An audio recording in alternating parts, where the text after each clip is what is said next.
for Purdue. So now he's a Purduean guy, but he was a professor at the College Station, Dr. Peterson. Hello, Professor Peterson. Pleased to meet you.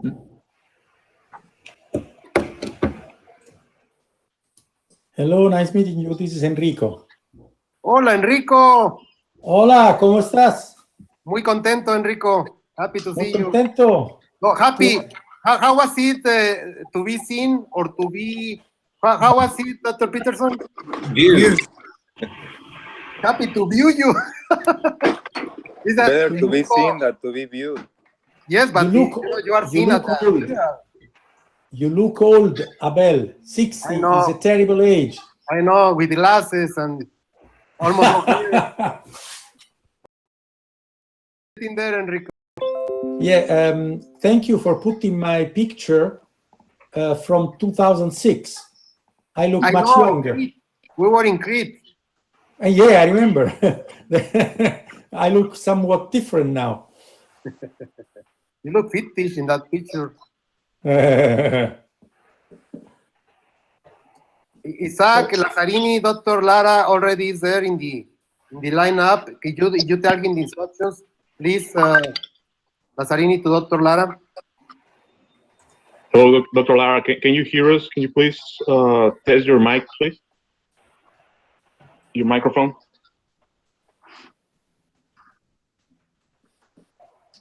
I'm sorry. Dr. Lara, are you there?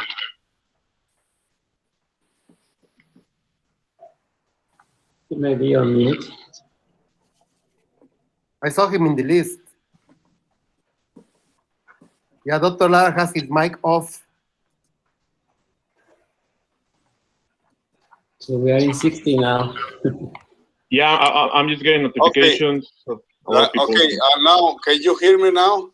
There he is. Buenos días, Yes. Dr. Lara. Hola, Abel. Buenos días. Felicidades. Thank you, Dr. Lara. Okay. Really happy to have you here. Thank you. I'm happy also to be here and salute all the very distinguished people that come.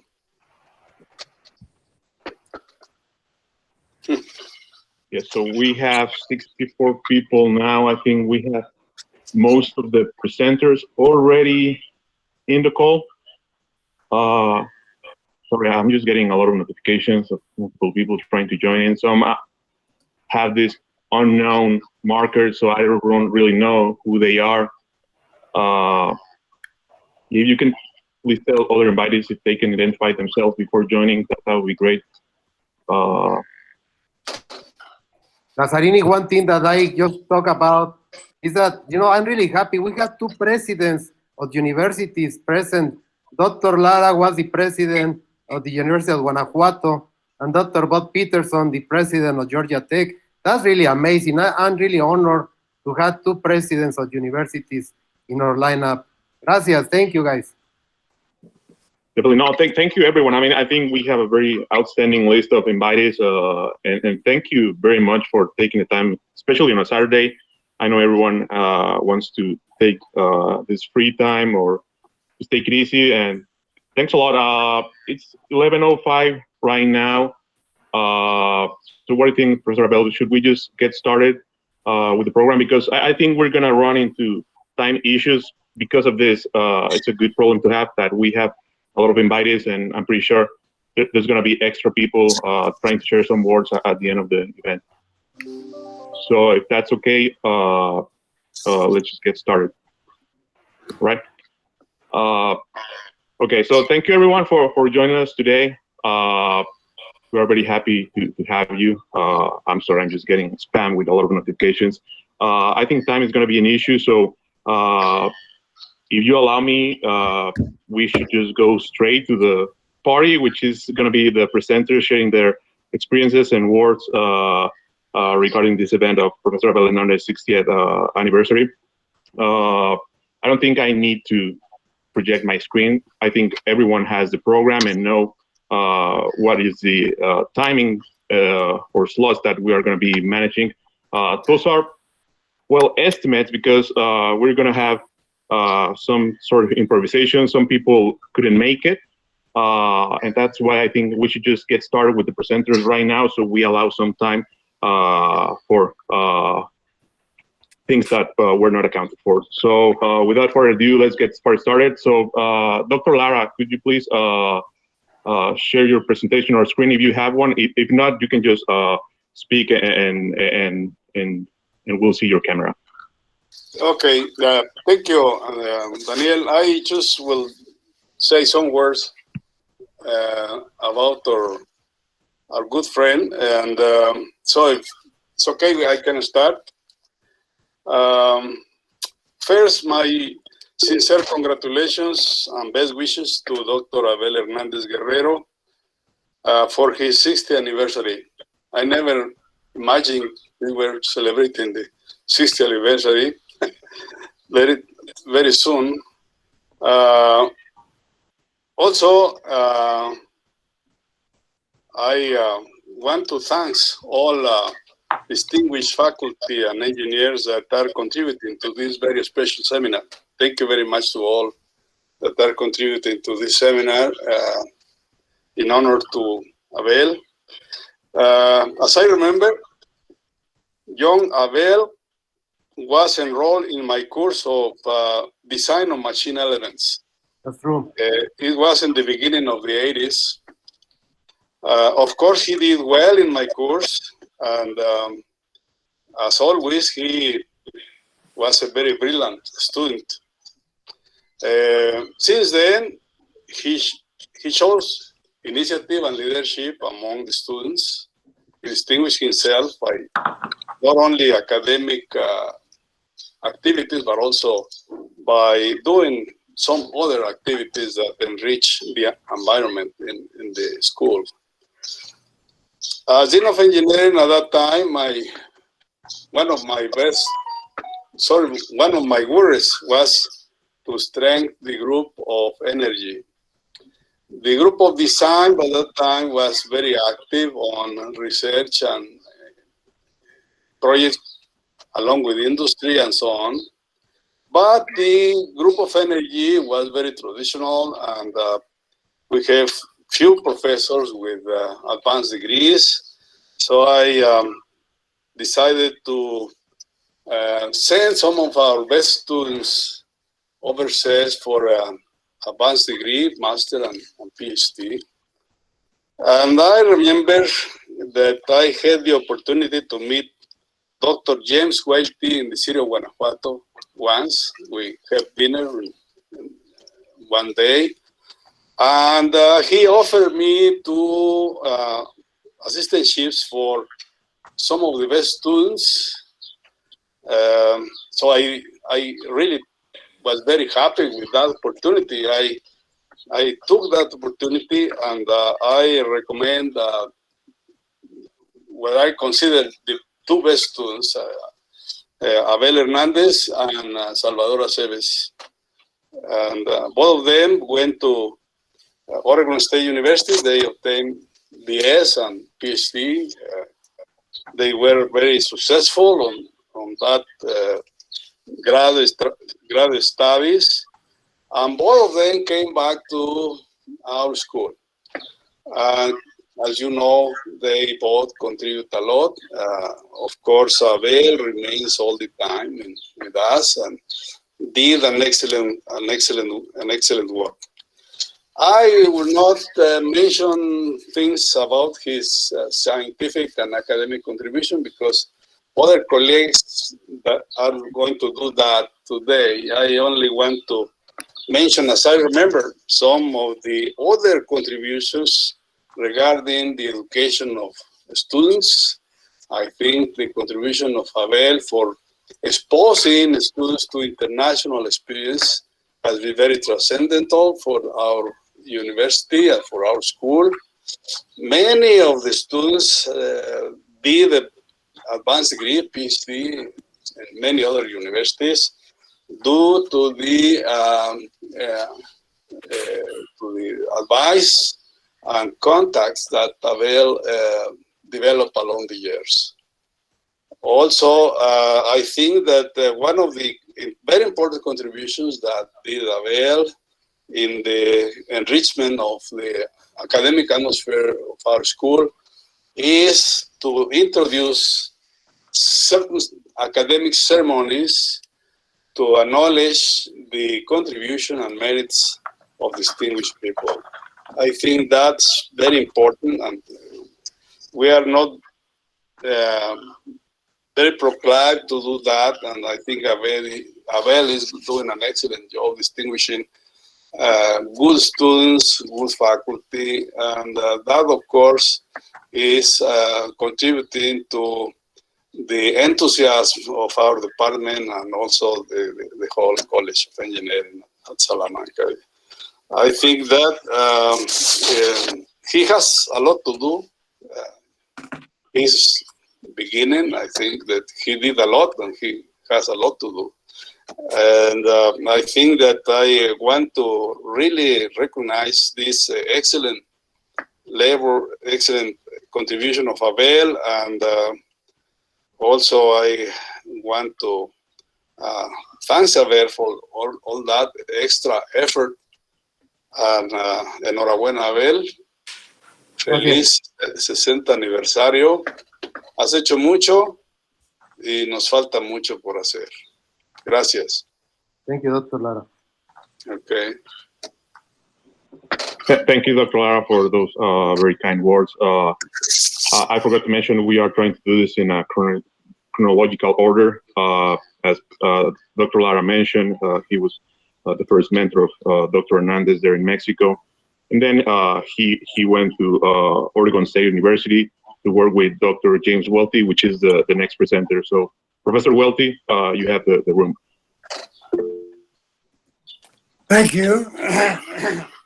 Thank you. It's good to see some friends from the bygone days, and the ones that I've seen are looking well. And like Bud Peterson, I'm glad to be seen and not viewed.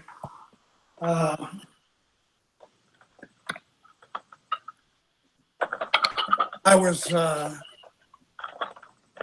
not really surprised to hear Dr. Lara talk about the time when he visited Guanajuato to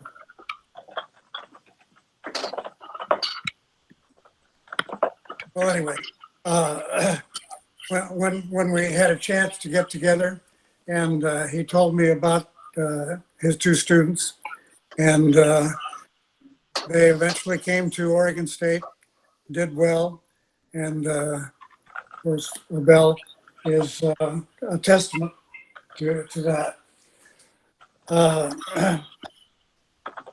I have been retired now for over 20 years, so I don't have any connection with the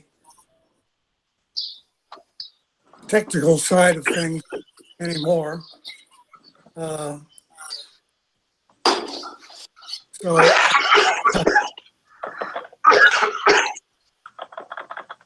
I'm really here as a listener, and I do appreciate and admire all of the talent that's here on the program.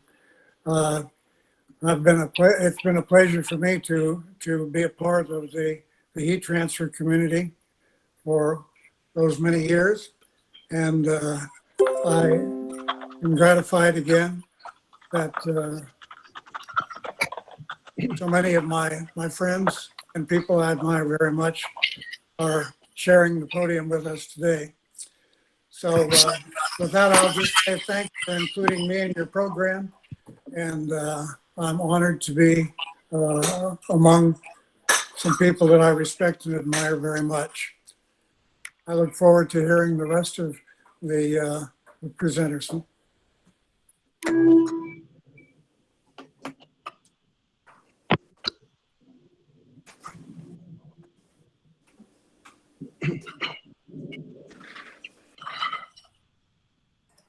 You're on mute, Daniel.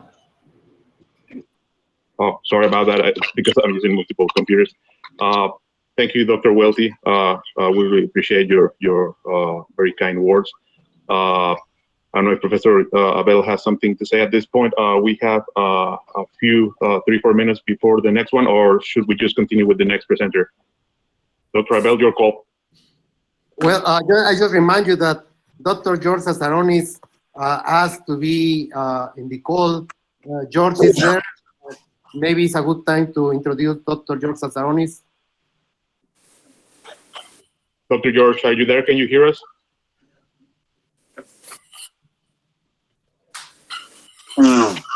His mic is off. Yes, I just noticed. Yeah, very kind of you, Abel. It's happy birthday. I'm really happy to be here with you. I know you since the Oregon days. I think I met you at that time, and I'm happy to have known you for such a long time. You are a great friend and a great scientist. So keep on doing that. And I hope that we will be able to celebrate also some other birthdays of you. Thank you, George. Thank you. Thank you, Dr. George. Okay, so if we continue with the program, next speaker is Dr. Satish Konikar from Rochester Institute of Technology. Are you there, Dr. Satish? I think I saw him. Yeah, he's there. His mic is off. Okay. Do you see me? Yes, we can see you and we can hear you. Hi. Wonderful. Wonderful. Am I on? Yes, you are on. We can hear you and we can see you. Yes. Okay. Oh, Feliz compañeros. Sesenta. Vino suetere. Gracias. This is a wonderful occasion, and it is really an honor to be talking about an individual who represents the best in academics. We become professors not because we want to just go and teach. We want to educate. We want to connect with students. We want to see them succeed. And who has done better than Abel? Abel, you are the best. You have shown how you care about your students, how you nurture them, how you make them grow, and how they succeed in the world. That is the best example that I have seen in academics. You have devoted yourself absolutely unselfishly, and looking at your accomplishments, you started as a graduate student from University of Oregon. Of course, your roots are in Guanajuato, if I can pronounce that correctly. I tried many times. And you have accomplished so much. You are a member of Mexican Academy of Sciences. The list goes on, but that's not the point. Abel, you're a wonderful human being. You cared about them, nurtured them. And I have the deepest. When I came to Mexico, I told you about EQ Fair that we have at RIT for medical school students. Unhesitatingly, you jumped on it and said, I want to help students in Mexico too.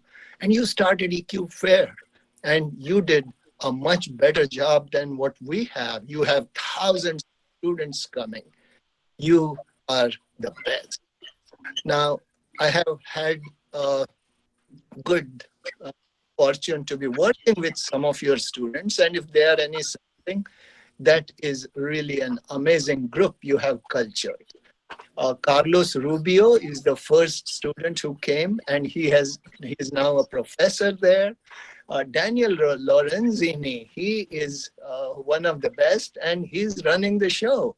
Daniel, great job. And I really admire all the students who have shown the respect. There is no other than a professor can get with the student comments say thank you years later. Isaac Perez is a gem. He's so good that I hired him. And he's working with me, and you have trained him very well. You have trained Jose Luis Gonzalez, who's now in Fluent, leading an entirely new division. The training that you gave in Mexico is amazing. You were strict. The students perhaps did not appreciate the hardness, the strictness you had, but that really helped them. And Fatima, she's going to speak later. She was the last student who came, and I'm looking forward to many more students. With that, let us all say, Viva Abel, Viva the Energy Lab, and Viva Mexico. Thank you. Thank you very much, Dr. Kalikar. So we have time, that's good, but we have another bad news, and that bad news is that we exceeded the 100-person limit for this call. We have Dr. Peterson. He said his internet dropped and he was disconnected. He's trying to join, but because we have more than 100 people already, he cannot join. Daniel, Daniel, actually, I got back in. Okay, good. So yeah, I was gonna mention that because once you are admitted, you can join back at any point in time because you are already admitted. So that's good. So if you're already in the call, that's good. You don't need to ask me back for permission to join back to the call. The problem is that we have had like, I don't know, 5, 6 people trying to join, but we're already outside the limit, and it's because we have a lot of students, a lot of curious students that, of course, know Professor Abel from the University of Guanajuato. They are trying to join. They are very curious, and I think this is very valuable to them because they get motivated by this type of meetings. So I really don't know what to do, Professor Abel. This wasn't accounted for. We didn't think this was going to be that success. So what are your suggestions? We could migrate to a new one using WebEx, but I think that's going to be a lot of hassle. I don't know. What do you guys think? I don't think it will work out. You know, people will know what to do. So let's keep going.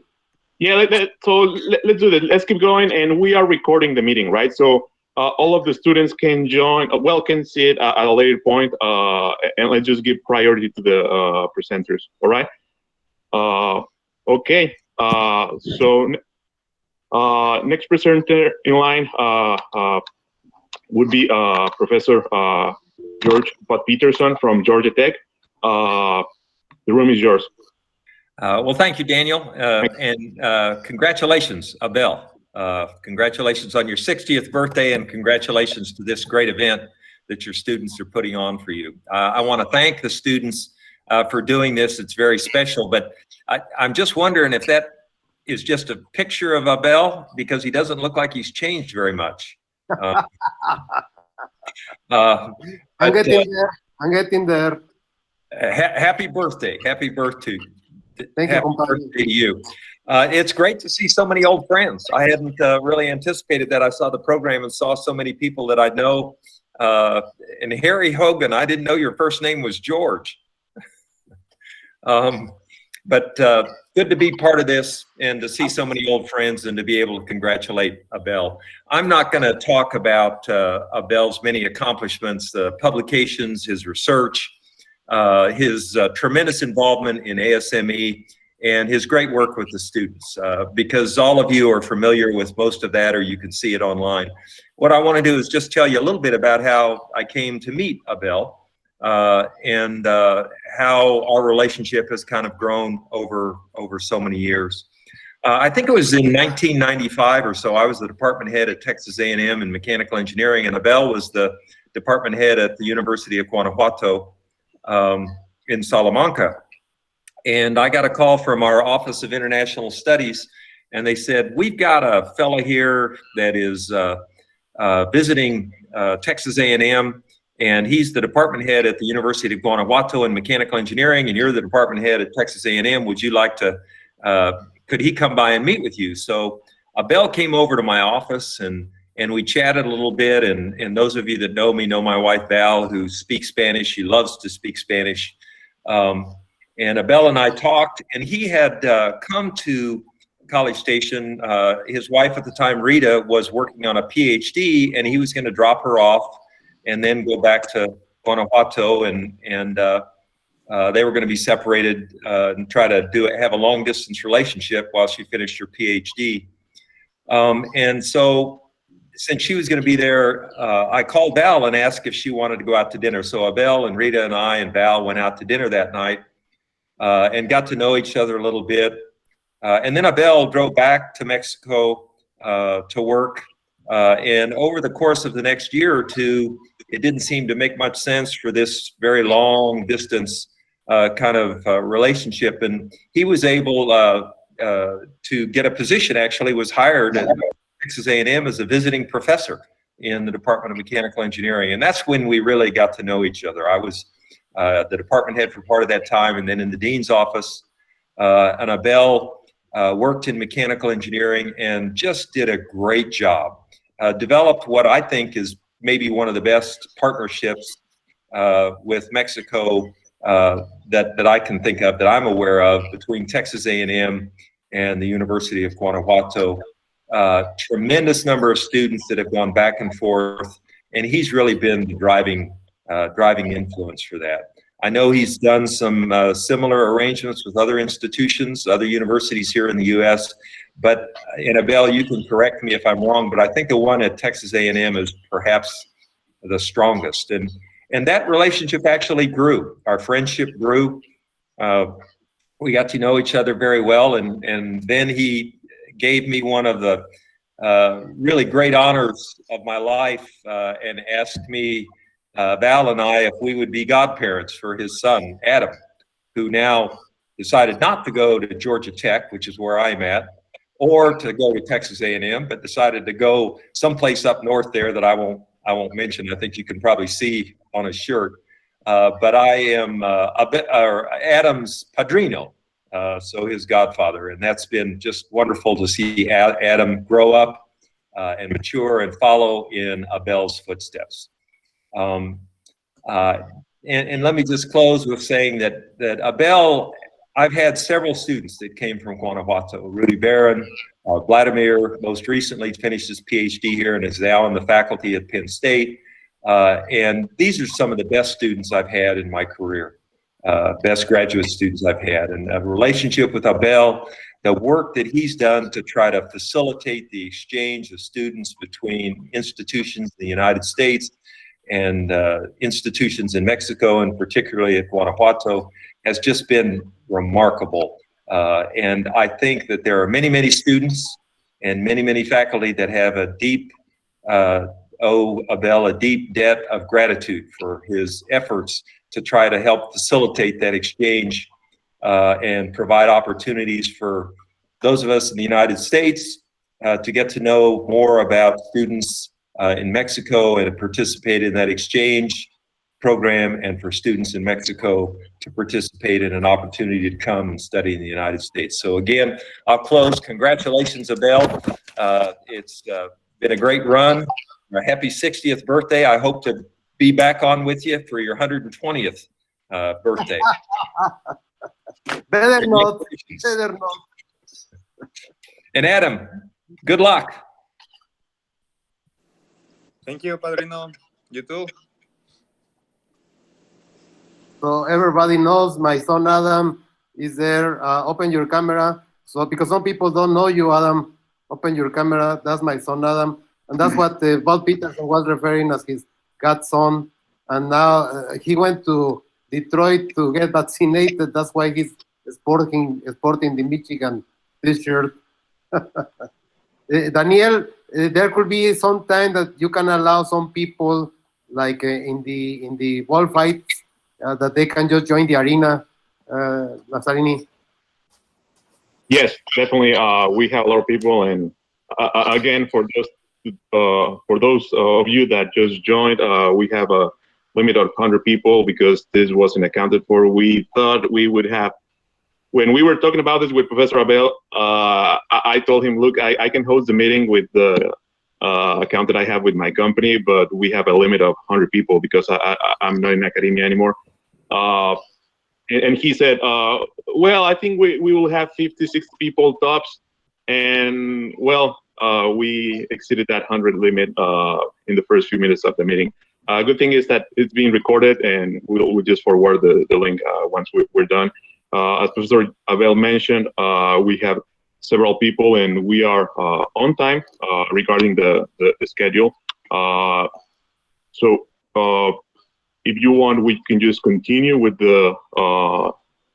Well, no, we have time actually. So I think we have time. So if there's anyone in the room that wants to share a memory or a few words for Professor Abel, you are more than welcome. If you are not already in the program, that's what I mean. People that are visiting and are not in the program and want to share some words, because we are on time. So I'm gonna raise their hand. We have Arturo Lara. Lara is talking, but his mic is off. Your mic is open. Sorry. Okay, I only want to say everybody that I'm very happy to see you and also to have your participation in this very special seminar in honor to Abel.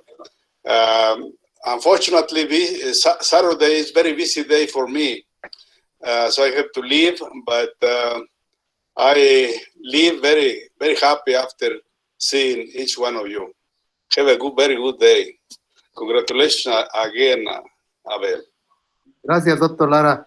I am the one saying thank you to you, because it was thanks to you that the career, my professional career started. Thank you. Muchas gracias. Okay. Hasta luego. Thank you, Dr. Lara. Yeah, I also want to add up to that. I think, well, everyone has something in common today here in this room, and that's that we know Professor Abel personally, because Dr. Peterson just finished his talk. I also graduated from Georgia Tech, and yes, we are very thankful because Professor Abel has made this kind of bridges or connections happen. He has an incredible network, and we are just seeing that right now. It's just incredible network, and all of his students have been benefited from this. That's something that I just really wanted to point out. So there is in this, Lazzarini, there is somebody that I had never seen for many years, and I heard that he went to Canada. Roberto Vargas, he was president of our local ASME student section. Roberto, you are there. I heard you got married and now live in Canada, Roberto. Yeah, hi. Yeah, Maria, I'm also taking care of my baby. Oh, one doesn't see you for a few years and you come out already with kids. Of course. How about yeah, we live here in Montreal. Yeah, I met my wife in ASME section, student section. Yeah, she's still there, over there, Chantal. Yeah, and we got married. We came to Montreal, and now we have a kid. Yeah, it's really nice to see like a lot of people join it. And congratulations, Roberto. I take it that the leadership that the ASME student section provided for you and Chantal, I take it that somehow that affected positively your professional development. You know, because the leadership that you guys learn by being the leaders of the student section, you know, somehow later on start showing in your attitude, in the way you handle yourself professionally. So I assume that, you know, you working in Canada comes from that, Roberto. For sure. I mean, one thing is like the knowledge, like hard science, everything in the book. But this kind of experience in leadership and also keeps you like in another put you in another kind of experience. So they develop yourself to don't how can I explain that? Okay, sure. Sorry. yeah, so the thing is, all this experience of leadership gives you like an open mind to touch on other kind of problems and also deal with other kind of problems. And I think for me, it's really nice. It was really nice to have this experience, and I really appreciate all those kind of stuffs. And yeah, for sure. Thank you, Roberto. It's really great to see you. I hope you are doing great, and yeah, you already have kids and everything. You're just getting old and old. That's fine. Lorenzini, there is also Dr. Eduardo Aguilera, who is part of our faculty and who has been, a partner with me. We have been going together in our career, in our professional path. Eduardo is there, and also he was one of the first people who started supporting the ASME activity. So Eduardo is there. Lazzarini, you want to open the floor for him? Yes, for sure. Dr. Aguilera, are you there? Can you hear us? I don't know if he's ready to share his microphone. Eduardo Aguilera, ¿estás ahí?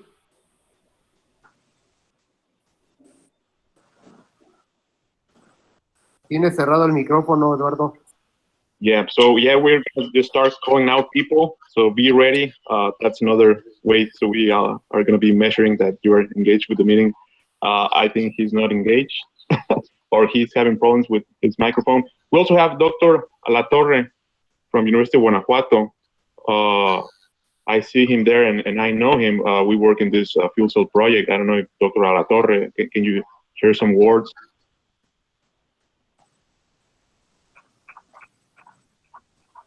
La Torre.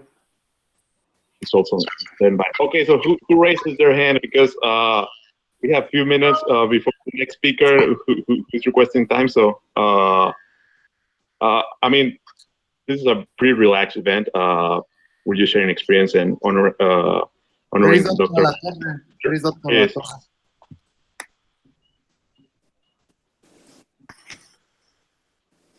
His mic is off. Your microphone is off.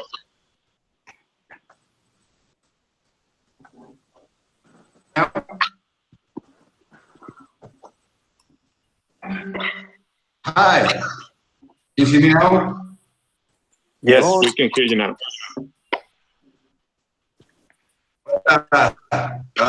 First time, I'm very confused because Abel always means to you, Lazzarini, no Lorenzini. You remain. Yeah. Okay. Well, what can I say about Abel? A very good guy. We have a very good collaboration, and we have the vision to make things here in Guanajuato. And I have the honor to be here with you and to keep the vision to make things in Guanajuato about materials, about the shapes of the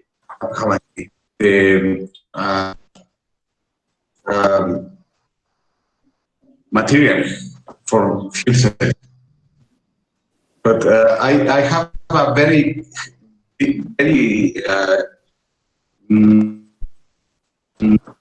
mucho agradecimiento, grateful with Abel, because we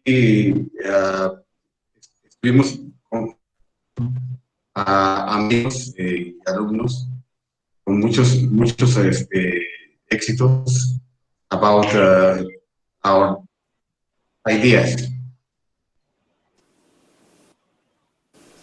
No, thank you, Dr. Alatorre. Yeah, just as a brief comment, yeah, we have worked with Dr. Alatorre and Dr. Abel on this fuel cell project. I remember going to Guanajuato and just looking at his lab and be amazed with all the type of equipment that he had, and that certainly helped me a lot in my career. I learned a lot about manufacturing, and actually that's what I do now for a living. I'm going to present that later. It's not my time now. So yeah, thank you very much. Well, we can continue with the program. So next person in line, I don't know if you are ready, is Dr. Partha Mukherjee from Purdue University. Can you hear us, Dr. Partha? Yeah, I can hear you, Daniel. Can you hear me okay? Yes, you are clear and good to go. Perfect, thank you. So, so how do I start? So I call Professor Hernandez as Dr. H. That's how I refer to him. And I have just a few slides with a few pictures, but maybe I'll start with that and speak from there. So let me try to do that. Let's see. Sure. Do you see my slides by any chance? Yeah, it is loading, but yeah, I see it, so I think everyone can see it. Yes. Okay.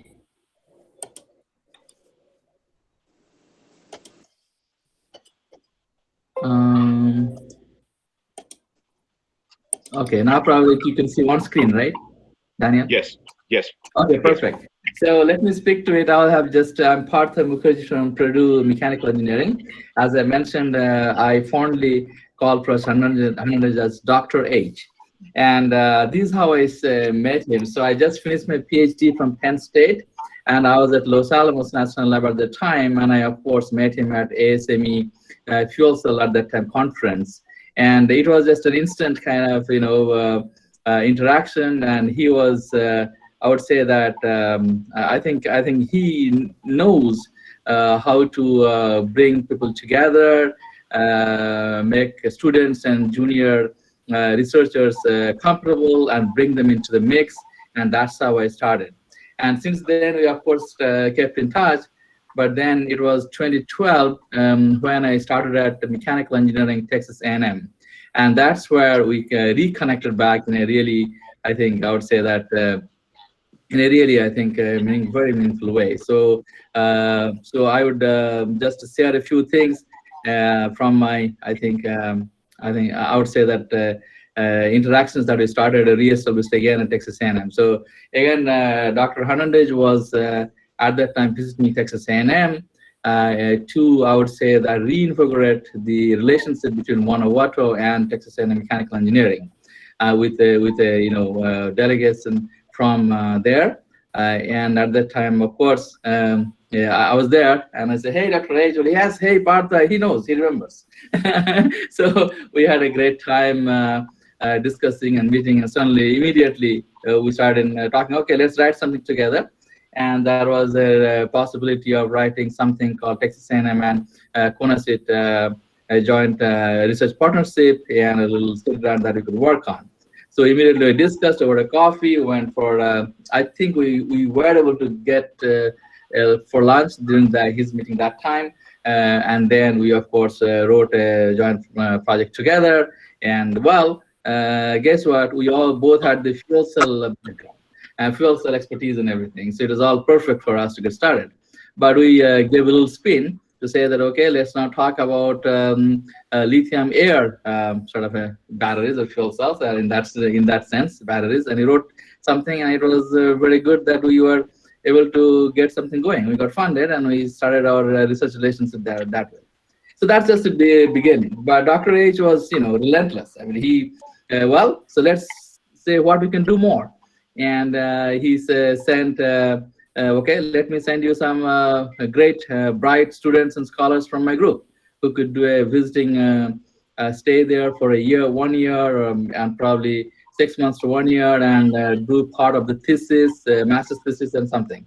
This is how it started. I mean, he was just phenomenal. He immediately became a great friend, great mentor, great collaborator, and suddenly, I think this is all a great connection together. And that's where it brings me here. It was 2015. Our ASME IMechE conference was happening that year in Houston. We already have our research and partnership started. And suddenly, Dr. H was always smiling, as you could see in this picture, right? And he exactly knew, and these are my students from my group. And the student on the left hand side, as you see, let me try to yeah. So that's Daniel Juarez Robles. I know that he's in the audience. So he started, Dr. Hernandez sent him to me for his PhD. And I got to tell you that Daniel has been one of my best students, PhD students, that I ever had. And we are still, very much connected. And currently he is a staff scientist at Underwriters Laboratories after finishing his PhD.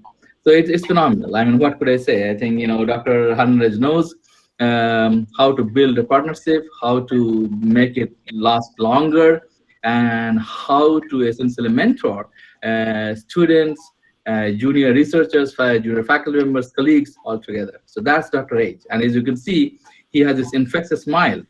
And let me tell you, he always pulls some tricks. There you go. Dr. H in the same location in Houston, Naimeki, he makes everyone smile except me. I was still trying to smile, but hey, he got everyone smile more than that. So that's Dr. H. I mean, I call him a great friend, and that's what I would like to call him. Then, of course, this is one of another picture that I had during that Kunasi Texas A&M research partnership. That was a research meet, and also we are all showcasing our research progress and together. And then also he sent another student, Fernando Cano-Bando, for his master's to do his research at Texas A&M. He was another great student, so he's finished very successfully, and of course, joined publications together. So that's another picture here, as you could see. The good part was that Dr. H said, well, let's try to do something more. And he already established this exchange program between Guanajuato and Texas A&M Mechanical Engineering, where undergraduate students, few select around 6 or 7 undergraduate students could come here, and also from Texas A&M they could visit Guanajuato. So here, of course, as we did, we started this program. That's Daniel again in action. He was demonstrating some basics about batteries, research, in our experimental lab, and we had, I think, around 2 days of mini workshop and lectures on the basics of batteries and fuel cells. So that was awesome. And I think we did it twice while we were at Texas A&M. So probably what I wanted to say here through all of these things about Dr. H, as I call him fondly. And, it has never been as, every, I think the holiday time, I always get an email from Dr. H, all the best wishes and everything that I always get. He never misses any news that he gets. He always sends me an email, So then I moved to Purdue in 2017. We are still, very much in touch. So I'd like to say this to Dr. H. Dr. H, let's do it again together. Let's start this exchange program. Let's have more joint students, and let's meet each other, because I know that I was supposed to go to Guanajuato, and that never happened. So probably I need to happen sometime soon, or when the situation is right. So I'd like to, in close, I'd like to say this. Thank you, Dr. H, for being such a great friend. I mean, that's something I value, and such great students that you always mentor them and send them, and how you mentor, your colleagues and junior researchers alike. So thank you, Dr. H. Congratulations on your 60th, and happy birthday, and many more to come. And really very, very pleased to see you. Thank you. Thank you, Partha. I must say that actually I am the one thankful to you, thanks to people like you, and just in the way that the Dr. Satish Kanlikar was mentioning, people like you, people like him, were the ones believing in my group, in my research group. This group of little Mexicans, that, we don't have that much infrastructure in terms of equipment or so, but my students are so eager to succeed. And thanks to you, thanks to Dr. Satish, thanks to Bob Peterson, to all those people that have believed in me and my students, we have made, successful lives of those students. For instance, I remember now with Enrico, we had Dr. Sosimo, who is also here in our attendees. And Sosimo, a guy from southern Mexico that came to Salamanca. Somehow the world was open to him, thanks to people like you, in this case for him, thanks to Dr. Enrico Schuba.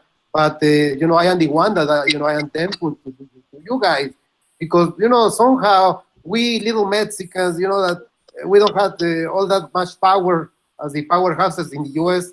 but the students are there. The students are showing, you know, what they are capable of, and you guys believe in that. So no, thank you, Partha, and for having my students. And we know we are going to continue, Partha. This is not Yes, that. No. let's do it.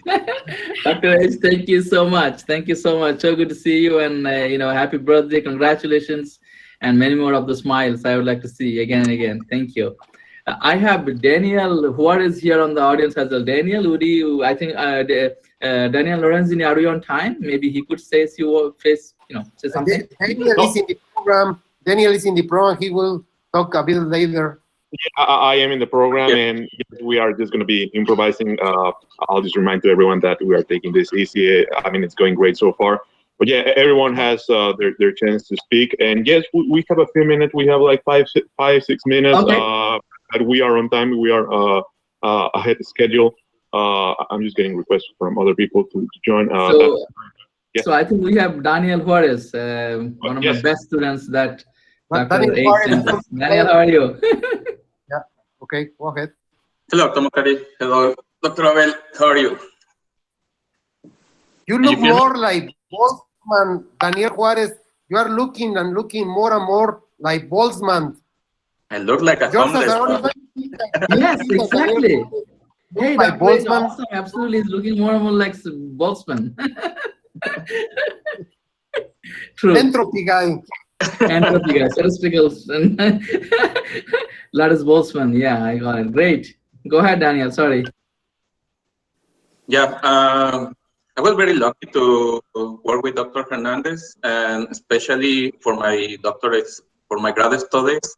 I was at the right moment, at the right time, to interact with Dr. Mukari and Dr. Hernandez and be able to participate in this collaborative project on lithium-ion batteries. I think most of the experience that I learned from Dr. Hernandez, I use it when I work with Dr. Mukari. We have a lot of interactions with the students.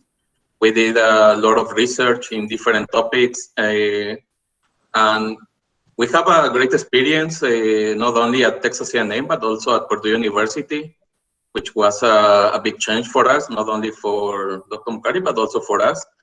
And as part of the, some gratitude with Dr. Hernandez, Dr. Mukari and me, we used to collaborate with him on these summer programs or working with the students from the University of Guanajuato.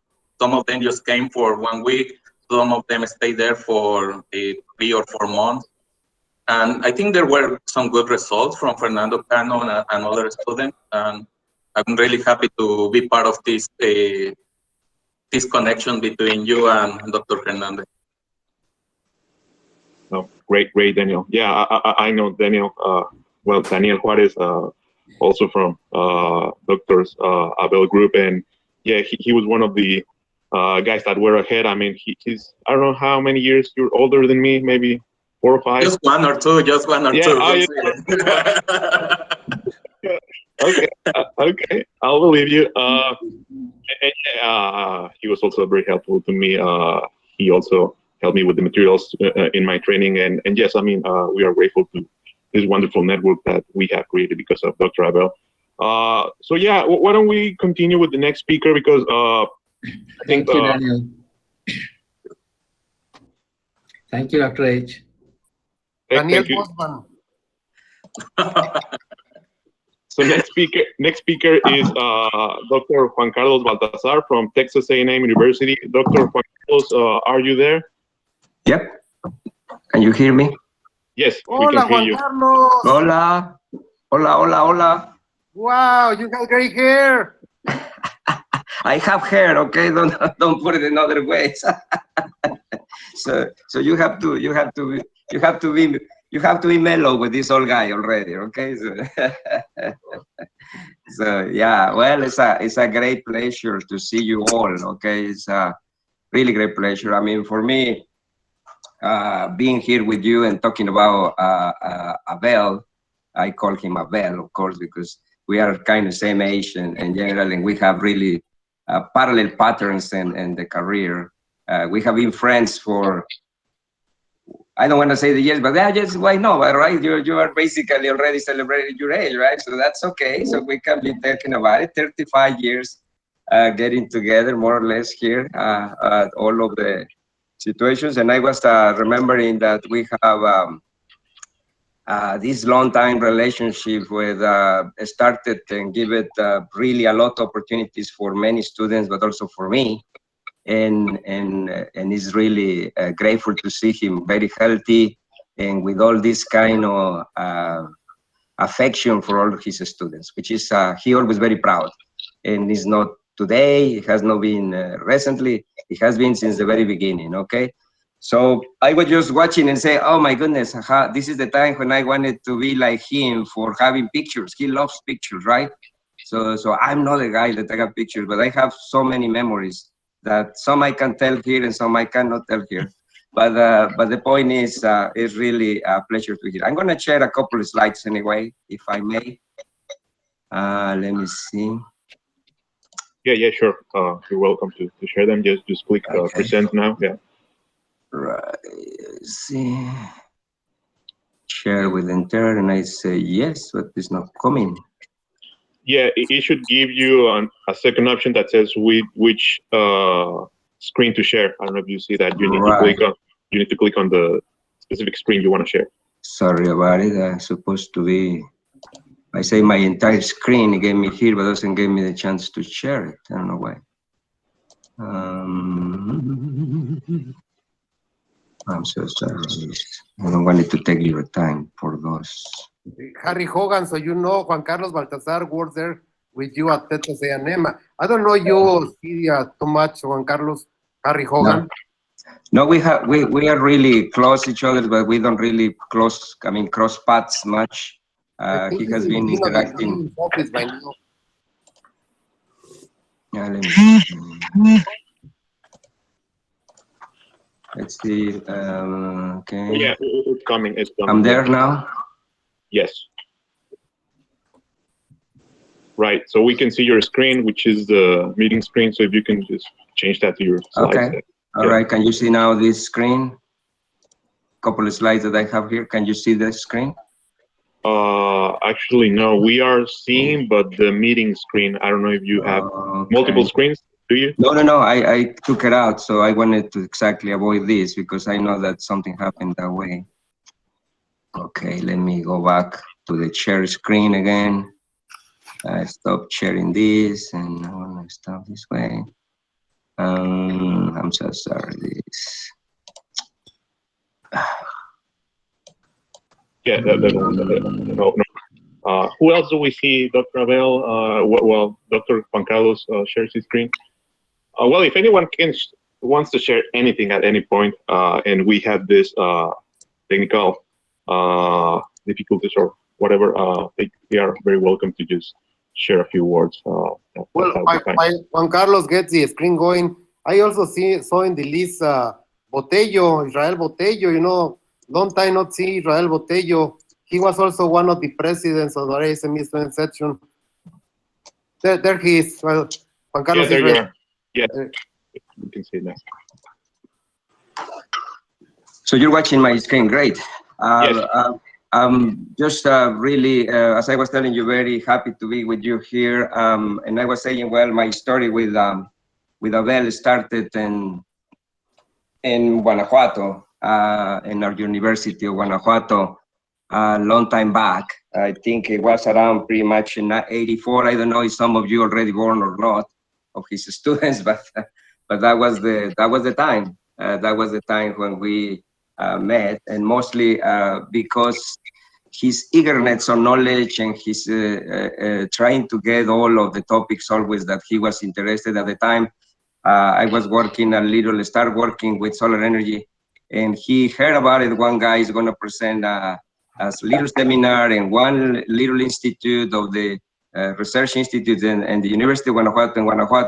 And you know, Professor Hernandez, he's not going to stop to anything. He's interested in something, right? So he just show up there, and from there we have a very fruitful relationship that has, as I say, endured more than the academic, mostly like a friends. I'm basically very proud to call myself his friend in that part. So yeah, that was the start. He was there with all the time, and since the beginning at that time in the University of Guanajuato, we started working together as soon as he got the opportunity to, when he come back from his PhD program in Oregon State, he started getting contact with us and started sending students also for our institute. So he shared immediately students with me there from the bachelor degree to the master in science degree. And we have 3-4 students that we share for a little while and those topics that we were talking about generate a little book, probably his first book with me that we have at that time. That's an all-time book, but it was a really significant breakthrough for what was at the time in the University of Guanajuato. And for him, of course, with all the experience that he got already when he was on United States and come back and try to bring those expertise and those to the students. Okay, so that was what he was always looking for, and he has not stopped. He has not stopped to doing that part. In my case, I have been trying to continue these ideas with him related, and so we have been shared a couple of more meetings in the way and in the time. But all of this is telling the impulse that he had given it to me in those times to go through the big leagues in the United States. Let's call it as we call it at that time, Abel and me. So then we got the opportunity for me to go to this. Right now, well, I have set up my lab of solar energy in Texas A&M University. I have my solar PVs when I do some experimentation. I have my solar resource. And of course, I'm working in the Faculty of Architecture. I'm not in the mechanical, but we have a big interaction right now with a new program that is called Architecture Engineering, which is between exactly creation between mechanical and architecture department. And these are now in a new department there in A&M. And we have, of course, all these opportunities. Mostly my job has been also related with energy efficiency in buildings and so. And we have been getting opportunities again that I wanted to still hoping that we continue this big relationship that we have had. I don't want to take more of your time. I know that you gave me a little time, but I just wanted to tell you that I was really happy to see all of these events that coming from the students to the professor, a professor that has been given this opportunity to many, including myself, to go to further and expand the opportunities to go and grow for better good. For better good means for all the good that our country needs, but also for the personal perspective and for the society perspective. So I hope, Abel, that you are continue doing the same.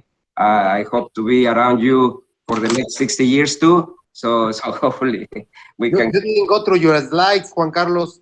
You didn't go in PowerPoint presentation mode, and you didn't present the slides. Oh my goodness! Didn't present the slides? No. I think it was frozen. Oh, I'm so sorry. I was trying to tell all this that I did for you, Abel. Our book is there. Pass it back. Yeah. I was showing all this. I was trying to show all this for you and all for all the people what we have been done in a while. That's our book of many years ago. Right. That's what I telling that I was saying that probably that's your first book at the time, and that we did it. And I was telling you it was a breakthrough for us in University of Guanajuato because these topics were not really very well promoted. And between you and me, remember we have a lot of experience with playing with the solar air collectors and we have very nice stories related with the students that were helping us there. I remember Fernando Ornelas, I remember Everardo Oliva. I remember in one very curious situation that was one defense. You remember you helped me out with one defense. You came up to help to visit with me, and so you ended up in the committee. You ended up in the committee. We were having this committee meeting for a thesis dissertation, and I was wearing my shorts and a tie on top. just pretty much like I am right now. Yeah. So Are you that wearing? was the main purpose there that we were trying to get, and of course it was a really, unfortunately I never got the picture. Remember, we have a picture that I never got that picture from Sylvia, the lady that was presenting. But again, it mostly commemorate your birthday, celebrate all of your accomplishments, not today, for many years. Your spirit of sharing and your spirit of giving to the people for the better good. I think that's very valuable, and that's a thing that not me, but many other appreciate. And I wanted that you continue doing that, Abel, that you're going to be always helping the people and making better the people itself, but I say the society at the very end in those cases. Oh, great. Thanks a lot, Dr. Baltasar. And yeah, I'll second that. I mean, it's very valuable, the contributions and network that we have been able to grow because of Dr. Abel. We are now on time. We are talking about solar engineering. The foremost expert in solar engineering in Mexico is with us. Is Dr. Eduardo Rincon. He's right there, Dr. Eduardo Rincon. So we are talking about solar. Why don't we get a little word from him? Sure. Eduardo, buenos días. Good morning, Eduardo. The expert in solar energy in Mexico. Congratulations, Abel, for your recent birthday and this great recognition in which we are participating with so many old colleagues. I'm very proud of your success, and I'm also very happy to see such good friends from ASME gathered at this meeting. Greetings from Toluca, and my best wishes, and congratulations again for this well-deserved recognition. Thank you, Eduardo. Thank you. Lazarini, there is also Professor Zornitsa Kirova from Bulgaria. I am surprised, she's been in the ECOS group. The ECOS is this group that was formed in the ASME, Advanced Energy Systems Division, back in 84, 85, through the efforts of Mike Morandi, the author of the Fundamentals of Thermodynamics book. And so Dr. Kirova has been a key element from all those years of the ECOS meeting. Dr. Kirova, are you there? Zornitsa. She has her mic on. She's connected, but her microphone is off. Oh. No, sorry. I'm happy to see you all together, and congratulations, Abel. Congratulations for your 60 years.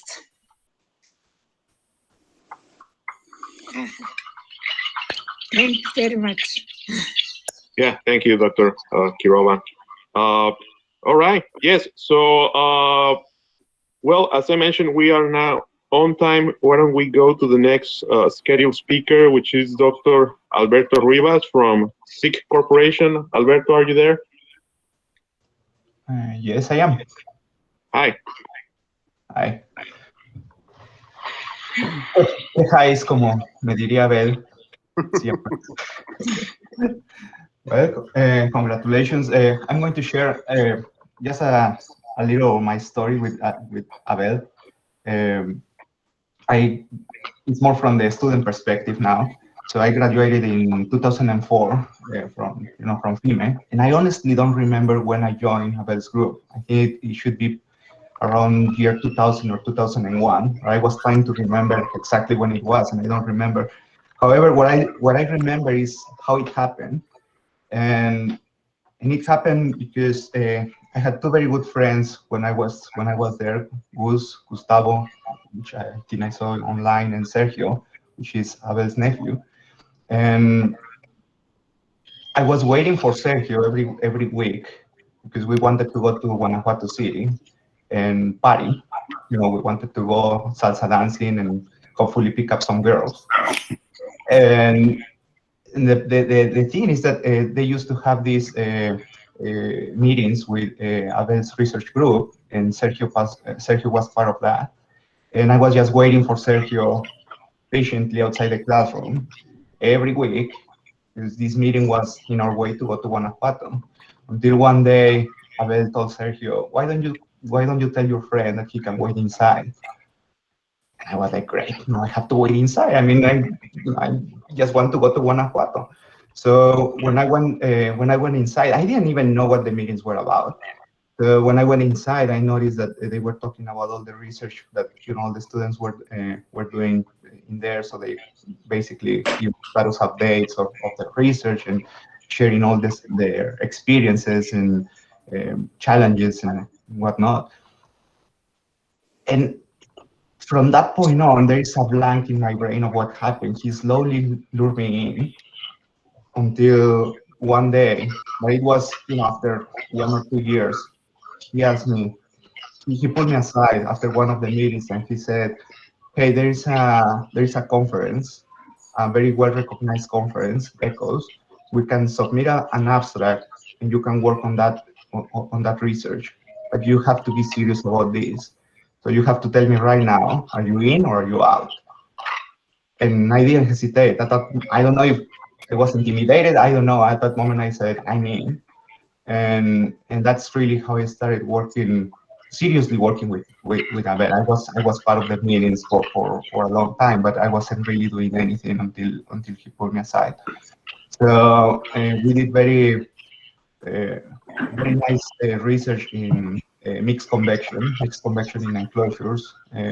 Was 2004 when I graduated, and we published a very nice paper as well. I was lined up to go to Virginia Tech because of some of Abel's contacts, and there was another situation happening outside of both Abel or myself, and my stay as a master student was canceled there. So Abel called immediately another contact in Texas A&M University, Dr. Anand. The deadlines for application was they had, we had passed the deadline already. So he called Dr. Anand, and he explained the situation, and Dr. Anand allowed me to apply, even though the deadline had passed. And I was accepted to Texas A&M, and that's where I did my master's and my PhD. From that point on, this was in 2004 when I studied in Texas A&M, and when I look at my resume, I can honestly say that all of the things that I have in my resume or that I show in my resume today wouldn't be possible if Abel, if he hadn't invited me to those meetings and then put me aside to really put some pressure on me of whether I wanted to be in or out. So that's a little bit of the story that I have with Abel, and obviously it's so many memories, but I just want to say thank you, Abel, and it has been great. So I just wonder if your wife knows about those Guanajuato party time that you had back in those days. Does your wife know? There's no need to tell. I think that's irrelevant for this conversation. Inconsequential. Okay. Yeah. So yeah, we are now on time. Shall we continue with the next speaker, which is Dr. Abel's nephew, Dr. Sergio Hernandez from Cummins Inc. Are you there, Sergio? Yeah, can you hear me? Yes, we can hear you. All right. Well, I think there's a reason why you guys put me after Alberto. Yeah, there's really not. It's just coincidence. So why don't you tell us why? I don't know. I saw you were next, so that's how I planned it to be. Yeah. All right, I'm gonna try to share my screen. I tried to put some points together. I don't know if it's. I'm going to apologize because I'm using my wife's computer. and it's an apple, and I don't do apple. So, can you see the screen? Yes, we can see it. Alrighty, so I'm gonna give you a different perspective from Abel, right, or Tio Abel, like I call him, and other names or nicknames. So I was born in 1978 into the Hernandez family, right? And many things I remember from my uncle is some of his early celebrations, birthday presents, piñatas. I remember having a picture with him with a big cake. But since I was a little child, he was always encouraging me and my cousins to not just stay the way we were, not just continue with the tradition of going to work for the petrochemical industry there in Salamanca, but actually go beyond. I remember when he left Mexico, I was about 6 years old. And I remember getting excited, getting the mail that he will send some of the postcards, some of the pictures of museums or space center he had visited, or big gardens that he had gone to, and inform us of the many things he had been doing. Later on, he started sending some around the world where he would go for conferences, and I think some of those things really inspire me and continue to pursue the engineering career. There was a time in which I was deciding to go for music or engineering, and so he was one of the key participants on encouraging me to go for engineering, and later on for higher education. So when we were kids, he would come back sometimes and bring us some gifts from Oregon State University. We were actually just talking yesterday about the mascot, right? And how the beaver has evolved through time. So that was kind of a funny story, remembering the different colors of the shirts, the orange, really bright orange thing, and then blues, and then other different colors that I recall. Then he went for his master's PhDs, right? And then he came back to Mexico. At that time, I applied for the engineering school, and I never had a class because either he was traveling, he wasn't offering that class or so. So I never really had a class with him until he offered the HVAC class. And I remember the first classes that we went to, how he was explaining to us the energy inside the system, the little atoms moving, vibrating, etc., etc. And then I remember him pulling me out of the class and saying, "So you're presenting tomorrow's class, so you better start getting ahead of that class and start showing it to your peers." That was a very challenging thing for somebody who was actually younger than the rest of the peers. But he always pushed me to be ahead of the curve. I remember in our thesis when we were running simulations overnight, because undergrad students could not get the licenses to run ANSYS at that time during the day, so we will have to kind of steal the key for the computer lab and go run simulations at night.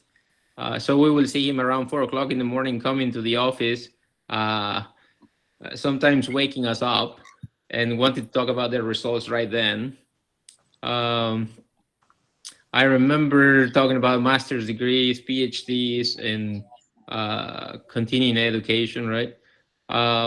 One thing that I just remember in the morning today was how we were working together on a paper that we needed to submit for, I believe it was the ECOS 2001, 2002, somewhere there. And I was actually going to travel to England for my master's degree, and this was the day before, until we finished at 7 p.m.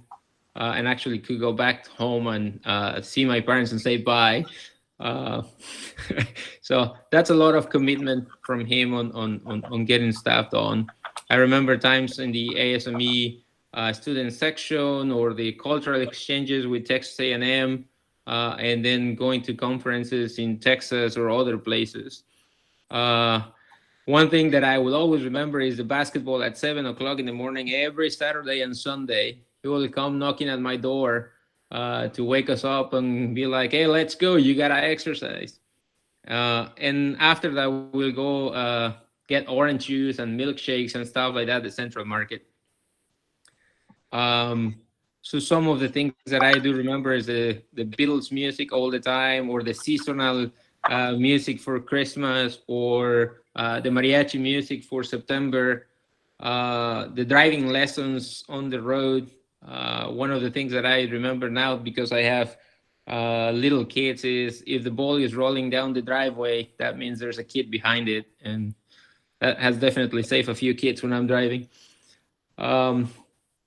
As I was saying, there's so many stories from a family perspective and basketball side that probably I should not be telling you. Very, very quickly, some of the details, right? Did my master's degree, sorry, my bachelor's at University of Guanajuato, and then master's degree in Manchester. Then we met at a conference in Germany, and Mike Moran was actually there. And so we talk about me going to Ohio State for my PhD, and that was a cool experience. And after that, I joined Cummins, where I've been working since 2009 as a subject matter expert in diesel after treatments. Currently, we reside in Indiana. I have my wife, Becca, and 2 daughters, Sophia and Mariana. I think he may have met Sophia, but then Mariana was born right before all the pandemic, so we haven't really seen much. Some really funny pictures of Uncle Abel. There is us after my graduation of my bachelor's degree. And then I had already left for England, and they went to pick up a prize for the best national thesis, if I recall, for undergrad. There is Adam, Tio Abel, and me right before I left for England. I had never traveled on an airplane, so that was a heck of an experience. And it was a couple of days after 9/11. So that was definitely something to remember. Here is us at the Berlin Wall, or some portions of the Berlin Wall, in one of the conferences that we attended. This is me again leaving for Ohio State. And there is mi tío Abel, as I remember him always being funny. All right.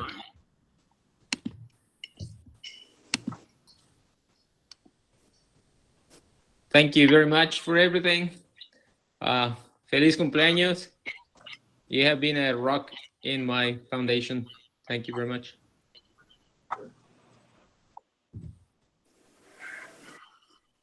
Thank you, Sergio. Those were very kind words. Very nice presentation. Just make a comment, Lazzarini.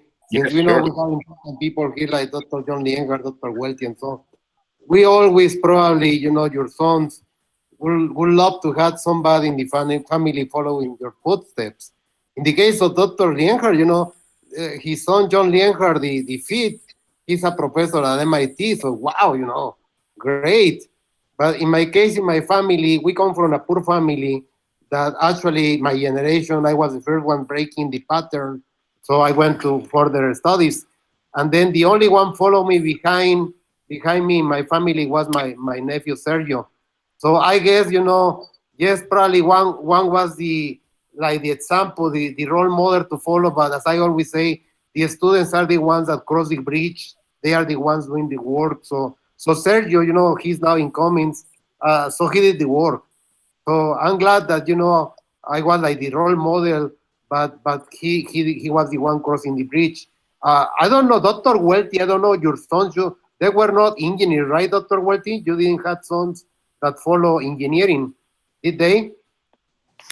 Dr. Welty? What was that again? No, your sons follow engineering. No, they didn't.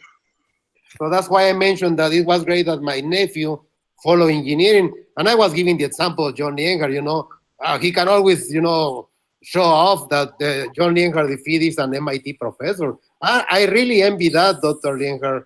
I really envy that. Adriano, you had you had a daughter that didn't go into engineering, Adriano. Your mic is off. Your mic is off, Adriano. Mic is off. Yeah, right. We have 3 children, and each followed his own idea and calling, and that's the best way. So nobody's in engineering, no. So that's why I mentioned that it was great for me that my nephew followed the footsteps and that he has done great.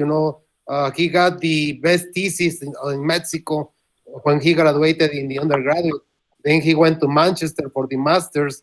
And then in a meeting in Berlin with Mai Moran, our friend Mai Moran, I asked Mai Moran to do everything to take my nephew from England, from Manchester, to bring him to Ohio State.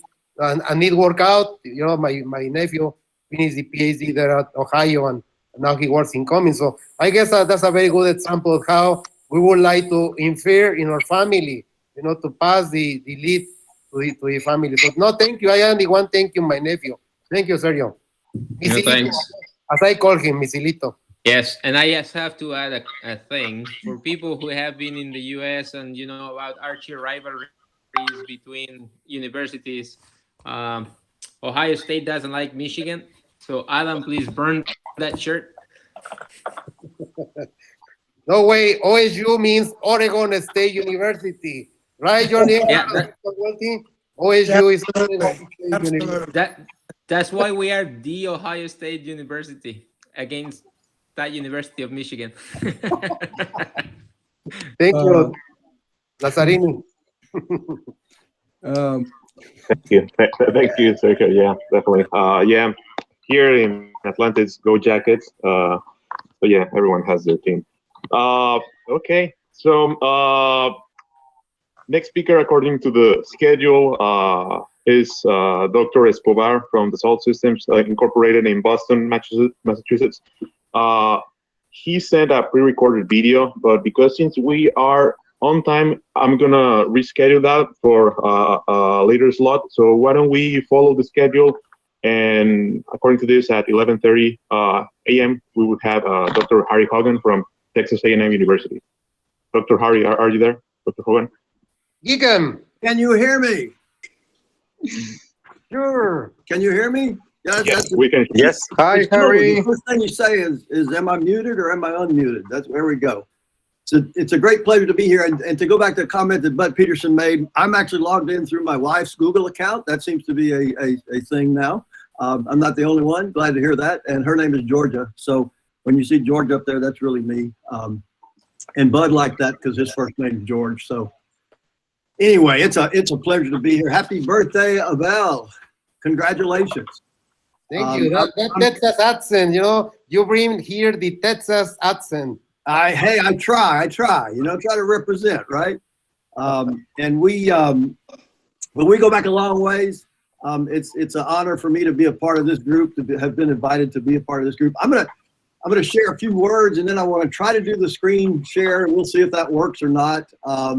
But our connections go all the way back to the time when Abel was here at Texas A&M University as a visiting professor. I really didn't know much about him. I would see him around the hallways and that kind of thing, but didn't really interact too much until after he had gone back to Salamanca.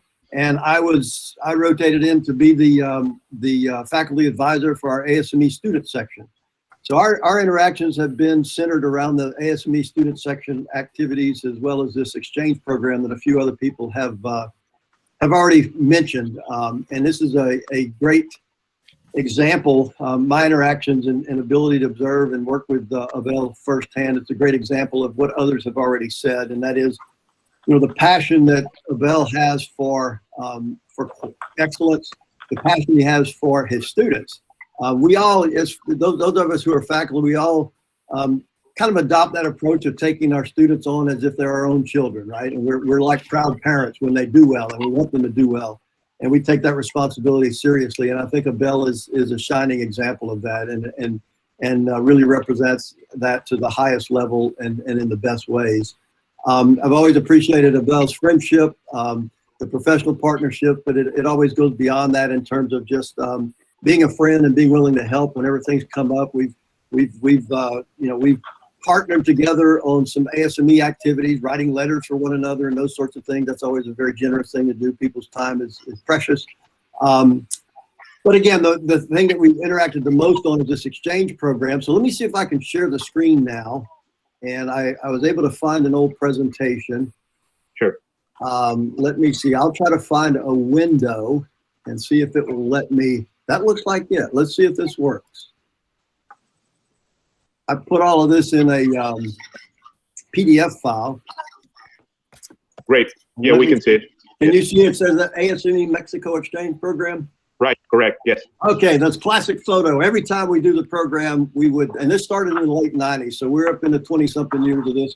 We've got a few years when we weren't able to do it for one reason or another, not the least of which is COVID most recently.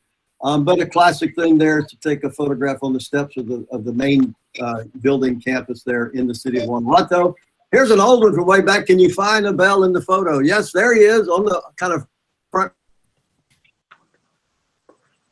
of your faces there. Some of the students who are maybe, I see Angel there smiling there. Yeah, see, there's people in there. So many of the other people on the call may recognize some photos that have them in there or their colleagues. This program, people have mentioned it was set up, again, Abel and Skip Hernandez, Skip Fletcher, when he was here, they set this thing up. It's just a week, 10 days, something like that. But the level of impact is something that has always amazed us. And this just kind of gives you a little bit of the background information. 10 to 15 students here. We've underwritten the program with subsidies from the departments and from the and from the ASME section, so it's very cheap for students to participate. And then we start teaching the students a little bit about the geography. Students in Texas think about Mexico, and they may not know that much about the central portion of Mexico. And it's a very rich region with a very rich cultural history. It's kind of blurry here, but one of the things that I always look back on as one of my favorite parts of the program is visiting Dolores Hidalgo and learning more about the history of Mexico and how the history of Mexico and the history of the U.S. intersect and how they overlap in terms of time and common events. We have an educational aspect. Abel would always insist on that, and I agree that we wanted the students this wasn't just a fun trip just to do social things and recreational things, but also to be very intentional about the learning aspect of it. And there we would even visit the classrooms and see the master in action on occasion, right? And here's a good example. I don't remember exactly what year that is, but that's probably Thermo. I don't know. I'm sure Dr. Hernandez remembers, right, Abel? And Dr. Arturo Lara is in this photo. I'm disappointed that he had to leave before we got to this one, but we would also have a good time. We would go to visit the president's office there in the city of Guanajuato and visit their campus. The students would learn a lot about the cultural aspects of Mexico. And for many of our students growing up in Texas, they really didn't know nearly as much as they thought they did about Mexico and the culture and history.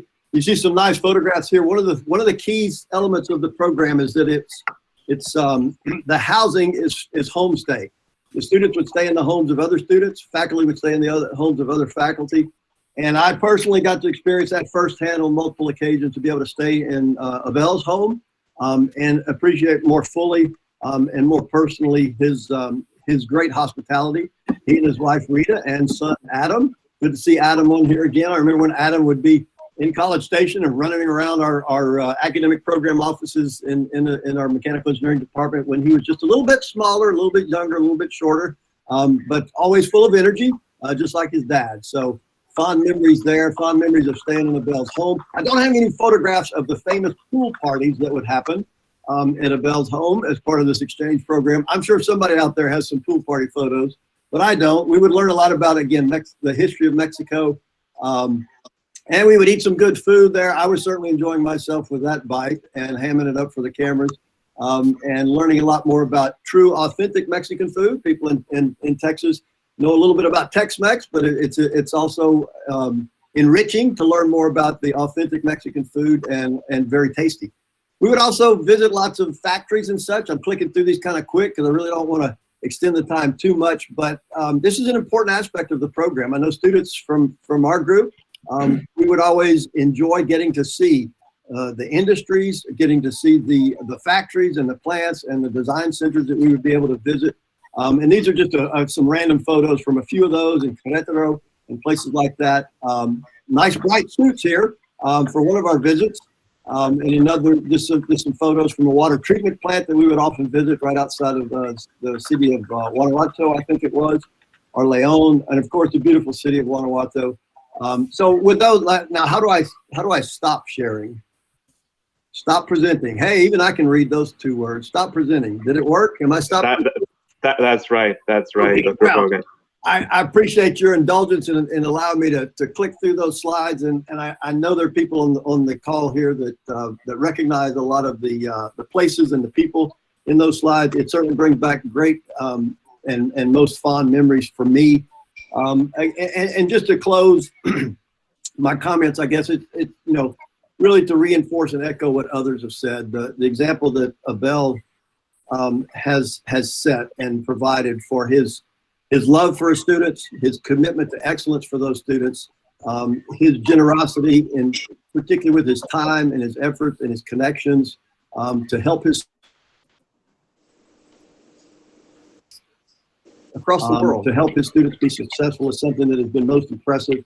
The ripple effect that Abel's legacy will have will be long lasting and widespread and continue to grow, as those people that he has helped will pass on to others the things that they have learned and the things that they have seen modeled from Abel, and in the way that he helps his students, promotes his students, and really devotes his time to their professional development. When we would attend the regional student conferences, or what they were called back in the day for ASME, we would be ASME student sections from all over Texas and Louisiana, Oklahoma would get together, but there were also the groups from Mexico. And when Abel's group would get there, everybody knew it. It was a large group.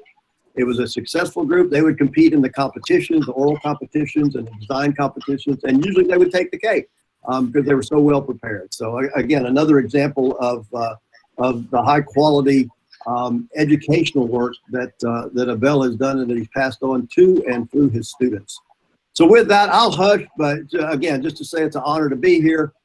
It's a really wonderful testimony, Abel, to your influence and to your legacy, and congratulations again on your birthday.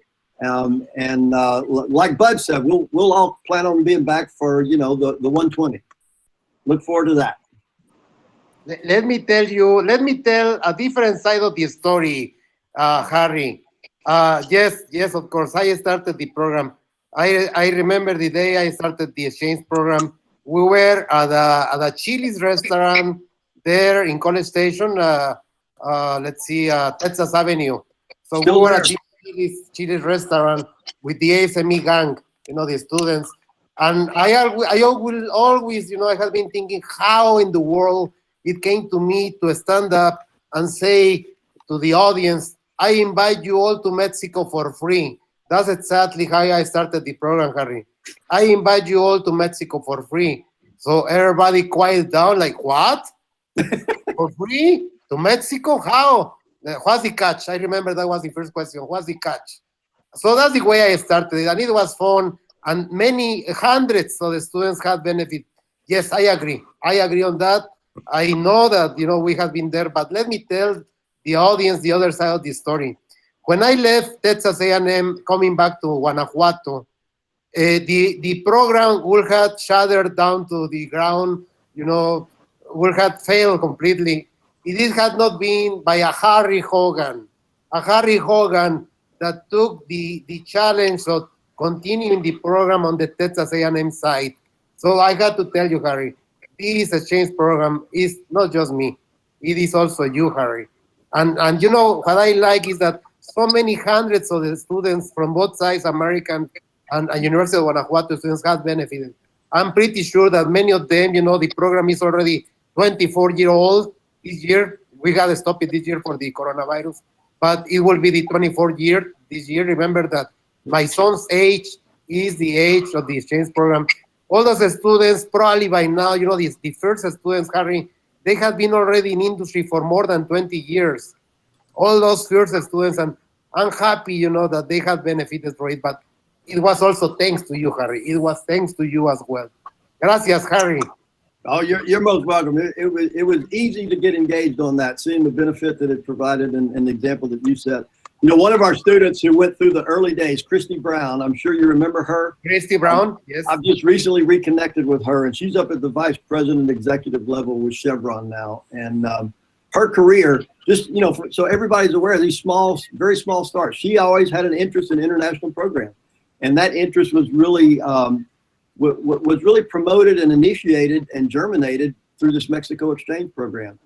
She wasn't able to do a study abroad program or anything like that while she was here at A&M, but she got a taste of that international interactions through the Mexico exchange program. And if you go on LinkedIn, and I do this periodically and look through her career progression, she has been all over the world. And this is something that has really enhanced her career.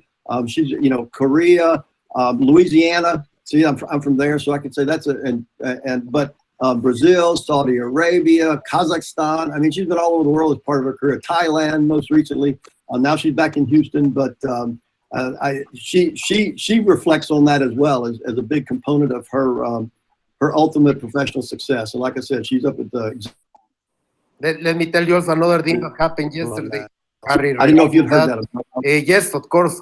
Happy to hear that story about those student exchange programs that participated, and now they are successful in their professional career. But let me tell you another side of the story too, that something that was brought back to me yesterday by another student. I got an email from a student, you know, because she got the invitation for this meeting, and she reminded me and thanked me because she said, thanks to the student exchange program, I got married. In the student exchange program, I met my husband, she said, and yes, there have been several student couples marrying out of the program. Harry, you and I are, you know, somebody to blame for that. I know, and that's another thing, that there's several of the students who Christy met from FEMA, from University of Guanajuato, that she still keeps in touch with. When she was in Thailand most recently, she said some of them came to visit her there. So the depth of friendships, even in a program that's only a week long nominally, the depth of friendship has really been something amazing. Yep. Thank you to you, Harry. Oh, you're welcome. Thanks. Congratulations. Thank you, Dr. Horn. Very nice words and very engaging presentation. I personally enjoyed all the pictures that you showed. All right, so yeah, we are on time, definitely. Next speaker is Dr. Rodolfo Barron Jimenez from Analytica Inc. Rudy, are you there? Yes, I'm here. Hi. I'm not if everybody can see me or hear me, but yes, good morning to everybody. I would like to say congratulations, Abel. Happy birthday. Now I know how old you are. Everybody was wondering. With that baby face, we never knew. It was always one of the students. It was always surrounded by other students, so we couldn't tell if he was a professor at the school or another student that was left behind, you know, from older generations. But it's a good time. It's a good time to celebrate, and I like to say that I start seeing familiar faces that I haven't seen in a long time. Shout out for Dr. Peterson. I hadn't seen him in some time. Alberto and Michelito too. I lost touch with them some years ago, but I'm glad to see that the team is growing and the network is getting stronger every time. That's definitely your work, and I wanna point out. I mean, I've been hearing all these people talking nice things about you and the work you do. I want to chime in, and I just want to give a few thoughts because I, as many of the students here, we are a product of Abel's work. We couldn't be here or where we are today without his advice and his pushing around. And most importantly, because he won't tell you how to do it. He will just tell you to do it, and it's up to you to figure it out. That's very formative in my opinion. And one of those things that I want to point out is that this meeting is in English, and it was if I think of my student days when I was back in school 20-some years ago, nobody spoke English in campus, and it was only, I believe, 2 students and Abel. That was it. Probably Dr. Lara, but he wasn't in campus at the time. And Abel was the advisor, the only one who would always tell you, learn English, learn English. ASME had an English program. The student organization had a program so that we could learn some English, and pushing around that, that was your first piece of advice to me when I walk into your office on registration day. And by the way, Abel is a family friend, or friend of my family. I believe your mom and my grandma were good friends, right? That's right. Yeah. So I walk into his office and I show my face. He recognizes me, and I tell him, well, I'm thinking about the engineering program here in FIME, and what classes should I take? And the first class that he told me is like, go learn English.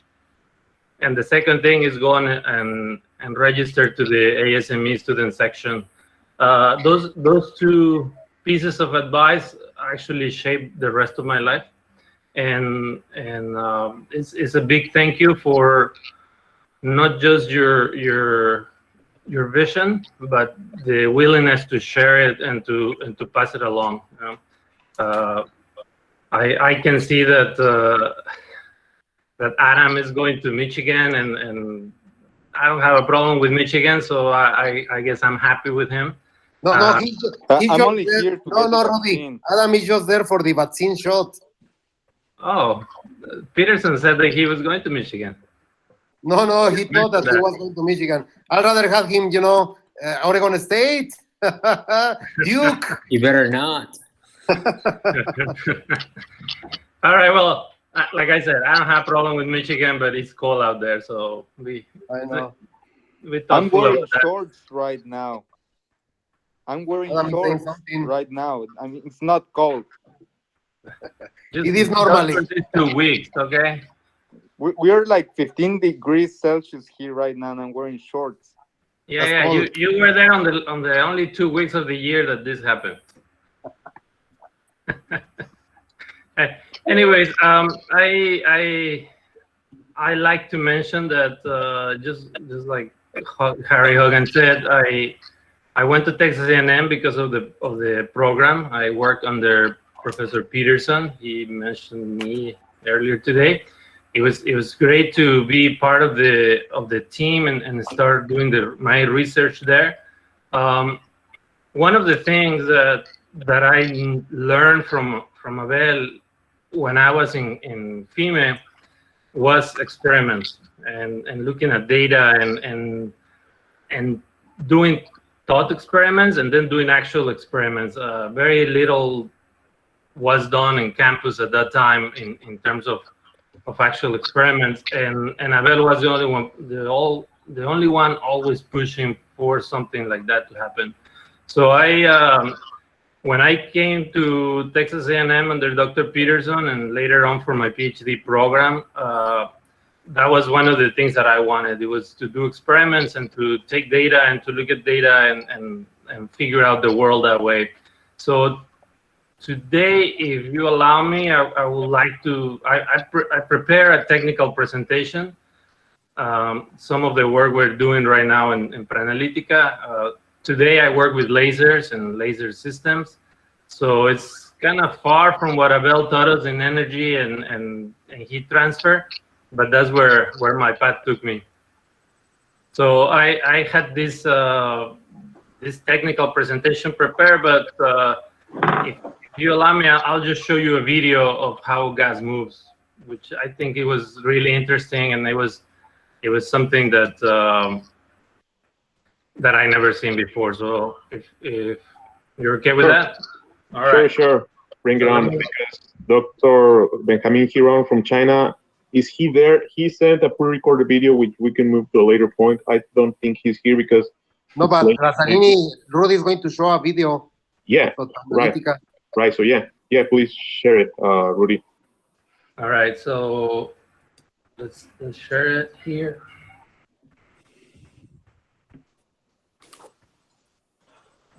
This is that is sharing. Not yet. It Right, will right. give you. It will give you the option. It's loading now. Yeah. Something is happening. Okay. Yeah, we can see your presentation screen of the meeting. Yeah.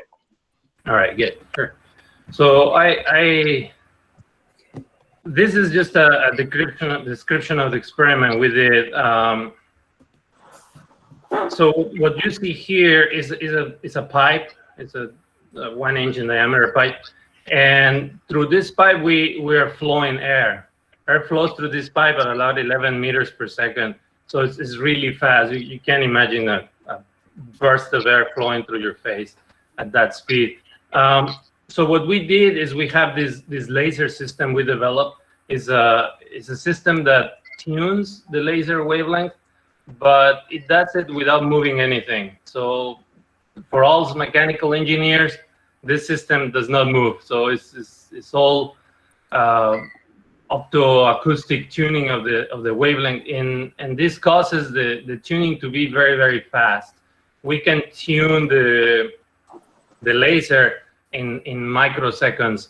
So with that tool, we can actually scan the whole spectra of the gas and figure out if there's gas present in the air that is flowing at 11 meters per second.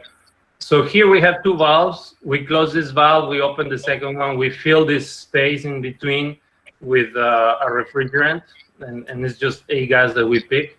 We close the valves, this is pressurized, and eventually we open valve 1. And when we open valve 1, we start taking data. Data looks like this. You see the blue trace, how data looks when there is no gas absorbing, and the red trace is when there is gas flowing through the pipe. You can see this difference. That is the absorption that is caused by the presence of the gas in the flow. And this is the energy of the laser being absorbed. And because of that energy difference, we can infer how much of the gas is actually flowing through the pipe. So on the next slide, I'm going to show you this video that took all of 250 milliseconds. So you can see on the bottom, we just open the valve, and you can see how this starts growing. You can follow the trace on the top. And at some point, you can see that we reach maximum, right? So what you just witnessed right now is how the gas opened up and took all this time to get to the place where the laser is.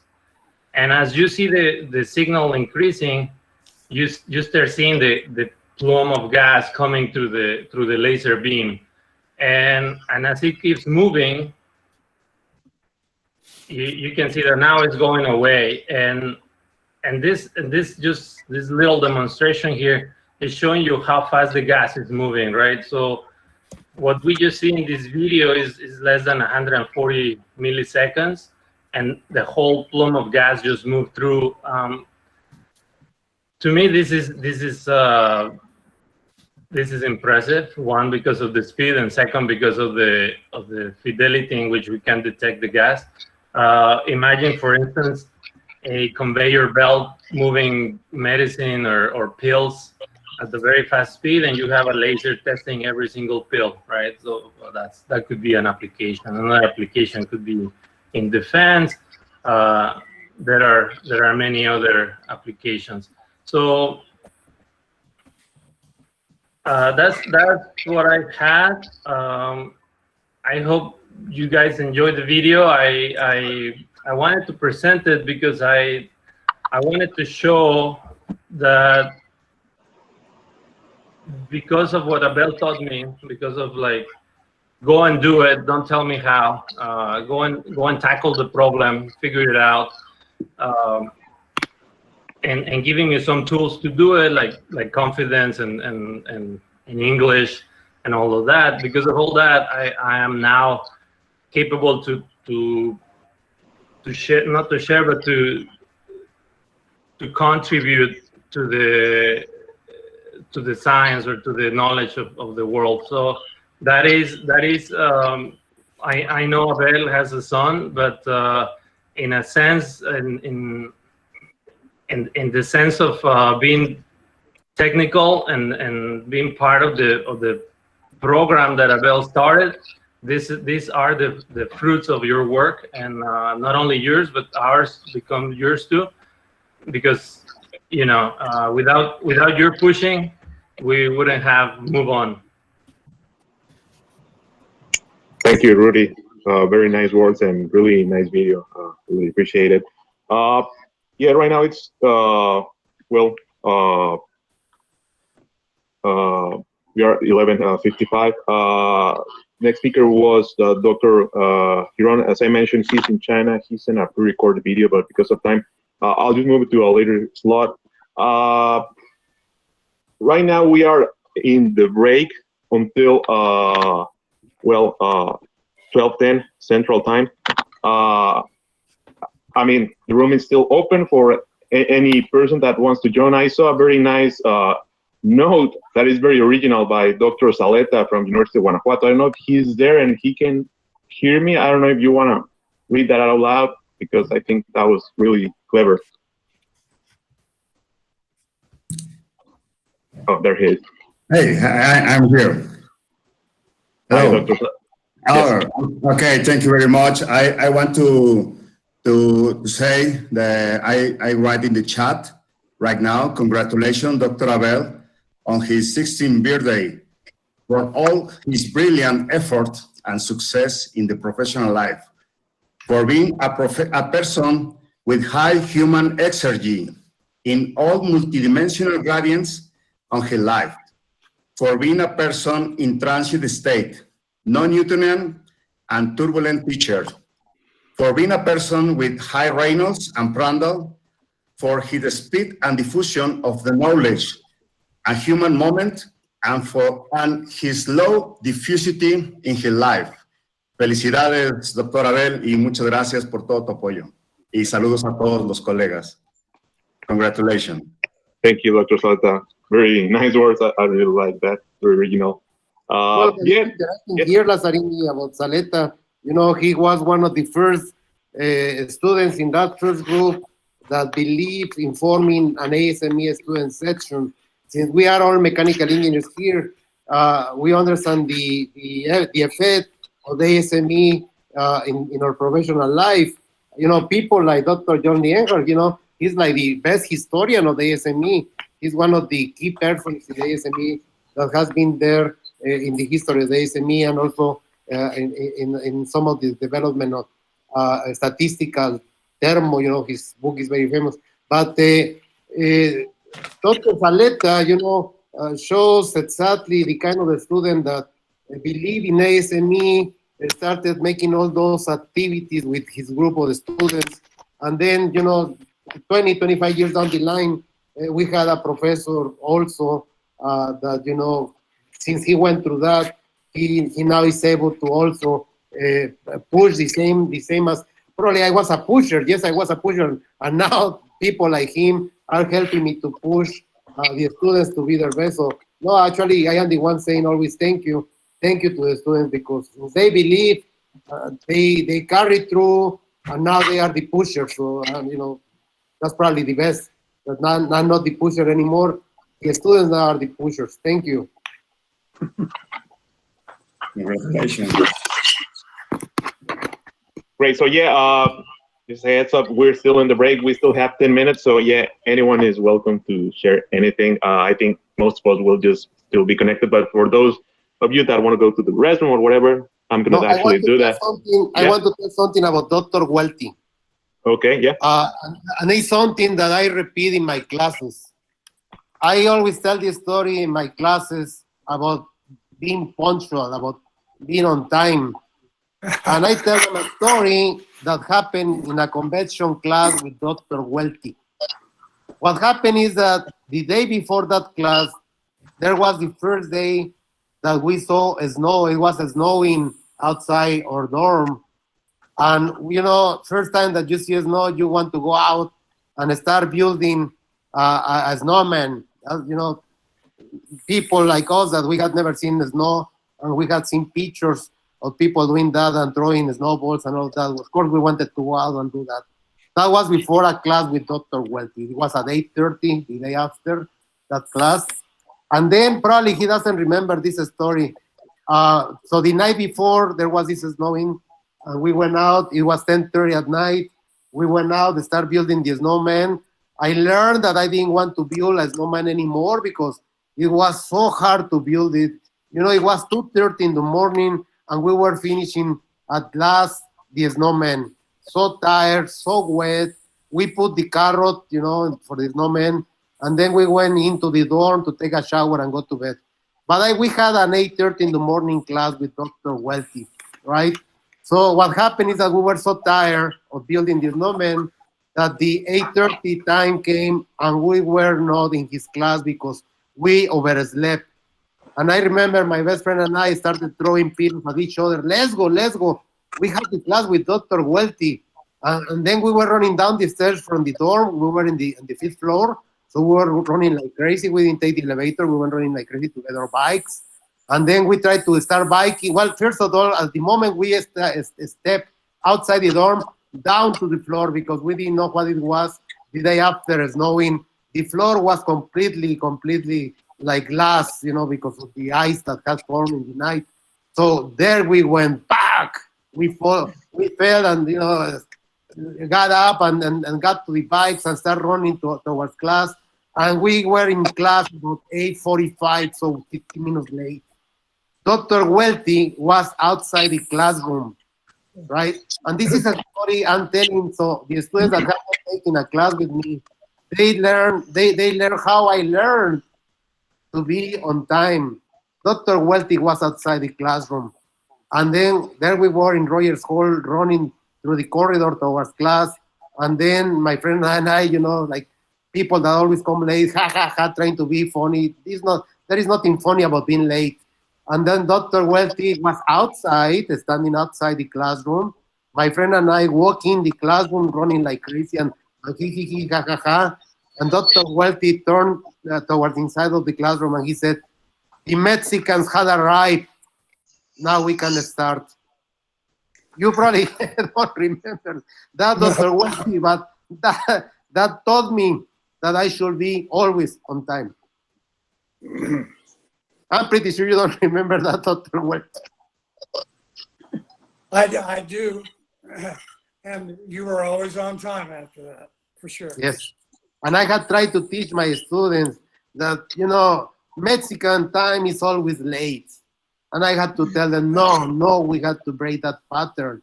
We had to be on time. And they are upset at the beginning, but most of them, like the guys that are presenting here, start being on time. They start behaving, professionally.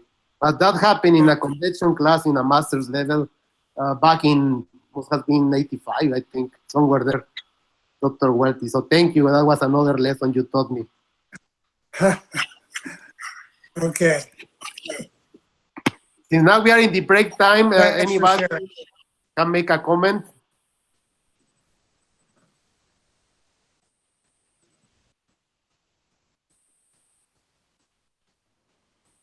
Yeah, I think most people went to the restroom. I don't know.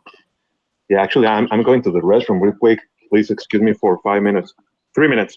Well, there are some people that we can say hello. Right. That they are anyone can share. Yeah. Yeah, there is a guy, Gustavo Cerda, that I am happy that he's with us. Gustavo, are you there? Gustavo had a very funny career path. He was a mechanical engineer, and then he switched to electronics. And then for the PhD, he went to something else. Hola, Gustavo. Hi. Thank you, Abel, and congratulations. I just want to share with all of you one of the many anecdotes or stories in Abel's life. when I was his student, he wanted to recollect all the stories that were said about the origins of our faculty. You remember, Abel? We made a small Of course. booklet about the story, but besides all the work he had, all the research he was doing, he was interested in other elements.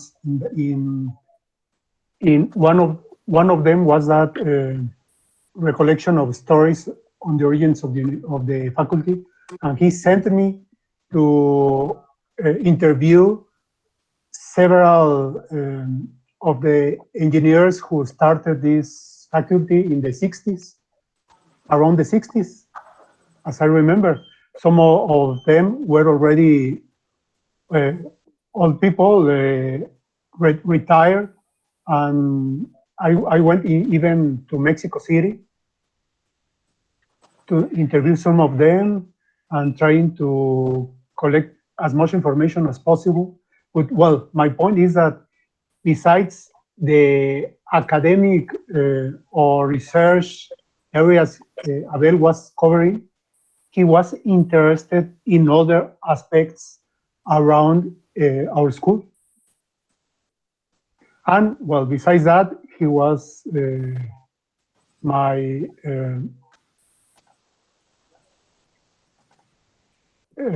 director of my engineering, my bachelor thesis. And, well, thank you for your example. I'm happy to be here and hearing all these stories and all these interesting things we are sharing here. Thank you.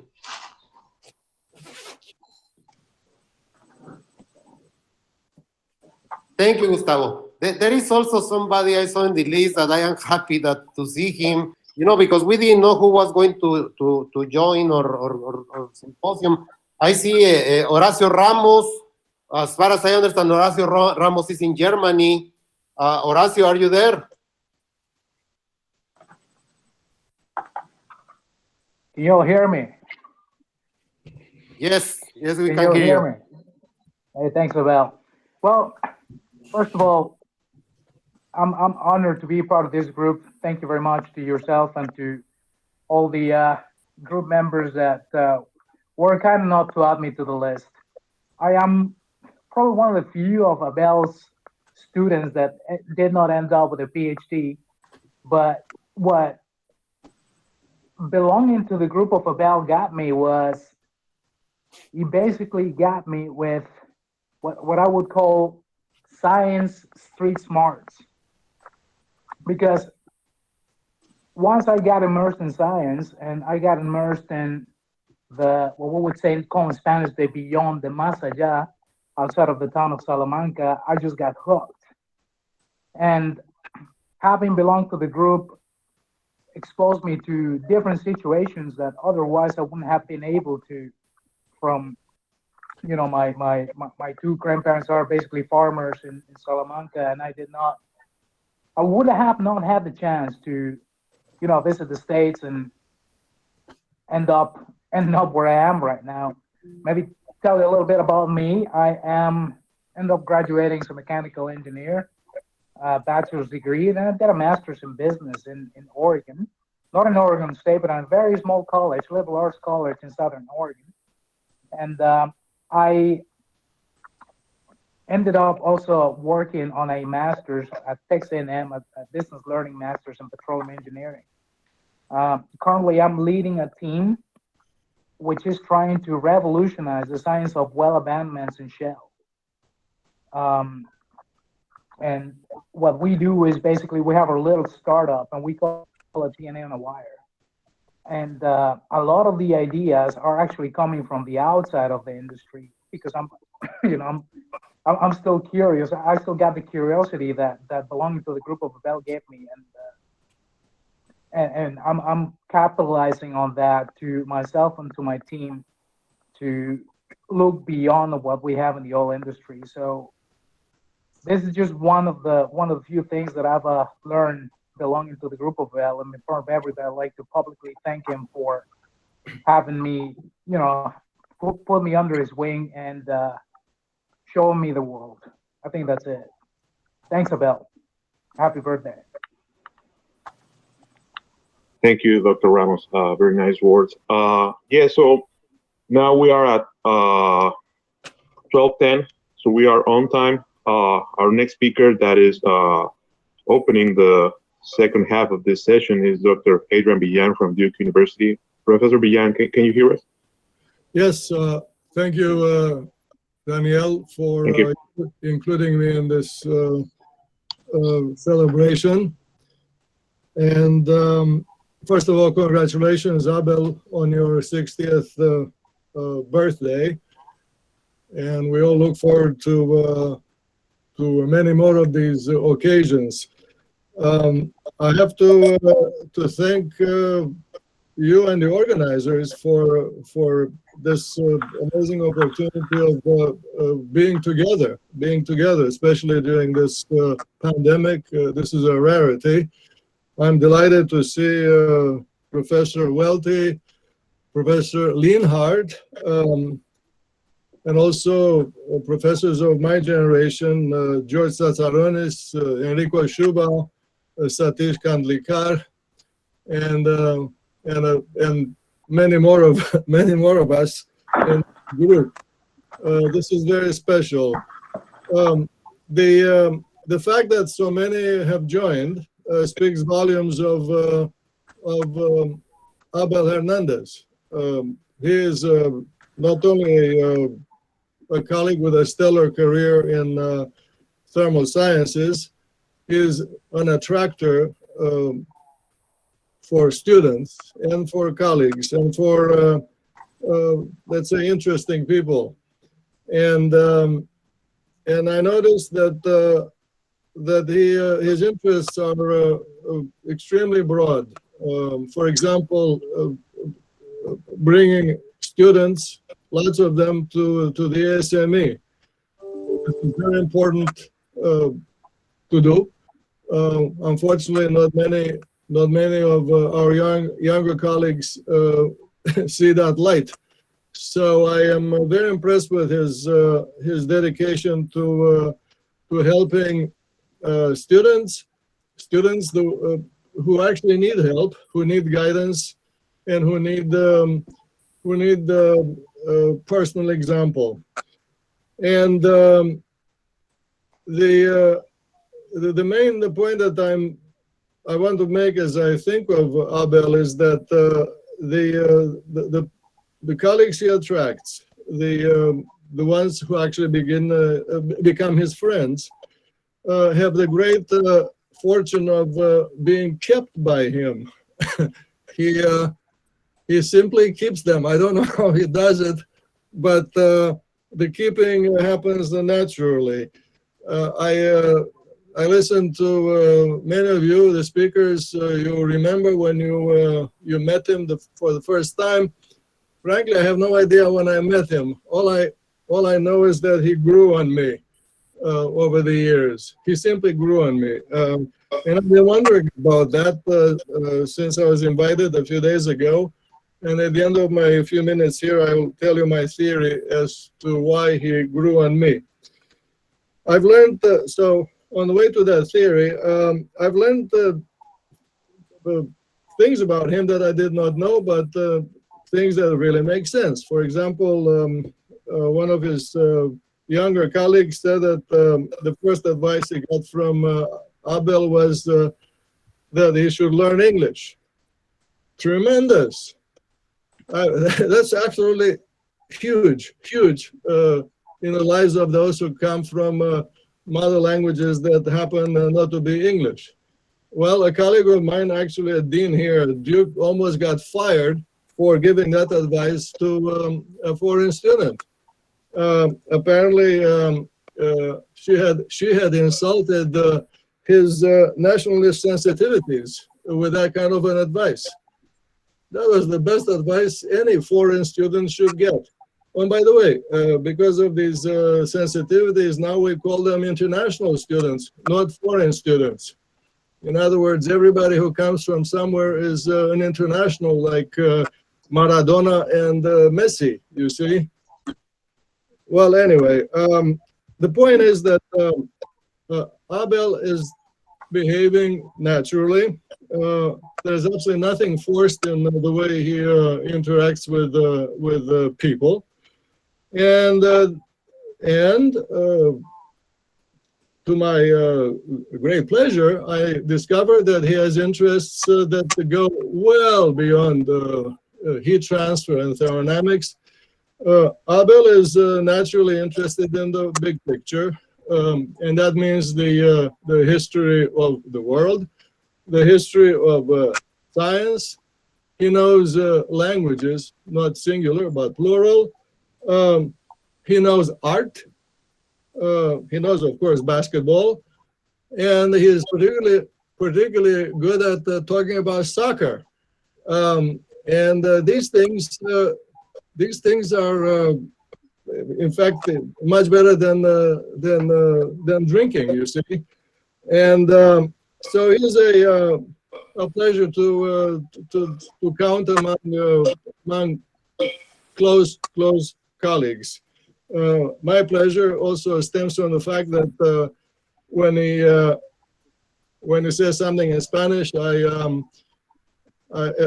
I feel at once, let's say, at home, but on the other hand, I think he speaks funny Romanian, and I want to hear more. I want to hear more. And the beginning and the end of our interaction consists of 3 words, somos todos Latinos. So my theory, which I just outlined, is very simple. He is the way he is, and we love him, is because he's an interesting man. There's nothing forced. He's actually humble, modest. He is a natural. And for that reason, along with all of you, I look forward to celebrating him again. And next time, it better be in person, so that I could give all of you a hug, especially a big hug to Abel. Thank you. Now let me mention something about Adriano that we had really, like each other through time. I enjoy having historical comments with him. There are a few people in our area of engineering that really enjoy talking about engineering and about historical aspects, not of engineering, not technical, but historical, things. And that's one of the things that I have enjoyed the most with Adriano, talking about historical things. And I must acknowledge that Adriano really has a really strong background in history.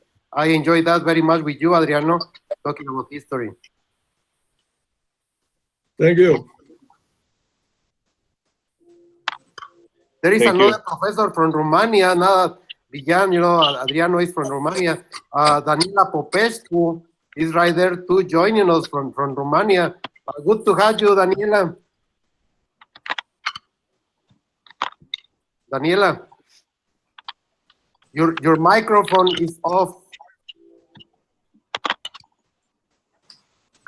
I was listening what Professor Bejan was telling to you, and I think he's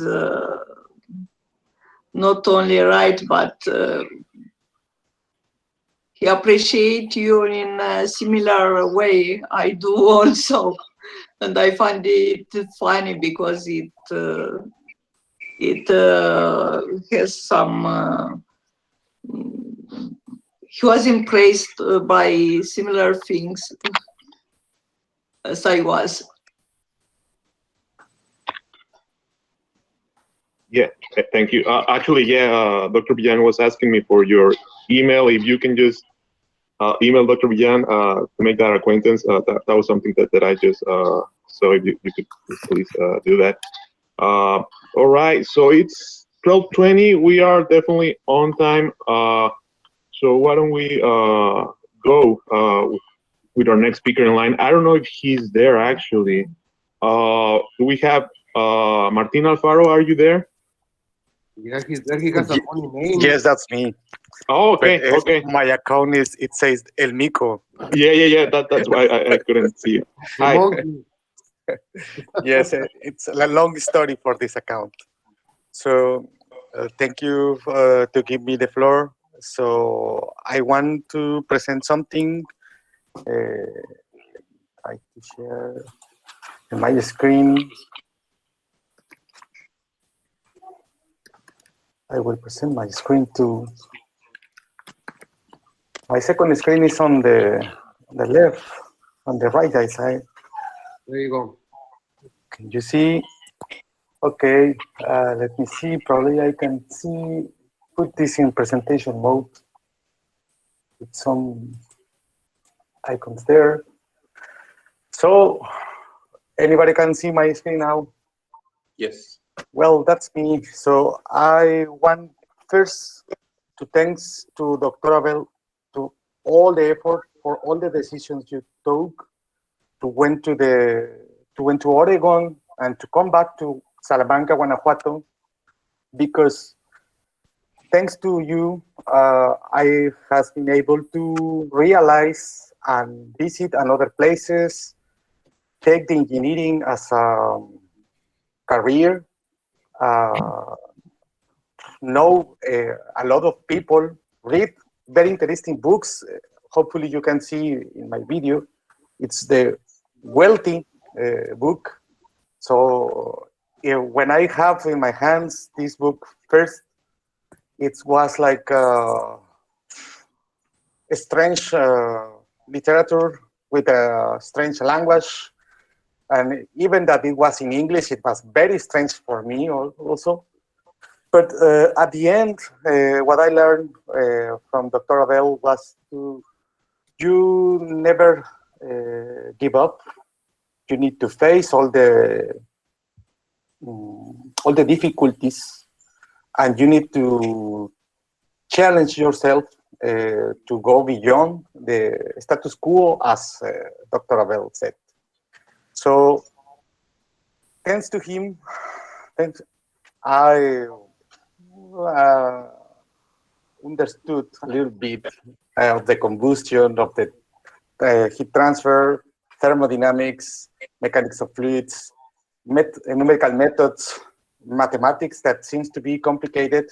But when you got a teacher, a very good teacher, and that's your case, Dr. Abel, it is very easy.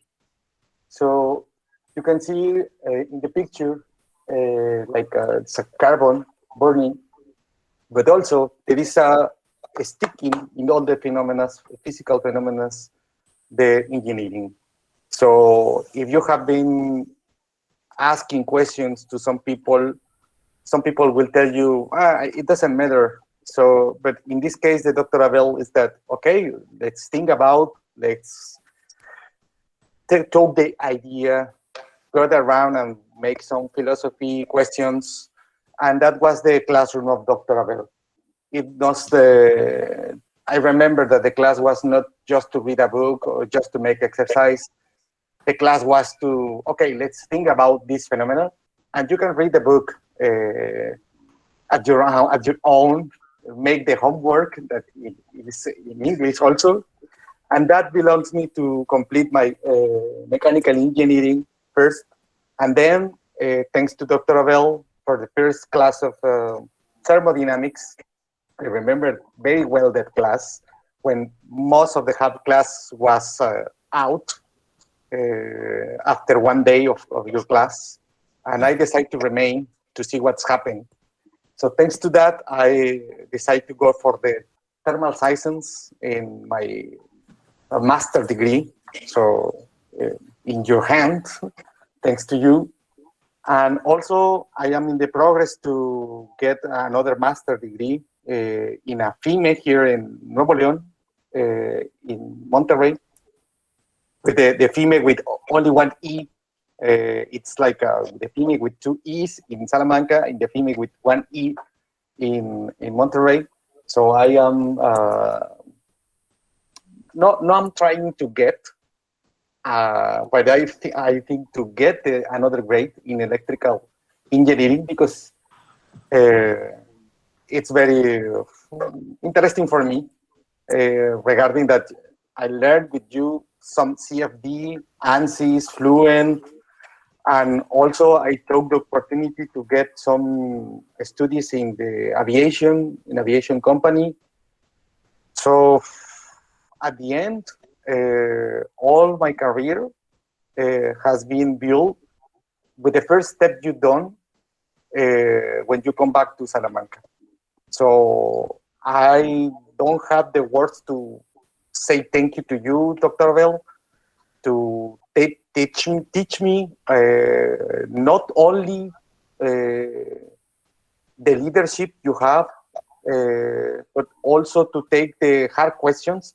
And for that, I have these 3 recommendations for you that I learned for the Dr. Abel. The first one is don't be afraid of the mathematics.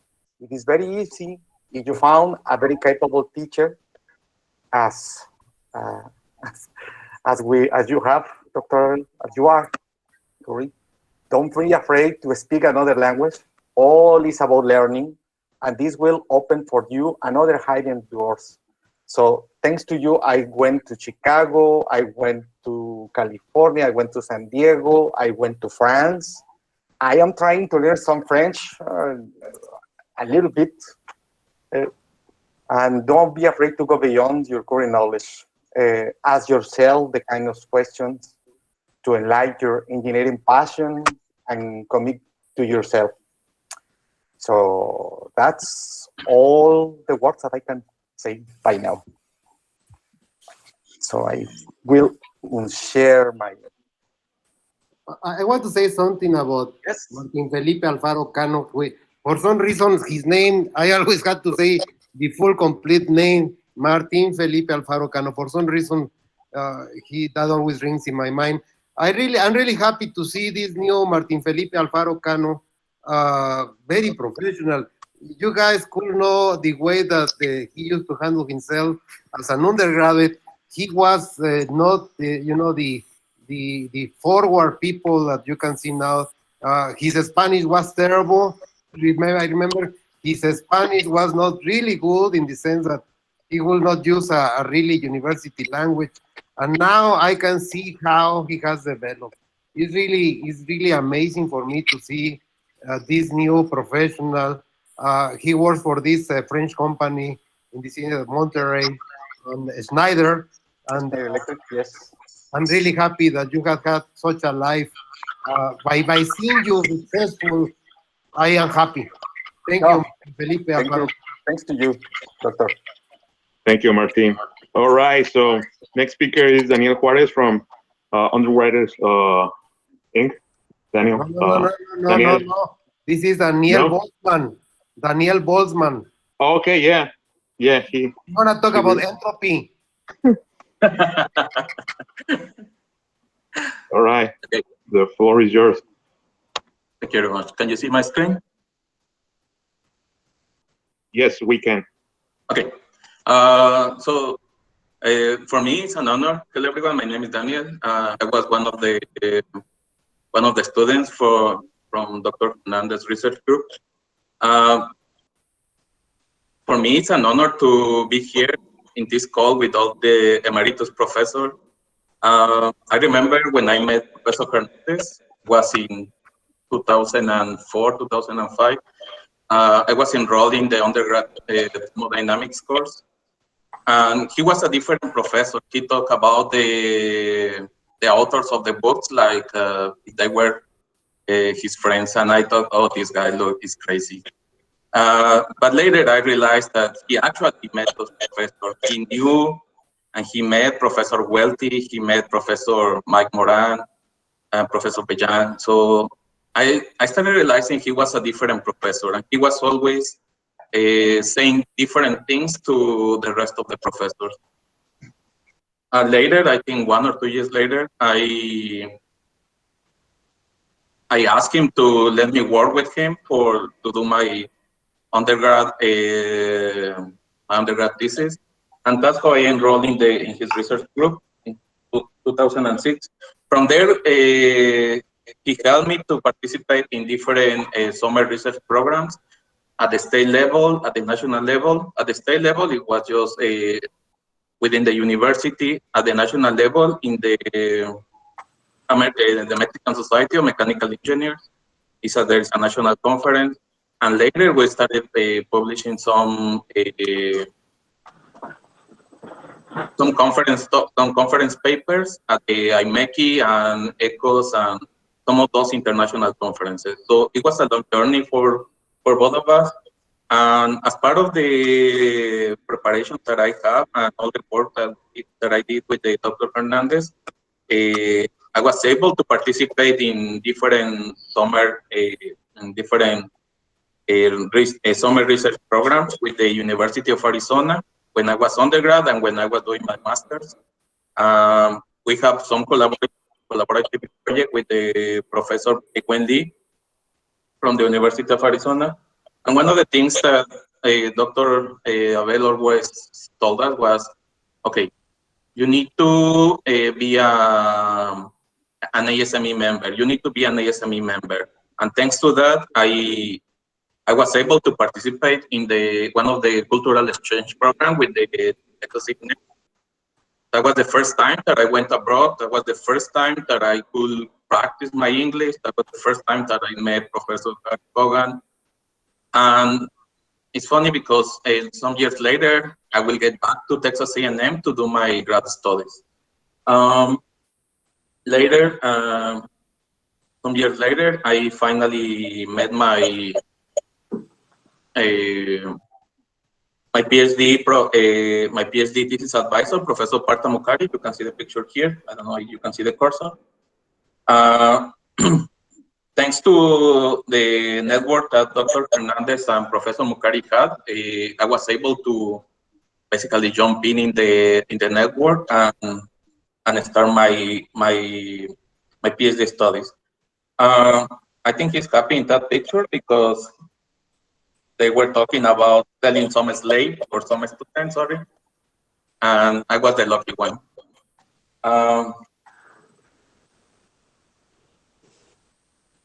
Okay, some of the things that I learned from, some of the lessons that I learned from Dr. Abel, initially I called them lessons, but I later realized that he's a very religious person and you don't know it, but tomorrow he will be at 6 a.m. At the church in the first row for the mass. So I'll change it to the 7 commandments of Dr. Hernandez. One of the lessons was learn a new language, not only English. It could be French, it could be Hindi, it could be any language, but practice a new language. Also be proactive in research. Always read paper, read one paper every day at least. Propose new idea from whatever you read, try it. Share your technical knowledge. It's not only about learning or give me everything. You also need to give your peers some of the knowledge that you have. You need to support your communities. It's not only about technical stuff. It's also about your development as a human being in the society. So as part of the ASME group, we did a lot of activities with the community, giving toys or helping or encouraging women to involve in mechanical engineering or some engineering studies.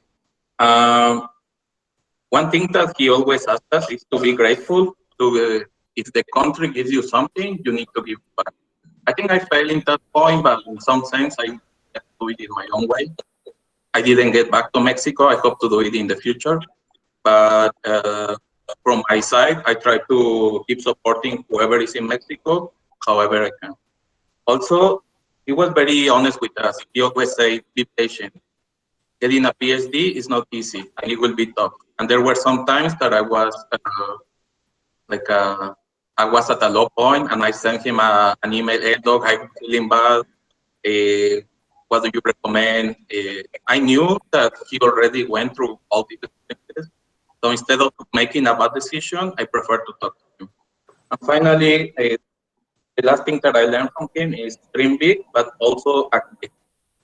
You are not you not only represent yourself, you represent your family, you represent your school, you represent your community, your state, and more importantly, your country.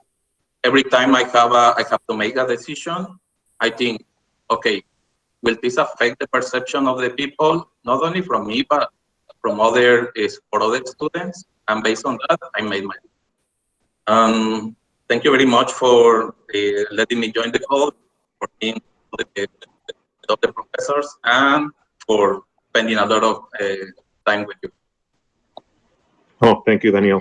Very nice words. There is something that Daniel is not telling us. There is something. Let me tell you something that he's not telling us. Apart from him being Boltzmann, and he didn't talk about entropy today. Daniel is one of the brightest students that have come in the research group. Let me tell you, Dr. Welty, let me just tell you about this kid. By the time he finished the master's with me, he had 23 papers, Dr. Welty, 23 papers. What about that, Adriano? 23 papers by the time he had finished his undergraduate and his master's with me. That just tells you how great this Daniel Boltzmann is.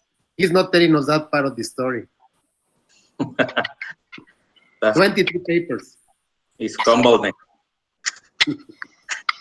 He's just being humble. But yeah, he definitely is great. All right, so we are definitely on time. Next speaker is Dr. Greg Kowalski from Northeastern University. Dr. Kowalski, are you there? Yes. Yes. Hi. Hi. I want to share my screen. Sure. Just because if I don't, I will probably go way over my allotted time. I'm trying to share it. Now I have to put my reading glasses on and look at my bigger screen. Sure, on the lower right, yeah. Right, I've got the, should I do the window or the entire screen? Probably entire screen if you want, because that way you can just control your computer normally. Daniel's shaking his head, no. No. It's because I'm using multiple computers. One computer is recording. I'm talking from another computer. That's why I am looking at different screens. Okay. All right. I'm not sure why it's coming on. Abel, happy 60th birthday. I am so honored to be part of this group. I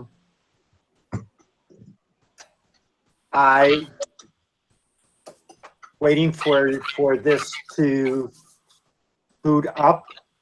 Yeah, it takes a few seconds to. Okay. Many of the things I am planning on saying have already been stated, and I am going to repeat. You're a fantastic person, and several of the people have stated this. They have worked around this particular word. You're genuine. The role that you've played in your students' lives, the role you have played in ASME, in the engineering profession, has been fantastic. And I was hoping to share. Daniel? Yes? Do you have the backup I sent you? Yes, I can pull it up. Okay. In a few seconds. Yeah. You can just continue speaking and I'll just pull it up as soon as I can. As soon as it comes up. Yes. I am not going to focus a lot on Abel's research, scholarly activities. I want to go back to when I first met him. And it again was through ASME. And I remember being an organizer and walking into the Advanced Energy Systems Committee meeting and being the bearer of very bad news. Things were going to change.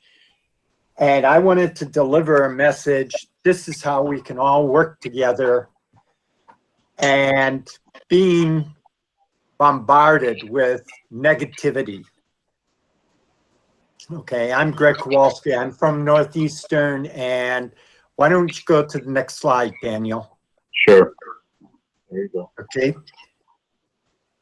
This is I met Abel 2006. And as you can see, several of these slides are going to be focused on ASME activities. You've already seen this hallway on several pictures. Dr. Mukherjee has the same hallway, but a different group of characters.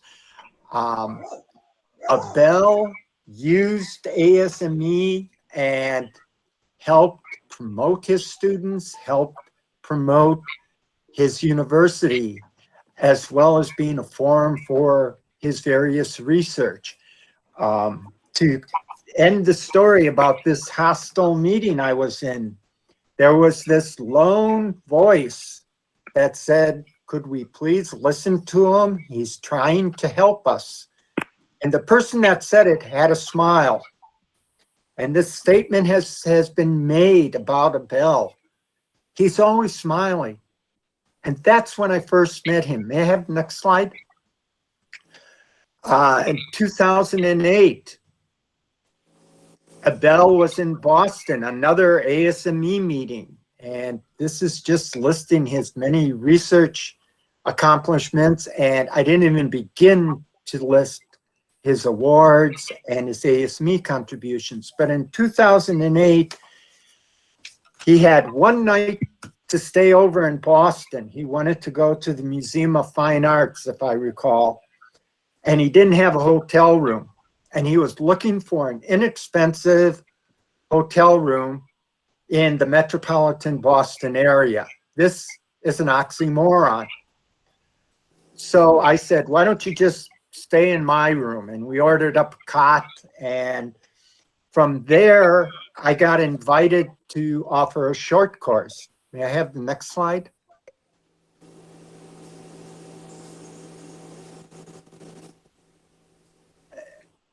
I was able to travel to Mexico in 2009 to give a short course.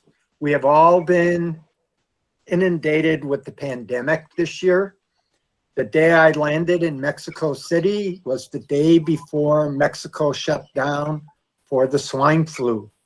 So instead of 2 weeks of short course, I got to stay in Mexico City for an extra week in a hotel until Abel picked me up in Guanajuato and then took me to Salamanca. On the left is a classroom of the students in that short course from 2009. I think almost every one of them is on this call, Abel. They have all gone on to graduate school. They have all been very successful. I continue to meet them throughout the world, Italy, Portugal, Canada, the US. I go to an ASME meeting, and if I don't encounter one of the students from that class, it's a failure. I'm also looking for you, Abel, at those meetings. The picture on the right is from 2016, when Dr. Lienhard and myself and his son were part of an engineering symposium that the ASME section at Guanajuato put together. There's something I want you to take away from these two pictures. It's not the number of students or my role, but the intensity of those students, those of us who are faculty members, what we would give to have classrooms, every lecture with that level of intensity. And Abel, this is what you've instilled in your students. May I have the next picture? question has come up. Why is he so successful? And I take this to be the rest of the story. He feeds us. He organizes meetings and he feeds us and he creates an atmosphere of goodwill, of camaraderie, of sharing technical ideas. Alexandra, who used the term you and exegy. You are exegy. You are so much useful energy. And this picture is part of it.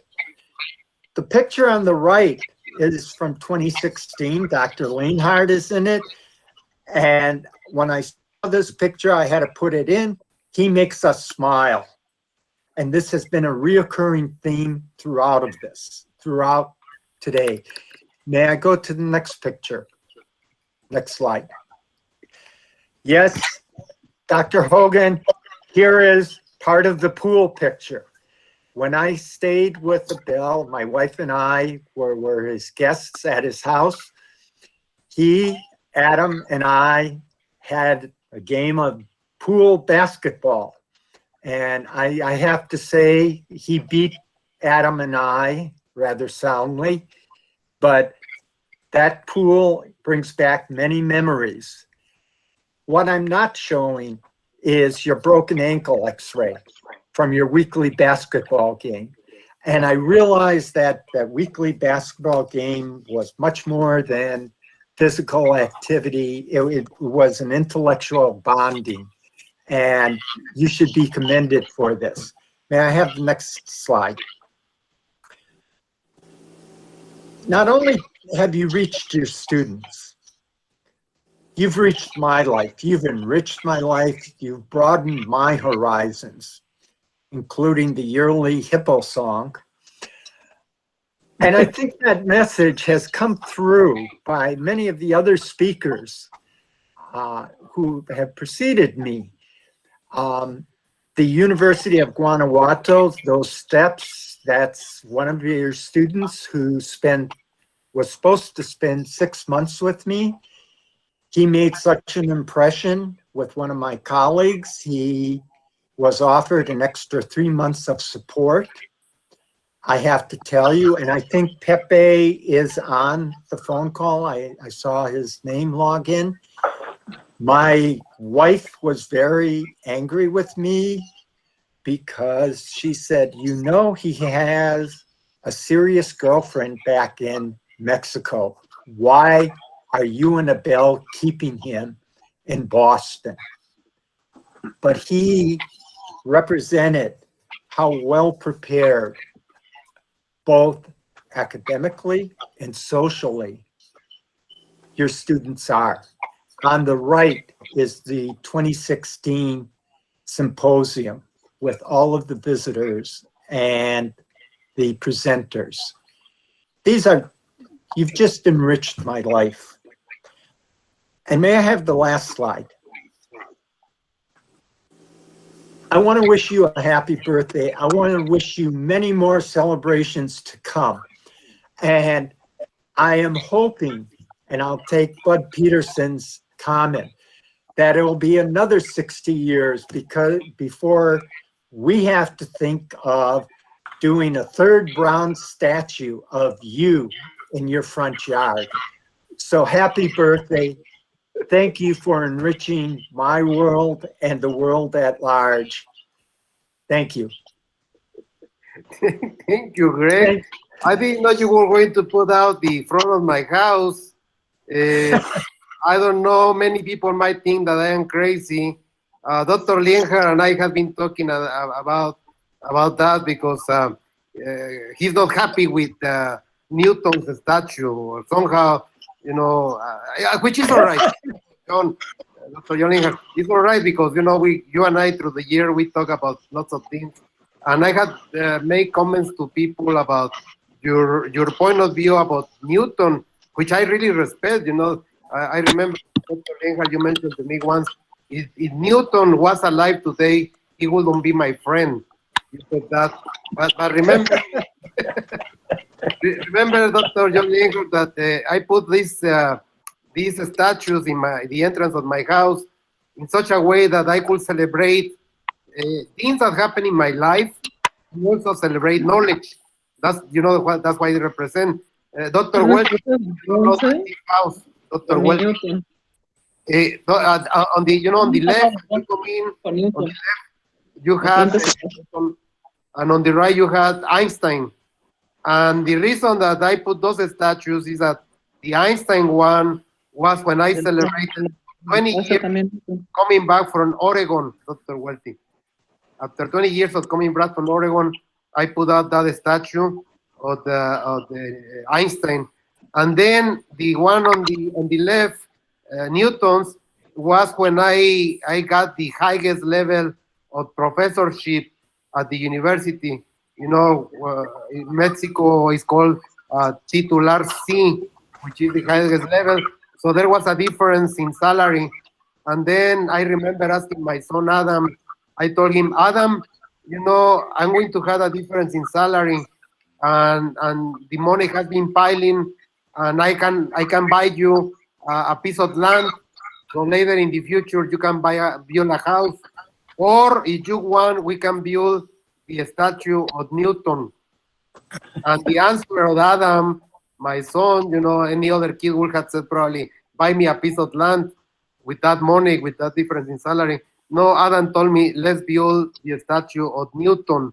That's the story on those two statues, Greg. I'm really happy that you shared that, because that's part of my life. I don't think that in Bulgaria, Dr. Kirova has ever seen a house with the statues of Newton and Einstein coming into the house. Thank you, Greg. That was great, that picture. It's now that I think about it, I should have said that you should have bought a Camaro instead of the statue. A Camaro car. A Camaro. I'm happier with that, the statue of Newton. A Maserati, Adam. A Maserati, please. Oh yeah, Maserati. That would be the second choice, right? A Maserati. The Dr. Beijing brought up your love of history, and I think this is this needs to be remembered. I also want to bring up, someone mentioned this meeting's in English, and the number of your students who have said how you have pushed to have them learn a second language.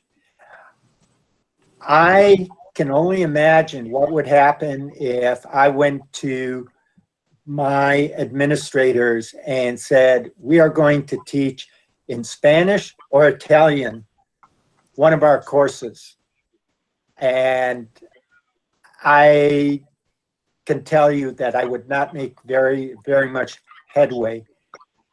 But I'm embarrassed that my Spanish has not progressed because I haven't visited Mexico for several years. Happy birthday, Abel. Gracias, Greg. Gracias. Thank you, Dr. Kowalski. Very nice presentation. I'm going to stop sharing that screen.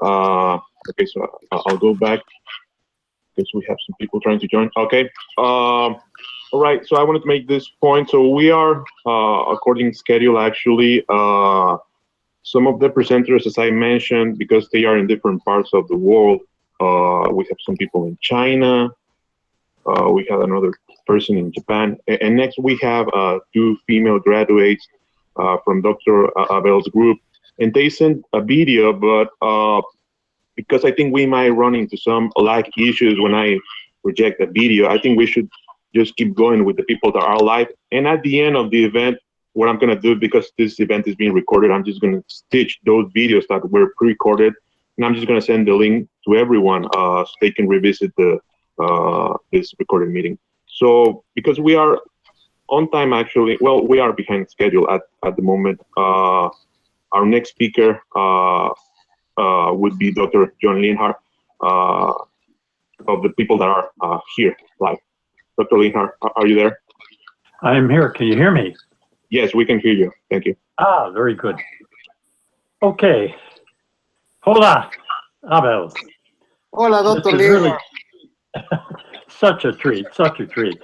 I'm so happy to add my congratulations today. And I hope you know that 60 is the new 40. I got to tell you, 60 is a wonderful milepost. It's where you find new directions, new excitement. I've been admiring the energy you put into everything you do, and now I get to see what new place that energy is going to take you. Now, one thing is clear. I know one thing won't change, and that is your desire to foster new knowledge. And at this point, I'm preaching to the choir. I'm repeating what has already been said. It is so clear. We are all speaking about the same person. Like you, I also look back at our shared experience at Oregon State. You and I remember that quiet place off in the woods of Western Oregon. In fact, quite a few people here. I know that you and I and James Welty, all three of us graduated from Oregon State, but I guess I've heard several other people here as well. Is that right? There are more, right? From Oregon State? No. No, okay, just the three of us. Yes. Actually, you graduated from Oregon State University. James and I graduated from Oregon State College. And of course, James is just a kid. He was a freshman when I graduated. I'm the old guy here. But I often think of how that peaceful place left us both, left us all three, with a heightened sense of the wonderful process of learning new things. And I really, really admire the way you've carried that into the University of Guanajuato. It's been a treat to watch your dedication to the process that makes your students into engineers. You have a deep respect for what is accurate and what is true, and I've seen how you combine that respect with a respect for each student as a person. Another thing that stands out, and that's the way I see you showing far more interest in questions than you do in displaying your own knowledge. Curiosity and questioning is the path to wisdom. God spare me from experts. The people who will save us are the people who seek out their own ignorance, and that is what you have constantly shown a willingness to do. That is what I so greatly respect. What I respect is your respect for knowledge. That respect for what is true, that willingness to be guided by the facts. And that is what I see you passing on to your students. And that is what almost everyone who has spoken here has said about you. So you've lived 60 years to be proud of. And my birthday wish is this: whatever direction you take, I hope the contagion of your learning will infect all of us around you. May you live that out for the next 60 years that we've all been talking about. Thank you for all you've done, but thank you too for all that you will still do before you're done. Happy birthday, Abel. Gracias, Dr. Linger. Let me tell the audience that you and I, for the last years, have been sharing lots of discussions. Really, I really, cherish all those discussions that throughout the year we have. Last time we were talking about 48, I remember, right? Some histories about all those people that put the knowledge there for us in heat transfer, and it's a joy. It's a joy to have those chats with Dr. Linger. I really, really admire you, John, and thank you, because you are somebody I can discuss those interesting things. Apart from just like here in Mexico, they will talk about football and politics, and always criticizing and so. But with you, I can really enjoy knowledge. Thank you, John. You have been really, son, really difference in my life. Gracias. Well, the pleasure has been all mine, Abel. Really, I've enjoyed our friendship so much. And let me tell you that in each class that I teach, apart from always pushing that the book to use is Dr. Walt's book, I still use it in my heat transfer classes. I always show in any class that I teach your page about the ingenuity, the engines that made our life. So I am a big fan of you, John. Thank you.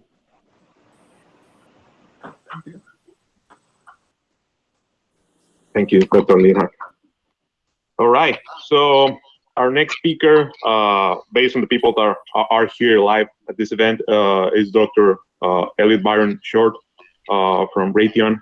Dr. Short, are you there? I am. Hi.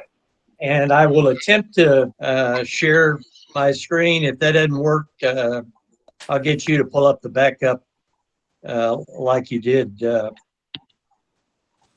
Sure. For Greg Kowalski.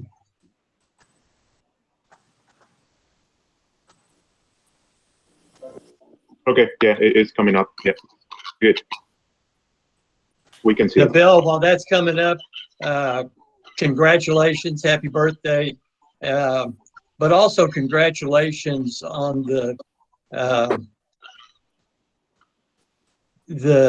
wealth of camaraderie that folks have expressed and your impact on each of us. It's a privilege to be able to participate in this. It's also gratifying to see your students and their impact on your impact on them and what they have done and progressed. So I'm sure that's gratifying to you as well. Can you see my screen? I'm not seeing it. Yes, we can see it. Yes. Okay. And what I want to focus on is Abel's impact on mechanical engineering in Mexico. We've been hearing about that all morning and into the afternoon. But I want to talk about what I had the privilege of working with Abel through some ASME activities in Mexico. 2001, 9/11. Prior to that, Harry Hogan mentioned that students would come to regional activities in Texas, Louisiana, and Oklahoma, and they would, from Mexico, from different schools in Mexico, they would load up buses and come to those events. After 9/11, it was very difficult for that to happen. And so 2010, plus or minus several years, we started hosting some events in Mexico. Can you see the slide that shows the picture from, I'm not seeing it, from Morelia? Yes, we Okay. can see the slide with the students. That means the way I pulled it up will work. The slide on the left shows the student section advisors who attended that student professional development conference in Morelia in 2012. And Abel's fingerprints are on many of those sections, probably most of those sections. There were 12 representatives of student section advisors from 12 universities in Mexico. There are a number of others who Abel's fingerprints are on, who he helped start, who encouraged and nurtured, who were not at that event.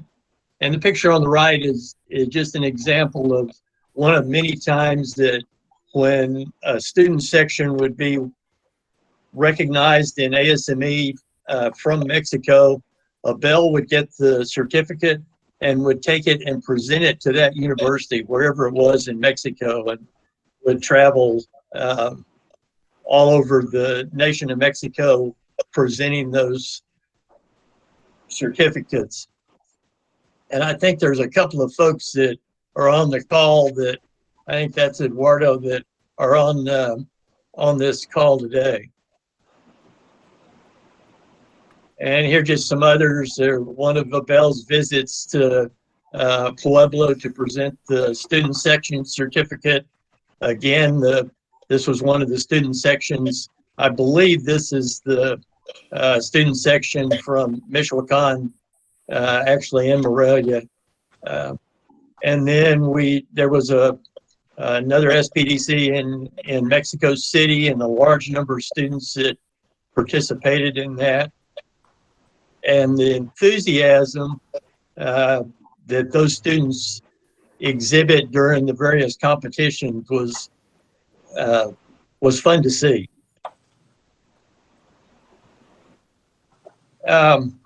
At the time that I was involved with District E, Harry Hogan mentioned the regional activities. They then transitioned to districts, which spanned a larger geographic area, but we were fortunate to be able to still be working with Mexico.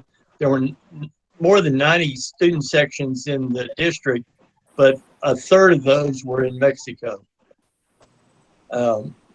And again, you can see some of the enthusiasm.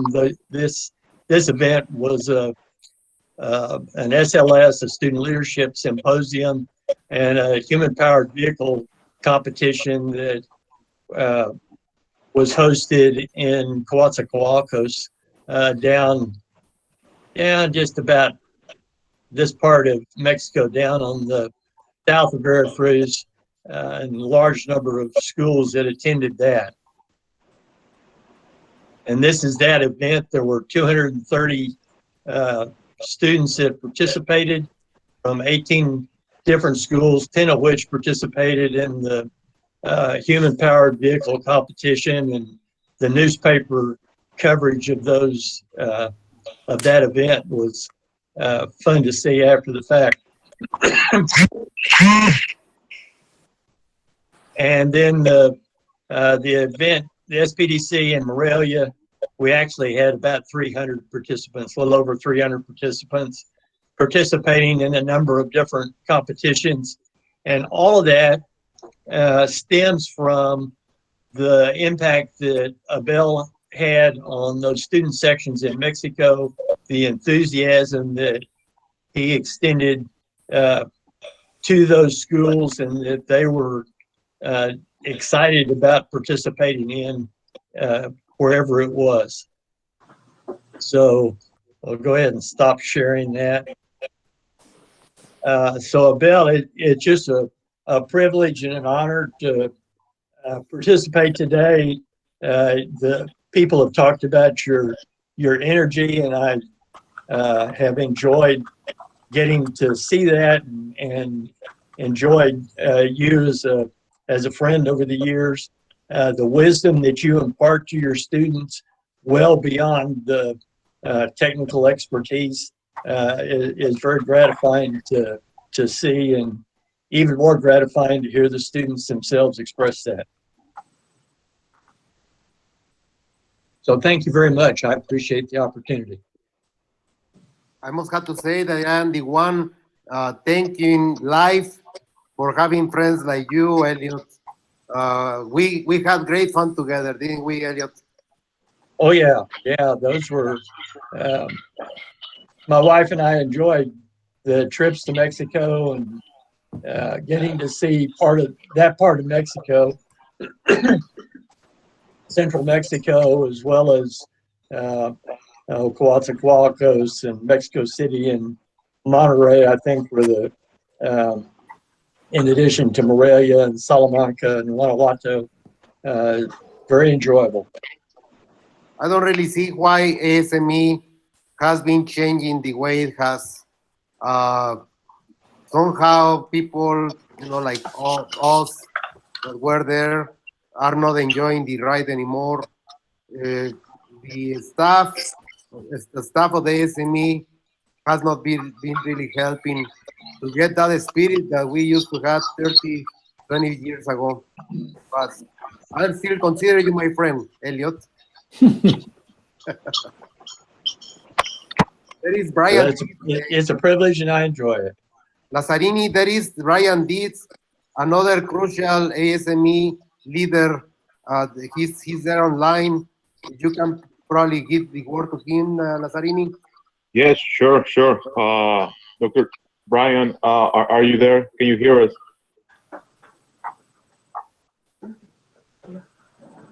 I see he's online, but there he is. I'm Yes. I'm here, Abel, and I wanted to express my appreciation. I think you single-handedly recruited 20 out of the 30 student sections in Mexico, and you did a tremendous job in doing so, and it was fun to be with you. I think there were 8 that you recruited while I was vice president of the region, and many thereafter. And I just wish ASME was as enthusiastic about Mexico as we were down here in Texas. Elliot and myself and some of the other leaders were very, very pleased with the enthusiasm that you recruited ASME and promoted ASME in Mexico. So, and thank you for this opportunity to join you on your 60th birthday. You're starting to look a little middle-aged, you know that. Sure thing. But it's a joy to see you, and many happy returns, Abel. Gracias, Brian. Lazzarini. Thank you, Dr. Diaz. Yes, sure. Why don't we continue with Dr. Jaime Cervantes de Gortari from UNAM? Are you there, Dr. Cervantes? I am here. I don't see myself, but I am here. I can We see can see you, you. all of you. Yes, we can see you for sure. Yeah. Yeah. Okay. I should put my presentation that is in PowerPoint to the screen. So I don't know what is the next thing to do. I think that you have to handle from your side. Is it okay? Okay. Daniel, you skipped me. Enrico. Yeah, let me just find those. Yeah, you can just keep talking while I find them. Yeah. Yes.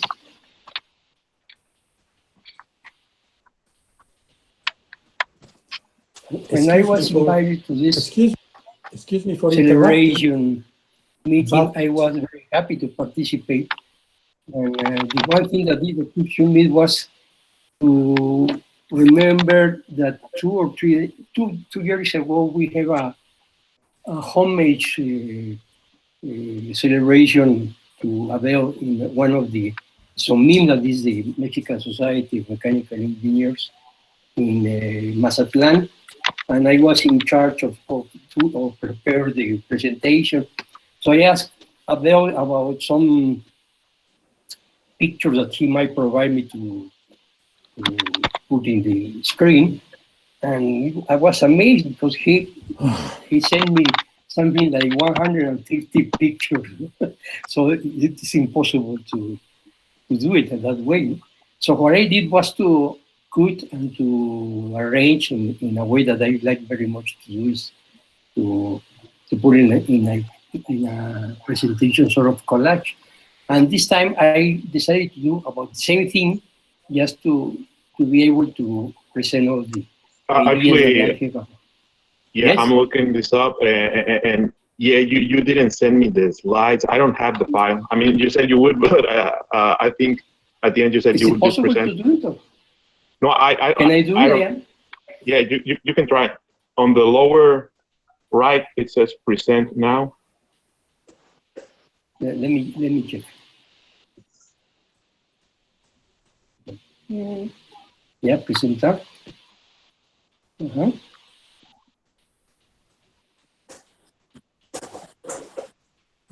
Yeah, is it seen now, Daniel? No, we cannot see those. You can send those. Now let me see if I can start with the. What about now? It's coming. Not yet. Not yet. Oh, sorry. Yeah, sorry. No, wait. Yeah. It's not coming. No. Actually, we please excuse please excuse me because I have to say we had two different programs, and one program had a gap. Actually, the presenter, the next presenter was Enrico Schuba. I'm very sorry about that because I have two different programs. Yeah, no, don't worry. I mean, in the meantime, Dr. can send you the file. Yeah, right. So why don't we do that? Because why don't you send me the file in the meanwhile? Because I made that mistake. It was Dr. Rico Chuba's. I will do. Okay, I will do it, and yeah, please send those to my email, and I will present those. So and yeah, I mean, don't worry, we have time. We are all on time. Yeah, Dr. Enrico. No. I love Maserati and I love Italian people. My grandparents are Italian. That's why my last name is Lorenzini. Obviously, yeah. Quite obviously. Yeah. Okay. Okay. I am working on the voice. Please take a little bit. Hello to everybody. Thank you for inviting me. Actually, you have said everybody has said something nice about Abel. Can you say that, of course, he was instrumental in the ASME? His students adore him. And I'm a little envious because when I turned 60, my students did not organize such a symposium. So you beat me to that. But one thing that you didn't say about his professional life in engineering is that, at least I didn't hear it, he delegates. He assigns tasks to his co-workers and he trusts them. And that's a way of pushing them to do the right work, the right job in the right way. And I think this is not everybody, especially in academia, is capable of doing that. And I've seen that in person. I recognize this attitude and I liked it very much. And I think most of his success is due also to this ability to find the right people to do the right thing, which shows, as a matter of fact, in the words of his former students as well. One thing that I think nobody mentioned that, is that he's excellent in organizing dinners. I have a memory of once he took me to a Mexican restaurant in Mexico City. I think he was in Mexico City. No, he was in Guanajuato. He was in Mexico City, where he fed me with crickets and caterpillars, which for me, was it Guanajuato, Abel? Puebla, the city of Puebla. In Puebla. Which was something new for me. I'll always remember that. And I'm a supporter of insect food ever since. Now, I've known Abel for over 25 years, I think. It was mentioned before by someone that he's a very curious about different topics in culture, except for engineering, and that's true. And he's also very multidisciplinary. You can talk with him about history, about architecture. I remember he took me to some Maya pyramids in one of my visits to Mexico. He's genuinely interested in these things. He's not just showing off. He likes to read. I'm sure he has read some books about Newton, for instance. I'm sure you have. And this intellectual curiosity reflects in his scientific achievements as well. And I'm convinced that all of us here are capable of getting somehow outside of our rather narrow engineering culture or knowledge and get to mix knowledges from different fields. And I think this is one of the things Abel has been doing best. I'll finish here because for me it's dinner time, so you won't mind if I leave the meeting and go eat. Abel, I don't need to wait until your 120th birthday for me, I will be very happy if I can be there by your 72nd, because I will be 84 by then, and I make a reservation for a little talk in 12 years from now. How about it? Promise? Yeah. That's a plan. Okay. Okay, thank you very much, everybody. I really enjoy Enrico's company for all those, more than 25 years, surely. In that gang that came out of the ASME Advanced Energy Systems Division that developed into the ECOS committee, the ECOS group. And I guess we have had lots of fun, Enrico. We have had fun along the ride. Yeah, and also did good things with the summer school and the ECOS and the ASME. Well, and of course, we are forgetting that Dr. Sosimo, you know, you and I helped him to get through his PhD. I don't know, Sosimo, he was there. Sosimo, are you there? He was there in the list. I don't know if he's still there. Well, I always cherish that funny story about Sosimo getting sick. He had a problem there in Rome. Well, you know, he was in Rome with you. And then Sosimo went to the doctor, right? And I don't know if they didn't explain to him in Italian exactly, but he was sent to a doctor for ladies, a gynecologist. I don't know if you knew about that, Enrico, that story. No, I didn't know that, but I suspect that he intentionally made that choice. I suspect. The smart Sosimo. Great time together, Enrico. Thank you. Okay, thank you. Thank you, everybody. Bye. Thank you, Dr. Shiba. We Bye. appreciate your time. All right. Yeah. So we are according to the program. Yeah. Again, I'm sorry. I just look at the different program we had. But now, yes. Daniel. Yes. Yes. I already put the presentation in the Google Drive into your name. Okay. Can you Got check it. Yeah. I'm just Got going it? out. Yeah. Yeah. Just a second. Yeah. Yeah. All right, so I'm gonna present now. Okay, share. There we go. Okay. Oh, can you see the slides? Oh boy. Okay. Okay, so can you move when I ask you to do it, please, Daniel? Yes, Okay. yes, I will control, yeah. Okay, so I was telling you that when I first met Abel was when he was in Oregon looking after his PhD. So I was in Salamanca, Guanajuato, spending for a sabbatical leave, and I actually teach his fellow colleagues of the School of Salamanca. So I didn't meet him personally until there was a Latin American Congress, and he transferred that I was in charge of the organization. And he looked kind of strange to me because he was very, very well behaved, very well dressed, I would say, with tie as always, and with a camera, but talking in a English with a Spanish accent. No? I say, who is this guy? No?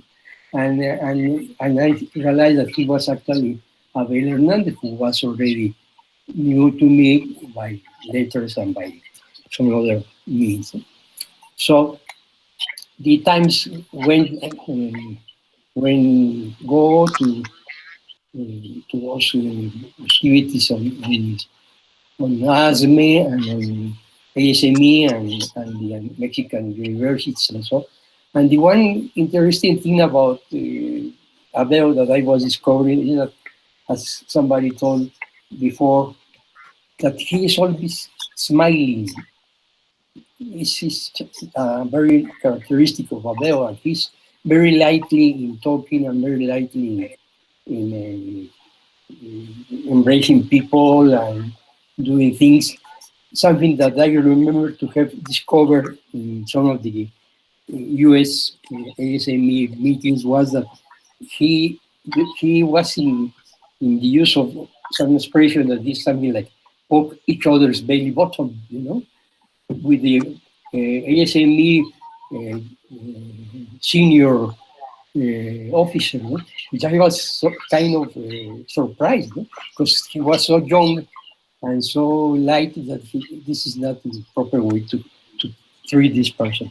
But he was already in a good situation with these people.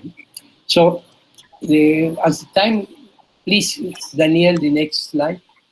Next, okay. He was participating in many, in many activities and promoting students and doing many relationships among institutions and so on and so on, so on. So he was becoming very active, very famous, and very noticeable to even for us also in Mexico. Okay, so next one, please. Next one. Oh yeah, I see all those nice pictures there. Okay, can you listen? Okay, with me? Yes. Yes. Okay, so he is so very good in performing, teaching, researching, patenting. He has some patents in both in Mexico and the U.S. and in many other issues that he participates, especially students. I think that's his main activity, to promote students and to teach them how to behave, how to learn what to do, what to not to do, etc., etc. But the next slide, please. The one thing that I would like to mention now is that he's not good, not only with he's good not only with the engineering students and professors and relations with other institutions, but also in local programs. These are just a sample of the kind of projects that has been led by Abel in the past years. For instance, the participation of women in engineering, the promoting toys for poor children, and taking young people to the college and to participate in activities and so on. And he is very good also in that respect. So next slide, please. The other thing that I would like to stress, and of course I will be more in short time, is what he does in terms of social life. And here you can have a sample of pictures where you can realize how he is all the time together, close to the students. He invites them to participate even in her own life, and going here, going there. And you can notice in the pictures that there is a little fellow that now is not a little anymore, that is the name, but goes by the name of Adam, his son. He is all the times with him, and it's incredible that the way that he has learned. There are things that are a little bit funny with Abel. For instance, he decided that his own son has to learn English, so to speak English. So he decided to talk to him all the times in English. And Adam now is fully English and Spanish language speaking. And the only thing is that Abel has a strong accent in English, as being a Mexican. And at the beginning, also, our little Adam was also without accent. But now he has improved, and now he's fully smooth in talking to you.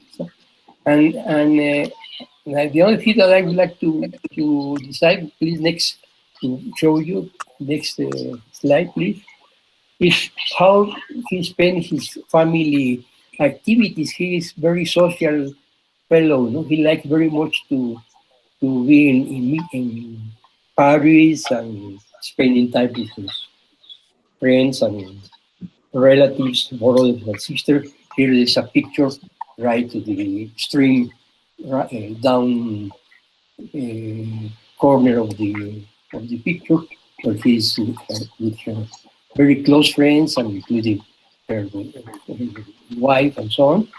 And many aspects that are not clear in the presentation, but can be said with some as a situation that were unusual, no? Because the character of Abel is that he always surprises with things that he decided to do or to perform. For instance, and this is Adrian Bellan was also he can testify. There was this meeting in the new building of the School of Mechanical Engineering in Guanajuato, and it was so successful with in the calling up for young students to come to the meeting that there was not a room to everybody. The rooms for presentations were of 60 or maybe 65 seats. There were two of them actually, but we have something like 120, 130 students participated. So what Abel decided to do is to repeat the meeting in every aspect of the program. So one day we come to one of the rooms, and the next day we come to the other room and repeat whatever we have exposed to the participating people there.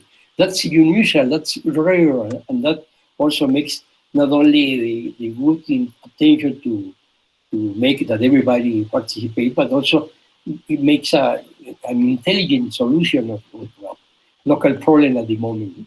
So things like this are many that can be told about Abel. What I can say is that he has been a very active from the Mexican side, very successful, very well respected now, and very well known of everybody. And of course, he has improved his relationship with everybody, you know, and we also have improved it also.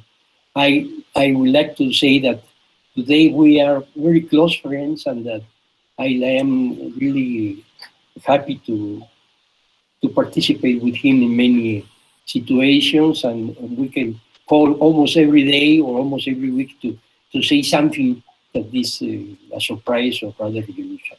So please, Abel, congratulations for this 60th anniversary, and I hope that, as all the people have mentioned, to be another 60 years to participate with you if it would be possible.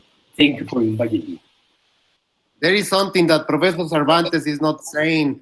Professor Cervantes is one of the most respected professors in Mexico. He's in the top level of researchers in the country, so I'm actually the one that is happy to call you my friend. You are not saying that. You are a very key person in Mexico. Thank you very much for your friendship. Thank you for yours also. Happy birthday. Gracias. Thank you, Dr. Cervantes. Very nice pictures. I recognize most of those. Well, the latest ones, some of those are old, but yeah, very, very nice to look at them. Right, so yeah, why don't we continue with the next speaker in the lineup? That would be Dr. Ricardo Hernandez from Aeronautics University of Querétaro. Are you there, Dr. Hernandez? Yes, I am here. I will put on my camera. Okay, yeah, let me just stop sharing this one.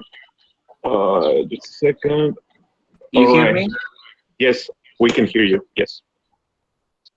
And can you see me? We can see you now, yes. Okay. Okay, so I had a couple slides I would like to present, because I think this is the best way I can say Abel thanks for all his support in my entire career. But first, I would like to tell the story about these slides. At the end of 2008, I was finishing my master's degree. I was simply graduated and I was already looking for a job. 1 month later, I remember Abel sent me an email. And Abel said there is an opportunity to do research in Germany. Apply. You were looking for this opportunity, and it's here. I said, okay, thank you so much. I will take a look. I did it, but I immediately got disappointed because Germany will take only one student around the world. And I immediately say, this is not me. I won't be taken for sure. In addition, I need another document. I need a TOEFL. So I got very disappointed and I decided not to apply. Then 2 weeks later, contacted me again via email, and he said, "What happened, Ricardo? Did you reapply?" And I said straightforward, "No, and I don't want because I don't feel I am ready for this opportunity. I need to improve my English. I need to take the TOEFL. Actually, I needed a credit card to pay the TOEFL." And well, I say no in general. I really want to apply, but I say no. Later, Abel replied very angry. He said, "What's up, Ricardo? No, this is the opportunity. You were looking for this opportunity. You were preparing all your studies for this opportunity." For the credit card, he even sent me a photo of his credit card. He said, "This is my credit card. Please pay the TOEFL and apply for the..." Dr. Hernandez, I'm sorry to interrupt you. Are you presenting slides? Because we don't see any slides. I don't know if you are presenting or not. No. I am telling a story. No, not yet. Oh, sorry. Because someone asked. Sorry. Please continue. Okay.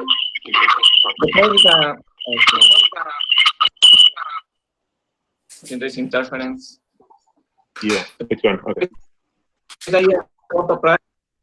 I didn't see opportunity to do it, but Dr. Abel told me, "Please do it. You're ready. Believe in yourself." And some words I will never forget. He said, "It's now or never." So somehow these words make a big impact in my life, so I decided to do it. I did.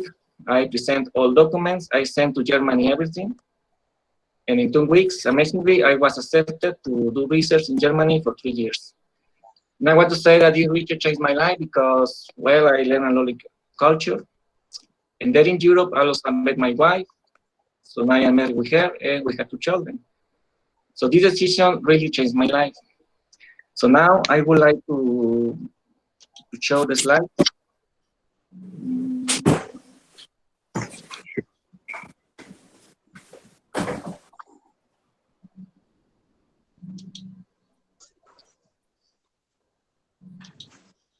Okay, I will share my screen.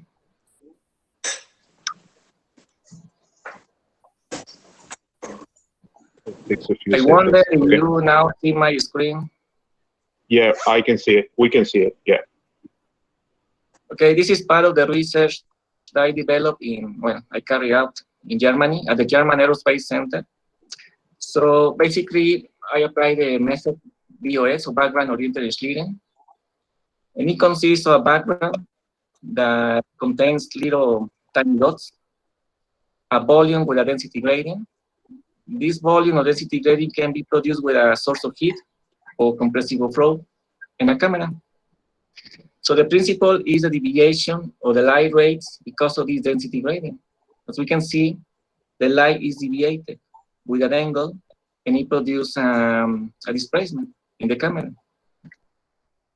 For example, here I have a photo of the reference photo, an image of the reference photo, and here I have a photo of the same background, but with a density gradient. People may say that there is nothing in between, but if I move both photos fast, you may see that some dots in the middle are moving. This is the density gradient. So later, basically, we use the same algorithms of PIV. So the entire area or the entire image is divided into small interrogation windows. When solid particles are detected, and after a cross correlation, the displacement is calculated. And we apply this technique in this rotor model. This rotor model was located at the German Aerospace Center in Braunschweig, Germany. Normally, grades don't have flaps, but this experimental grade had 2 flaps, as we can see here.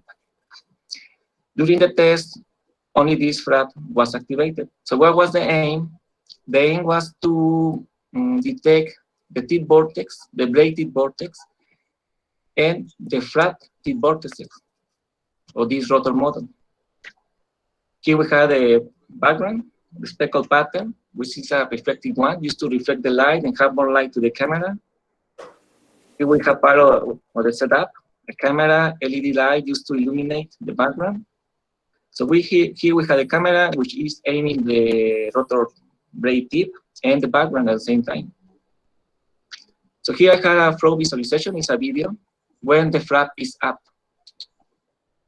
I use sign one, need to go on. Okay.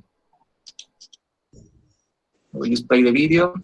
So here we observe one vortex and a new one that was generated when the blade passed. And then a new blade is coming and it generates another vortex. So the vortices were detected. Unfortunately, the vortices of the flaps were not detected. But there is something here. When a blade is passing, I can see there is something there. But unfortunately, we couldn't say it's the flap vortices, but there is something there. Now we will see the configuration when the flap is down.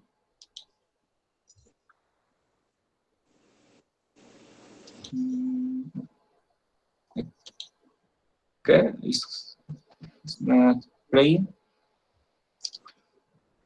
We see the one vortex. Now, each time the blade is passing, it generates a new vortex from the tip.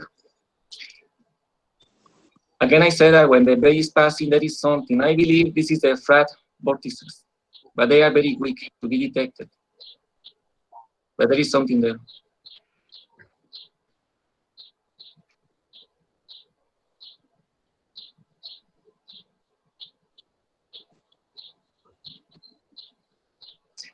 Okay, I just want finally to say that by using some equations, refractive index and the Gladstone-Daly equation, it's possible to calculate the density of these vortices, something that we already did. And that's all. Basically, I just wanted to say thanks to Abel because he somehow believed in me for doing this research. I will stop sharing. Because as I said in the beginning, I didn't want to apply because I didn't believe I would be taken. Only one opportunity around the world for me is impossible. It was not an application in Mexico. It was the German Aerospace Center looking for one student for 3 years of research around the world. So I always say, no, it's impossible. But Wade always believed in me. And he basically pushed me forward to say, please apply. And I will never forget his word that he always said, it's now or never.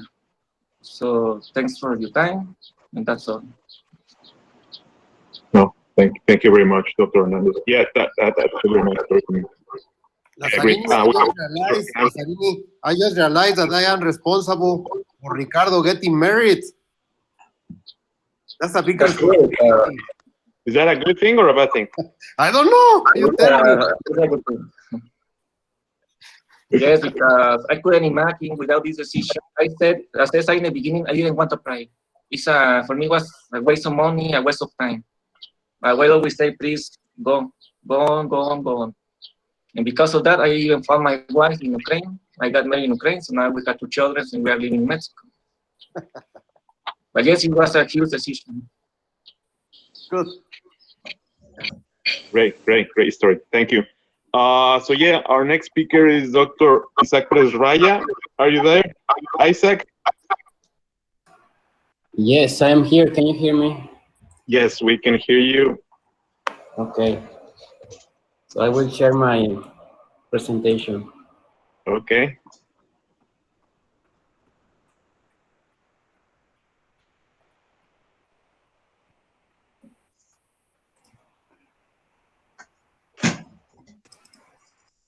Okay. Going up. Yeah. Yeah, just okay. a second. Yeah. Okay. Yeah, I see it. Yeah. We see it. Okay. So my name is Isaac Perez Raya. I appreciate the opportunity to participate in this important event with all these personalities. It's an honor for me to be here. This is an outline of what I will present. I will show my professional background, then I will show my research work, one of my research works, then I will say thank you. I grew up in a small town in Mexico, a population size of 10,000 people. In this town, there are no traffic lights. Unfortunately, there are no public libraries in there. So there are 6 churches, so it's a religious town. My mom was a teacher of elementary school, and my dad was a high school teacher. They both encouraged me to continue with my studies and to do a professional career. So I did my bachelor's and master's degree at the University of Guanajuato with Professor Abel Hernandez, and I got lucky to be part of his lab. By his connections, I moved to Rochester Institute of Technology to do my PhD with Professor Satish Kanlikar. So for my experience, I am expert in simulations of fuel cells and boiling. I have some experience in breast cancer detection and modeling. I also know image processing of MRI scans in brains. And I have done research with data-driven inverse model in intracranial aneurysms. So currently I work with advanced imaging with Professor Satish Kanlikar. It's one of his medical startups. So now let me show you one of my research, and this is the work that I did for my PhD. Let me see if I can do this. Okay, I don't think this will work. Okay, so boiling appears in power plants, and we have boilers that generate vapor that we use to produce electricity. So in my PhD, I propose models to simulate boiling. The models keep the interface sharp and also account for the interface temperature and the amount of liquid that evaporates at the interface.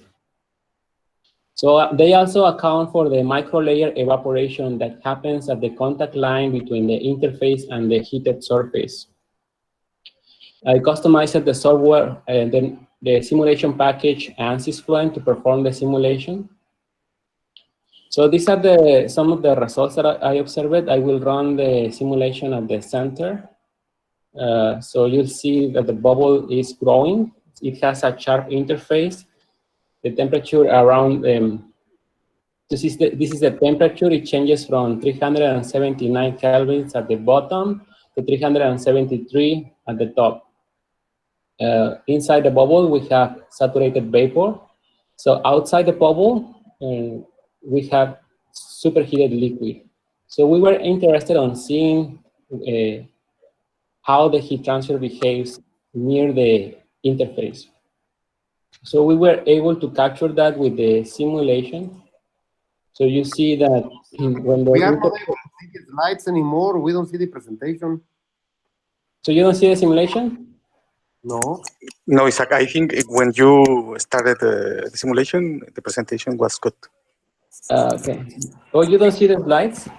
We saw the slides, but when you start talking about the animation, that's when it went off. I think it's because it's different screen. I think you were sharing a screen. Or maybe yeah. So now you see the simulation or not? Yeah, we saw the first slides with the bullet points and stuff, but when you changed the presentation, that's when. Okay, let me just try one more time. Okay. I advise not to put the video. I think the video is the one interfering. Yeah, videos take bandwidth, and I think that might be it. We can see your entire screen.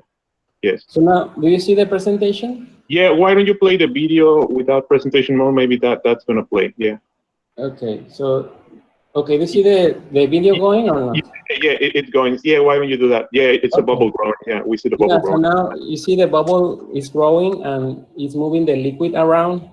So when the interface is cooling the liquid, and now when the interface, when the bubble departs, colder liquid moves towards the surface. So you will see that in a moment. So now there is this thin thermal layer that forms in contact with the surface. So colder liquid is in contact with the surface right there, and then the bubble departs. So we observe high heat transfer coefficients in the near the interface, and up to a region of 600 microns from the interface. So these results were very good, and only Professor Deer from UCLA has been able to show similar results using in-house codes, but we are using ANSYS Fluent customization. Okay, so I would like to say thank you to Dr. Abel for all his support. So thank you, Dr. Abel, and these are just some pictures of the research group. Thank you. Please put that up like in presentation mode so they can see the pictures in graded format. Okay, that will disrupt the presentation, I believe. Why don't you try? I think it won. I think it was the video. Yeah, I think you can go presentation mode. Make it big. Well, I had to say something that just happened yesterday regarding Isaac. You know, it's very hard to get a patent. It takes years to get a patent. So it just happened that yesterday, or the day before, I think it was, the patent office just notified us that one of the patents in which Isaac is involved was approved. So that just tells you the quality of Isaac.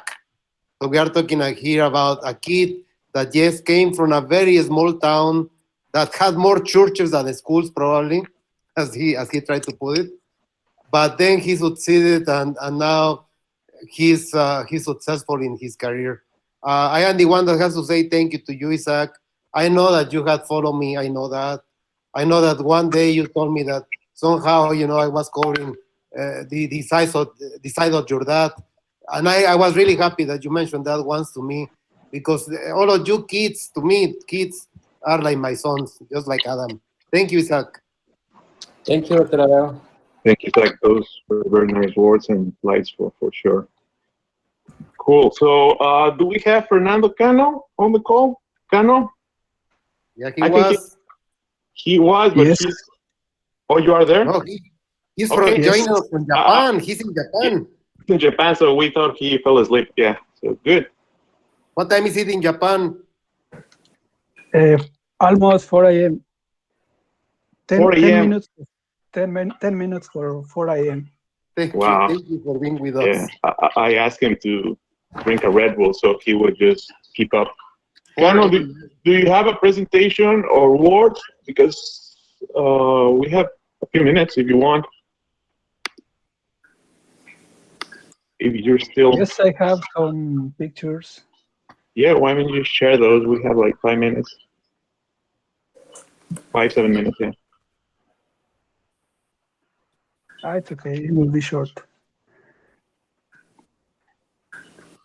Okay, so congratulations, Dr. Hernandez, happy birthday.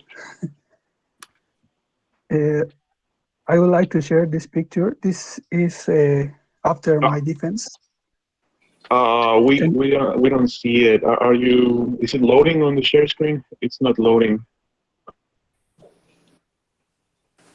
What do you see on your screen? It's okay. Well, it takes a few seconds, but if it says it's loading, you should just give it a second, because right now we don't see anything.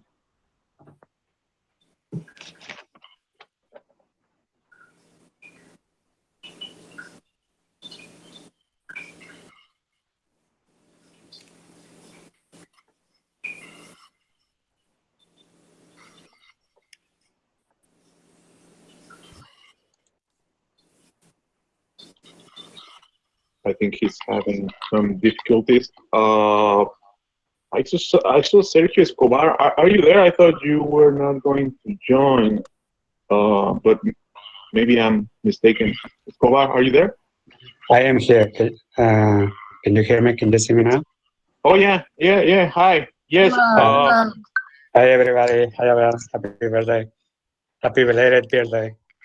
I just wanted to share, well, besides congratulating you, I just wanted to share an image that I sent. Hopefully everybody will see it.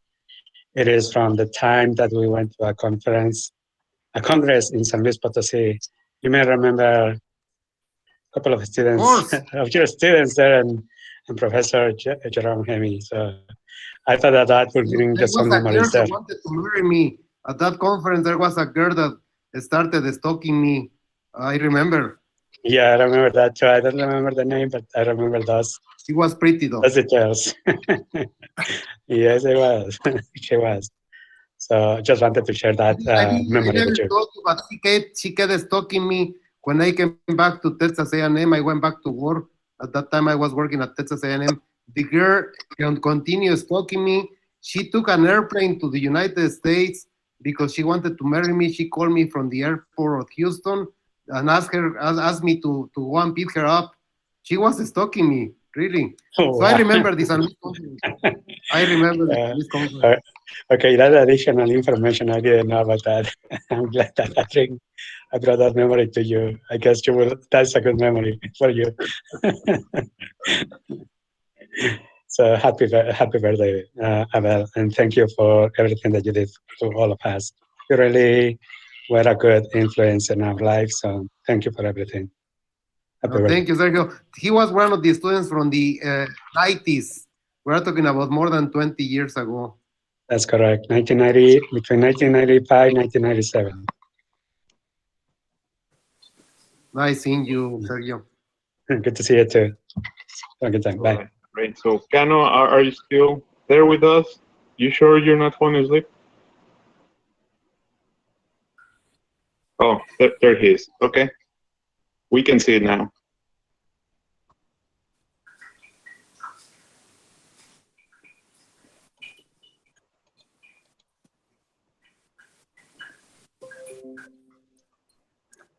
Now, can you see? Yes, we can see and hear. Please go ahead. Oh, yes, this is a picture after my defense. So I have been working with Dr. Hernandez since 2012. At that time, our research was focused on fuel cells. So I get my bachelor degree focused on the study of this technology. So Dr. Hernandez have been a great advisor. He always believed in me, even when I didn't believe in myself. So then, thanks to your support, we have this collaboration with Dr. Mukherjee and during my master studies. So working with Dr. Hernandez, I have the opportunity to grow as a researcher. So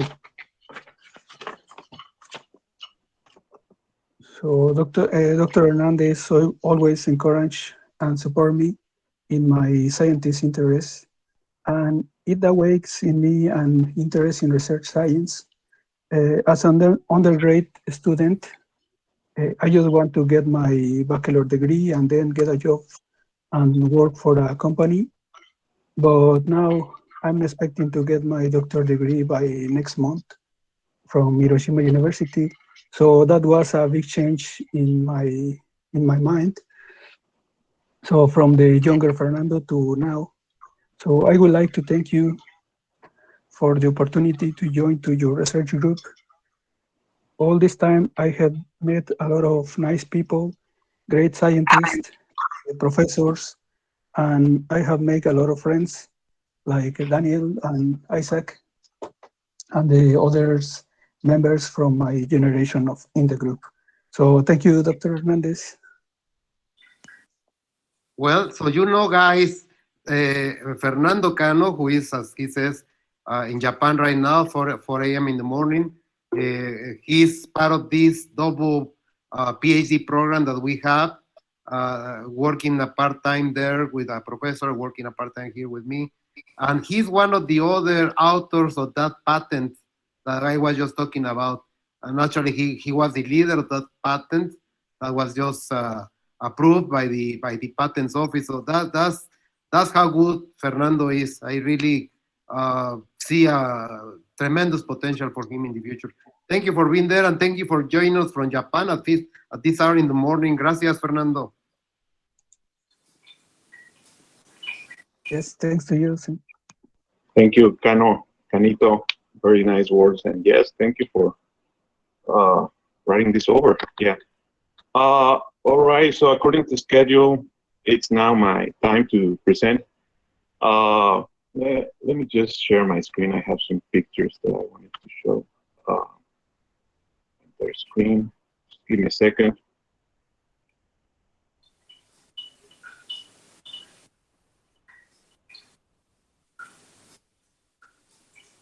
Loading. Okay.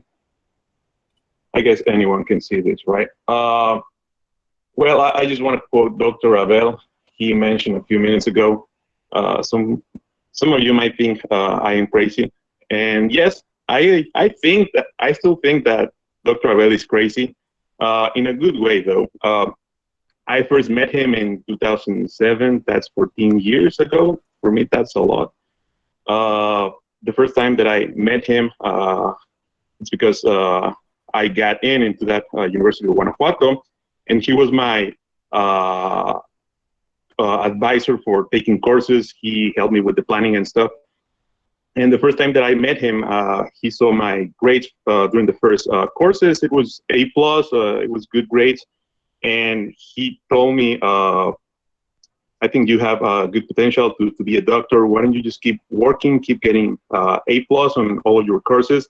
And if you do well, maybe I will give you a chance to join my research group. And I'll make you a doctor, and I'll make you travel the world, and I'll take you to greater heights. And when he told me that, I was 18 years old. Yes, I was 18, and I was, this guy is crazy. No way. No, I'm not gonna be a doctor. I had this mindset actually because of all of the people that I knew in my circle. They just graduated, got a job, whatever company nearby, and that's it. They would just stay as engineers. I'm not throwing shade or anything to engineers, but I mean, that was my mindset. Just get my bachelor's degree, and that would be it. I really didn't think I would become a doctor, and well, now I am a doctor thanks to Dr. Abel, who really helped us throughout the way, and we've kept a very close relationship through the years ever since. He just kept looking at my grades, and when I was a sophomore, I was still a freshman. He would just give me papers. I want you to read these papers. I want you to do this. I want you to do that. And I was like, oh my God, that's a lot of work. He kept pushing me to keep learning English, just pushing me to the limit. But I like challenges, and I took those, and because of that, that's why I was able to fulfill a lot of dreams that I had. So this picture here shows a project that we started in 2012, if I'm not mistaken. Yeah, it was 2012. We were working on this concept of liquid cooling for computers. You can see that computer on the left. It has a liquid cooling system, a homemade liquid cooling system, which surprisingly worked. It was giving us good results. And I told Dr. Abel in his office one day, hey, if we are simulating this, because we were only simulating that, we were only doing that because we were very, very limited on technological and financial resources. So I told him, why don't we build it instead of just simulating that, improve it. So yeah, actually, because we didn't have enough money, university is very limited in that regard. I actually used money from my own pocket to purchase the materials, some scrap materials, some copper that I found at some jar, whatever. We did the machining, and we just built that computer on the left. It worked, and we just started showing that computer in the technological contest of different places and events across Mexico. This one is the biggest one, the one that I'm showing in this slide. You can see Professor Abel always smiling. That's the name of our project. Now it's a company. And that was presented at the World Trade Center. Dr. Abel, he of course remembered this, but it was a crazy event. We had 20,000 people at the World Trade Center at this event. It was a nationwide contest. There were nearly 300 universities, and there were 700 projects trying to become a company because the prize for the winners would be financial resources and incubation process to start your own company.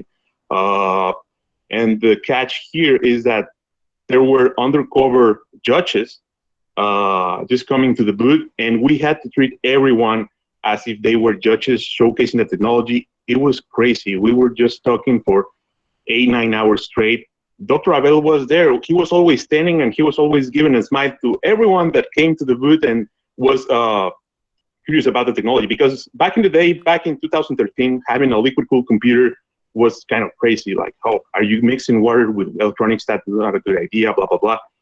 And he was always showcasing the technology. I was tired. I remember I was tired, and I was just one of the chairs on the right. I was just sitting, and I was telling Dr. Abel and the other guy, can you please help me? I need a break. And we won. We won because of him. He was always pushing us. We presented. We got first place, first nationwide place. There's a picture. We had 100,000 pesos prize, which is pretty big deal for Mexico, for a startup company back in that day. You see he's smiling, and that's a big check that we got at the event. We remember they started calling out the winners, starting by third place, second place. And when they were at the second place, I thought, no, that's it. I mean, I think we just didn't cut it. And when they said first place and they named our name, oh my God, that was crazy. I mean, I cannot describe how it felt. Among all those projects across the whole Mexico, we won first place. We couldn't believe it. Dr. Abel, he was yelling. He went crazy. I mean, he's already crazy. He went even crazier.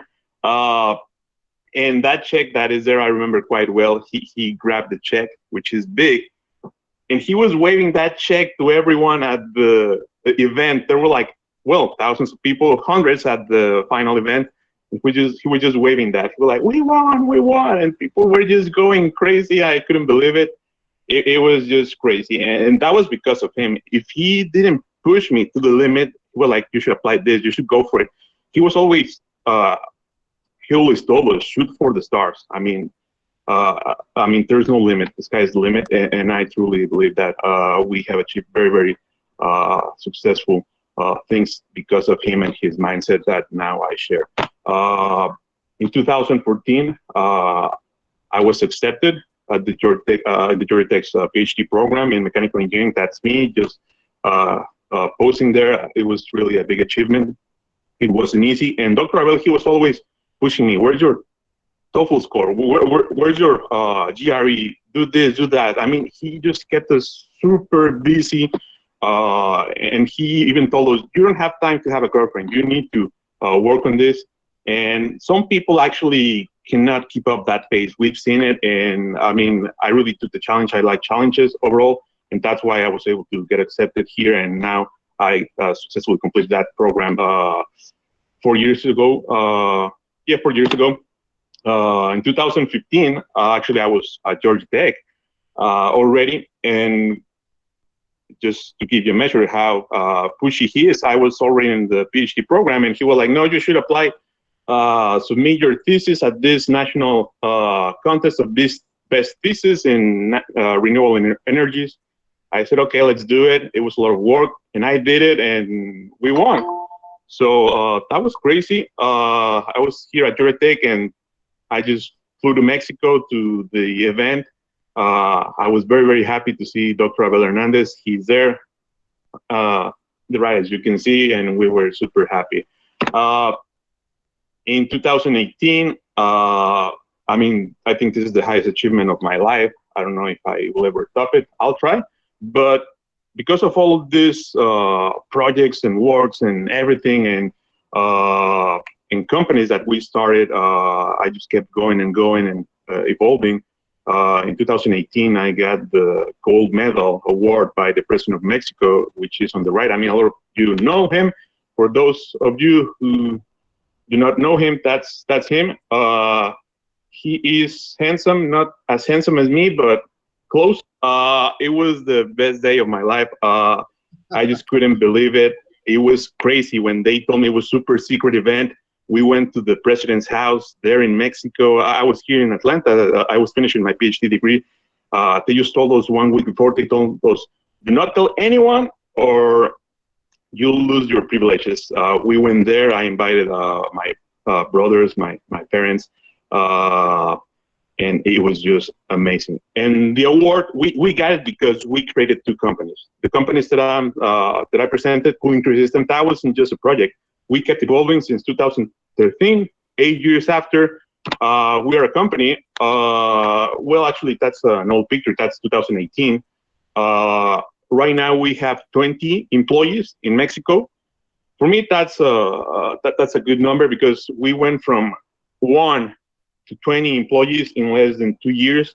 And for this year, we are doing good. We are expanding our product line, and we are trying to hire 10 more people.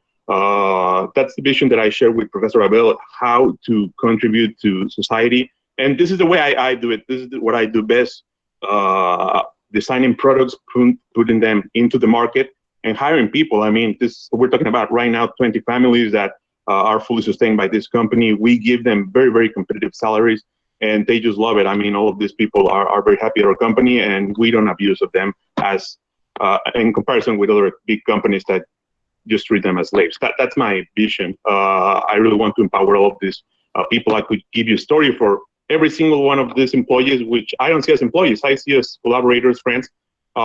That's where we are. We create a second company here in the U.S., MCO Incorporated here in the USA, in Atlanta, Georgia. Just talk about this technology. We demonstrated for the first time, the world's first commercial demonstration, how to put microfluidic cooling into a functional computer chip. So we went from conventional liquid cooling with cooling tree systems, which are the water blocks. Those are commercially mainstream right now. This is a new technology in which we cool directly the silicon die. I don't know if I have one here. I think I do. If you look at my camera, this is a computer chip. You can see the silicon chips. We are embedding the cooling directly to the silicon, and by doing that, we're able to get very, very high computing speeds, very high frequencies at low temperatures. That's our value, and we have a patent with USPTO regarding this technology. And this is a company that we started last year, and we are bootstrapping, trying to get venture capital by the end of the year. These are just pictures of the research that I did here at Georgia Tech. I mean, this is what I try to do. I try to find a balance between research and applications. As I mentioned, we are embedding directly the cooling into the silicon. And by doing that, we are getting rid of all thermal resistances. And for example, this kind of setup, we're able to remove up to 500 watts, up to 1,000 watts per centimeter squared. That's the size of a fingernail. So removing 1,000 watts at 1 centimeter squared, the size of your fingernail, that's really big deal. And we are doing that by many methods. This is a video that I don't know if you can see because of the lag, but that's a video that shows real-time flow boiling into a silicon microgap. So this is 1 centimeter by 1 centimeter, and we are looking at thousands of micro pin fins embedded into that silicon area, and we are able to remove that power very efficiently by this method. We develop computational methods, also manufacturing methods, and this is where our patent lies. This is just a close-up. We are able also to tune the surface area for different hotspots, so we can address different heat fluxes across the chip very efficiently. That's also part of our IP portfolio. We've done modeling, experiments, and models are quite in good agreement, and that helps us to predict very efficiently alternative designs before constructing the actual device. This is a two-dimensional, two-phase flow simulations that you can see. We have the vapor flow across those micro pin fins. Those pin fins are 50 microns in diameter. That's very, very thin. So we have both the computational method and the manufacturing method to actually implement this. And these are just pictures of that show how small this is, and this shows how the vapor flows across those micro pin fin structures. And our computational model and our experiments are in good agreement. So that's a very valuable tool that we use here in our company. Yeah, I think that's pretty much it. We also collaborate with ARPA-E. Probably a lot of you have heard of ARPA-E. Well, it's not letting me show. Well, it's there. So we are also looking into the incorporation of this microfluidic cooling technology to electric motors, right? We hear of Tesla and all major companies going electric. By using this approach, which is patent pending, I shouldn't be showing. Well, I mean, it's just the concept, but we're working with ARPA-E to embed directly the cooling into the motor stator. And by doing that, you can significantly reduce the weight of the motor and increase also the torque and power. So this is very valuable and has, of course, a lot of applications starting from transportation and going all the way to aviation applications in which electric motors are being looked after. So yeah, that's pretty much it. The things that I had to share. I'm going to stop sharing right now. Thank you for your attention. And right now it's turn of Adam. Are you there? Dr. Abel's son. Yes, Lazzarini, can you hear me? Yes, we can hear you. We cannot see you though. Clearly, or is it like a bad signal? It's good. It's windy. He's just enjoying himself. Yeah. Yeah. You can hear. Okay. Hi, everyone. Thanks, Lazzarini. Well, Lorenzini. Everyone in the group, we know him as Lazzarini because of a friend that my dad has, I think, in Italy. So it was like a combination of names. First of all, I would like to thank everyone for being here. Well, since the morning, for some of us, since the afternoon, for like Fernando Cano, it's already 4 a.m. And well, there are a lot of things to say about my dad. I will always have like arguments with him that, normal father-son talks that I wouldn't agree with him in many things, but at the end now I really think about all of the things that he will say, and actually he does all of those things, for the remember that when I just started my mechanical engineering program, he will say you are going to get into these classes but like extracurricular classes like the master camp and the CNC programming. And I will be like, I don't want to go on Saturday mornings. I have to wake up really early and I have to be there all day. But by surprise, I was really, really good at it. So actually the professor said, you're going to stay here and you're going to have see late is in the back. Go grab the manual, learn it.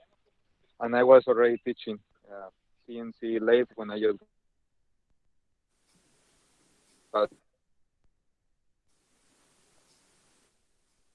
into mechanical engineering.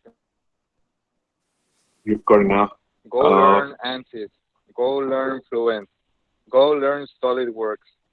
And so I was like, man, there are a lot of classes, a lot of extracurricular courses, but at the end, that's us, that's engineering. And right now, I really love all of those programs. Also, well, thanks to him, I have been involved with ASME since I was a little kid. But when I got into the university, we created a lot of beautiful programs. Thanks to him, him and I were program, which will help middle school kids, have problems inside their families or financial problems. Kids that you would really think that for something in life. So, everything that he does, it's out of the goodness of his heart. He really doesn't expect anything in return. I did the same thing that he has been teaching all of his students and me, that it always feels really good to give and really not expect anything back. But life happens, and something good always comes to you. Also, thanks to him, I went to the MIT. I have been in the what it was in the international cultural program with MIT. Also with Texas A&M. I have met a lot of good people thanks to him. And I have a lot of really good words in my head, but if I use them, he's going to say it against me at some point when we argue or something. But he has always been my guy. That's what a father does. Yeah. Sometime in my life, I would love to be like him.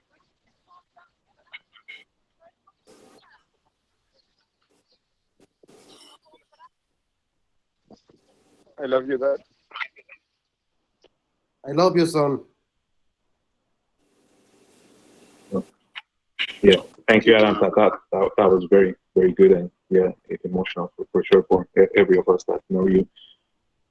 Great. So we are definitely on time, and for the closing of this event, we have Dr. Abel Hernandez sharing some words. I mean, the room is open.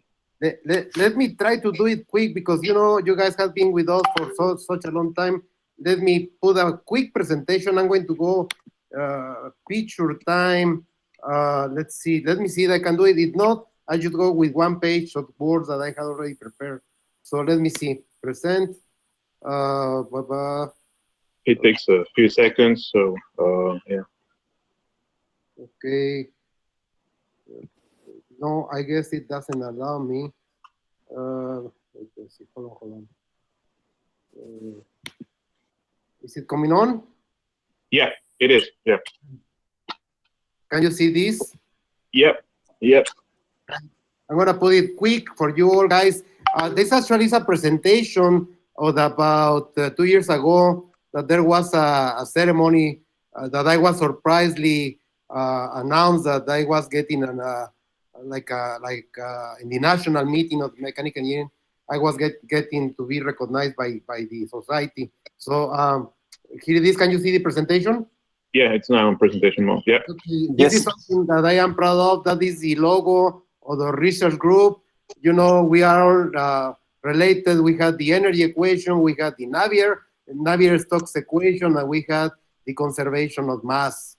And then on top it says standing on the shoulder of giants, something that just shows that we are there just because some people before us got there and helped us. So we are not in. The guys behind us are not in. Dr. Welty was somebody for me. He's one of the giants. This is in Spanish. I'm going to try to translate quick. I was born in Salamanca, Mexico. My parents were really, really, really poor. You cannot imagine. My father only had 4 years of schooling, and my mother had 2. I work at an open market. That's where I was born. That's where I grew up. These are my elementary school classmates. We still get together once in a while. All my friends. I was in the group of taking the flag when I was in middle school, right? These are my middle school friends. More middle school friends coming to my house. That was years ago that came to my house. 4 years ago, my friends from middle school. That was me. Probably you're laughing because now I don't have any more hair. I was in high school there. Right, that was when I got my engineering degree, 23 years of age. This is a person that has made a difference in my life, the inventor of DOP, the very famous soap, Dr. Geitz. He was the inventor, he was my advisor for my undergraduate years. We visit him, that picture is 2005 in Naples, Florida. 3 years later, he died, unfortunately. Adam was a little kid, as you can tell there. Another exceptional person who has crossing my path, Dr. Arturo Lara, of course. I had all the, my gratefulness to him. That was me, Dr. Welty. Dr. Welty, I was there in Oregon State.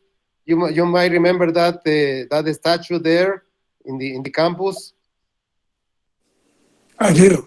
Yeah, That was me there when I met you. That was me getting the PhD degree, still with a baby face. That was for the time I came back to Mexico. I was already 30 years of age, 30 years ago. And then things start happening.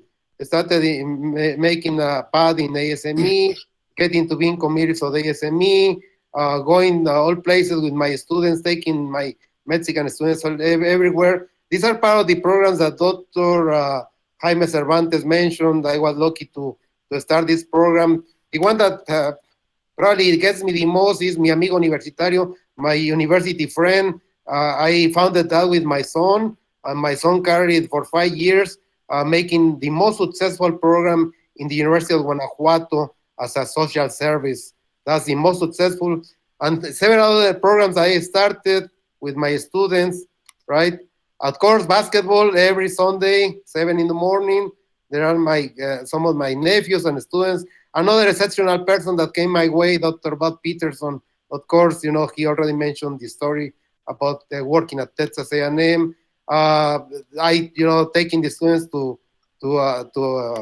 there is Rudy. Rudy is right there. You know, he presented from Prenalitica, right? My son Adam, of course, already a Nagi. He was born there in College Station. Harry Hogan might remember. He was born there, Adam. And my office at Texas A&M.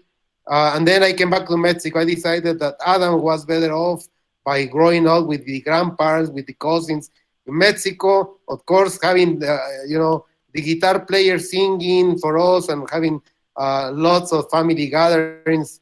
Of course, becoming an organizer of things in Mexico. I was the president of the Society of Mechanical Engineering in Mexico years back. Of course, always with my students. Oh boy, those years. A beautiful program that we carried out, Toys for Poor Children. We went and delivered toys. Here is the grandma receiving a toy for the little girl the day after she was getting that thing, basketball, more basket. Adam was already coming into the pictures, coming to the basketball games. Happily, luckily, receiving awards. This is an ASME award. Adriano is there. Adrian Villan is there. You can see him here. Of course, my Mexican flag, always proud. Another award. There you go. There is Adrian Villan. There is Joe Falcon, a former ASME president, right? More meetings, organizing meetings. That was in Monterrey. I was the president of the society. We signed an agreement with ASME, the president of ASME, Suez Kim, was right there. We signed an agreement representing Mexico in Paris, in the society, bringing the student exchange program to the city hall in Salamanca. More meetings with the students, going everywhere around Mexico, Veracruz. My ASME students, Dr. Alberto Rivas, who talked at the other period here when he was a student. More students, of course. Dr. Zaleta, who also gave us some words at the beginning, is here. And then more family gatherings. That's my brothers. That's my nephews. Of course, always family gatherings. My Sergio, the one that spoke a few minutes back, is here. You know, getting awards, more awards. With the students again, of course. Making a stupidity in the volcanoes of Hawaii. I was stepping near the lava. That was so stupid of me. That was with former presidents of the Mexican Society, right? More students coming to my house. These are, most of them are my students. Some of them are participants today here. A former president of ASME, Reggie Bachon, he passed away, I think, last year. We were gathering in Mexico City. More activities with my students, getting awards for my students. I was in Lubbock, Texas. I was elected fellow ASME. That was beautiful, 2004. More ceremonies for the students. Again, more activities, giving presents to kids with my students of ASME, going to poor neighborhoods. My son Adam, Dr. Welty, 2006. I'm gonna tell you an anecdote. That's a beautiful story about him in a few minutes. As soon as I finish the presentation of the pictures, that was me getting that award, 2006. And of course, we went there with my son Adam. That was the same ceremony with Dr. Welty, 2006, Chicago, right? That was getting the award. Dr. Welty is seated right here. You can see him here, and here is Dr. Welty. My students, again, more students, more meetings with the students. In Rome, celebrating the 2006 World Cup. Italy won. They went crazy. You can tell all the Italians going crazy. Nude. They got naked and got into the Trevi front right here. That was a beautiful team that I spent in the World Cup in Rome. The Parthenon in Athens, and Pompeii, Pisa, Torino. And that was with my students in our house. That's the way we celebrate every summer with my students. Everybody's thrown into the pool. I'm sure most of you, the guys that are here that have been in those meetings, remember those beautiful days. Sosimo, I saw Sosimo there in the list of the students now. Here is Sosimo. Now Dr. Sosimo being thrown in the party. We do that every year. We do that every year in the summer. All the students that work with me there's a party, a pool party. Everybody's thrown in the party. Again, those activities with the students, giving toys. That's in our MG car. Adam was dressed as Aladino, right? Aladdin. More meetings with the students. My former advisor, Dr. Kanuri, Dr. Welty, you can see here Dr. Kanuri, he passed away, I think, last year or 2 years ago. And of course, Dr. Wicks. A time that I visit, when was that, Dr. Welty? About 3 years ago, 5 years ago, I think, was it? I visit you there in Oregon. Yeah, 5. Yeah, that was a beautiful. Dr. Levensfield, as you see, he's here. Dr. Kanuri, and of course you, Dr. Welty, when I visit our Corvallis. My laboratory with my students, of course, you know, taking them to work. More activities for, this is for middle school kids. I went and organized in the school of my son Adam, organized some events. More family gatherings. We gather at the end of the year in my house. One of the students now is Dr. Lubiano, plays the piano. Here there are several of the students. Dr. Luna, I saw him in the list too. Again, as you see, with my students, always with my students. Then I was elected the leader of the Advanced Energy Systems Division of SME. Meetings in Mexico City, Israel, the ECOS gang there in Israel, Brazil. Look at that guy in the bicycle, you know, playing with the ball, with the soccer ball. That's incredible, that guy. Only in Brazil, only in Brazil. A meeting in the ASME that I met Buzz Aldrin, the astronaut, the second man to step on the moon, and of course Ken Mattingly, who was part of the Apollo 13 disaster. Dr. Jaime Cervantes, my good friend, he just spoke. You know, thanks to his guidance and support, I had been elected. I have been elected a member of the Academy of Sciences, also the Academy of Engineering.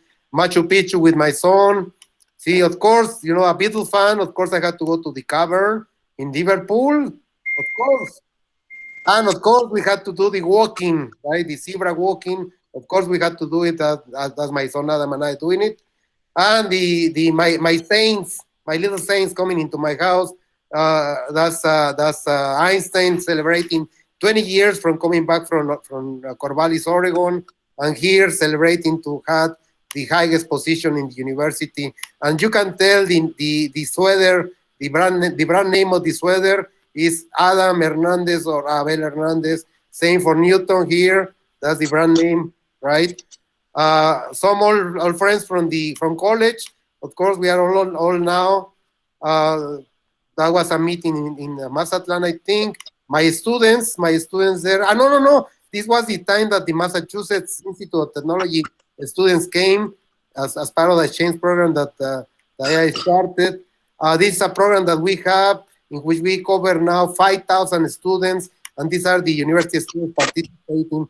This past year, we had 5,000 little kids in that science program. Another program, beautiful program we had, which is called Summer in Industry. My son Adam participated, going to General Motors. Right here is Adam. The patents with good students like Lazzarini. These are some of the patents. Giving recognition to people in Mexico.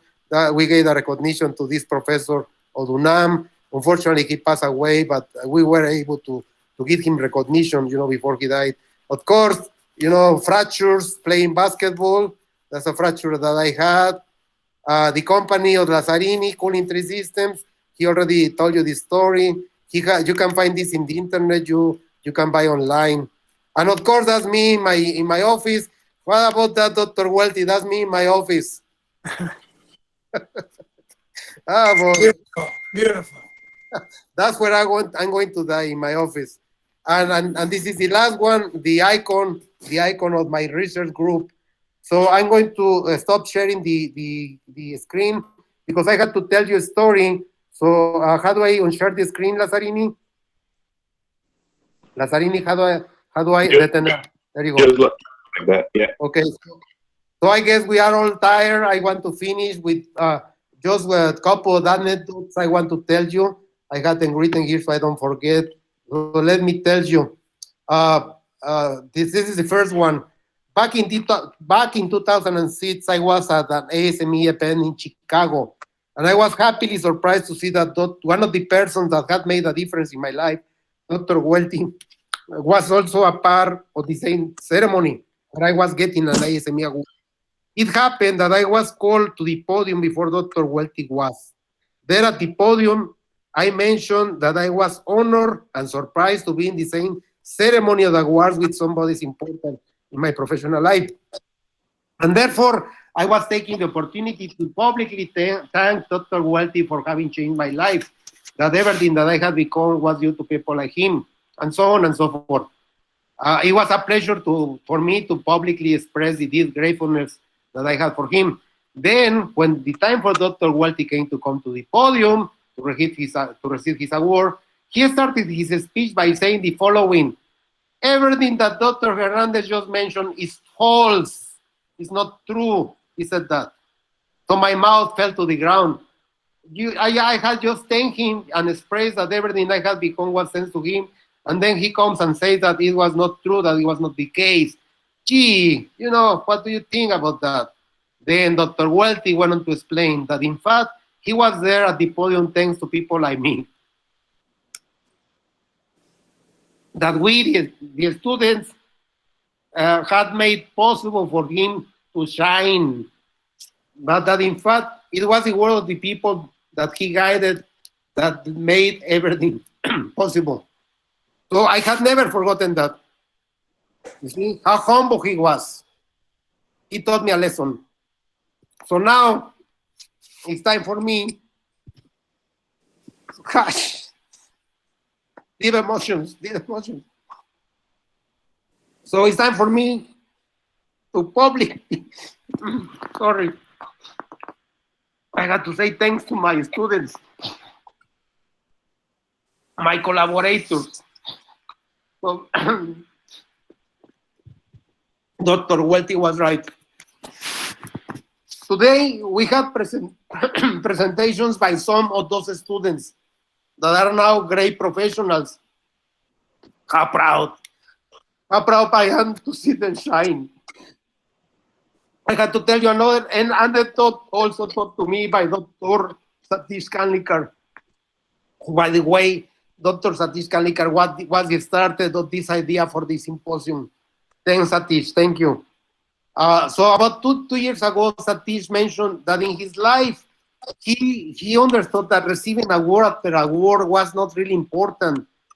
What was important was to change the life of our students, to make them shine. And that also, that one should be grateful to the people who have shown us the path, that we should never forget to be grateful. So that was taught to me by Dr. Satish Kanlikar. So, of course, today I need to thank, which I also did, and he had to go from the meeting, but I want to thank Dr. Artur Lara, who had faith back in me in 1984. That was January 20th, January 20th, 1984, that Dr. Lara, then he was the Dean of Engineering, he summoned me to his office and asked me that I will take the challenge of changing my life. Those were his exact words, to take the challenge of changing my life. And then he went on explaining that Dr. Welty had offered 2 teaching assistantships for 2 students at our ME department. That was the day that my life was changed. So everlasting thanks to go to Dr. Lara. So after the Oregon University adventure finished, having on my back the master's and the PhD, coming back to Mexico, I was blessed with finding students that with huge potential that only needed a few directions and lots of encouragement. It has been so much fun working with the students, pushing them to be their best. Each one of them brought something to my research group. Each one had a new idea, new approaches, new ways to do things. Then all the excitement of the SME activities, seeing the students playing to be professionals, organizing this, organizing that, believing in what I was directing them to do. It has been so much fun. Gosh, really. So all I had to do now is thank you to you all for accompanying me in this event. Thanks to the people behind the curtains, Dr. Lorenzin and Dr. Perez. And finally, thanks to all the bright students that have believed in me. Gracias. Gracias, muchachos.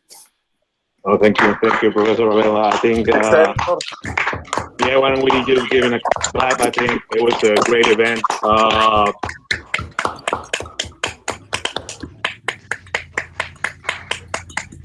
Thank you to you all. Thank you. Gracias. Thank you very much. If anyone wants to say anything at this point, I mean, please go ahead. Otherwise, we will just finish the call. But I think, is there anyone that wants to give some words? I'm looking at the chat. Yes, I recognize you, Dr. Abel, as a people to follow. I always told to my family who is my advisor, and I am very proud of you. Gracias, Alfredo Cano. Alfredillo Cabrera, gracias. Thank you for being there, Alfredo. Thanks to you. Was an honor, and it's an honor to be participate now here for sure. And I'm really happy to have this chance to share a good time with friends and with this all this team. Yeah, thank you, Abel. Lazzarini. Thank you all. I mean, I'll just like to finish this event. I think we all agree that we have been impacted by Professor Abel in our life in a very, very positive way. And definitely, we are very, very grateful. I think I'm speaking on behalf of everyone here that getting you as an advisor, connection, friend, it's changed our life for good. And we really are looking forward to seeing you in person soon and have you 60 more years, definitely. Not quite. I don't want to. 60 more good years. Good. It's okay. I would like to thank Daniel for arranging this. This has been a joy, Abel. I've been looking forward to this, but thank you, Daniel, for putting this together. Yeah, you're very welcome. This was fun, actually. This was really fun. Pretty laid-back environment, and I was really happy to see everyone and say hi to many familiar faces and get connected with new people. Thank you very much. Thank you. Daniel. Adios. Adios. All right. Have a great weekend, and I'll just send the link of the recorded event later when we process this. Thank you. Have a great weekend. Thank you. Adios. Bye. Have a great weekend. Take care. Bye. See you all. Bye. Bye. Adiós. Adiós. Felicidades.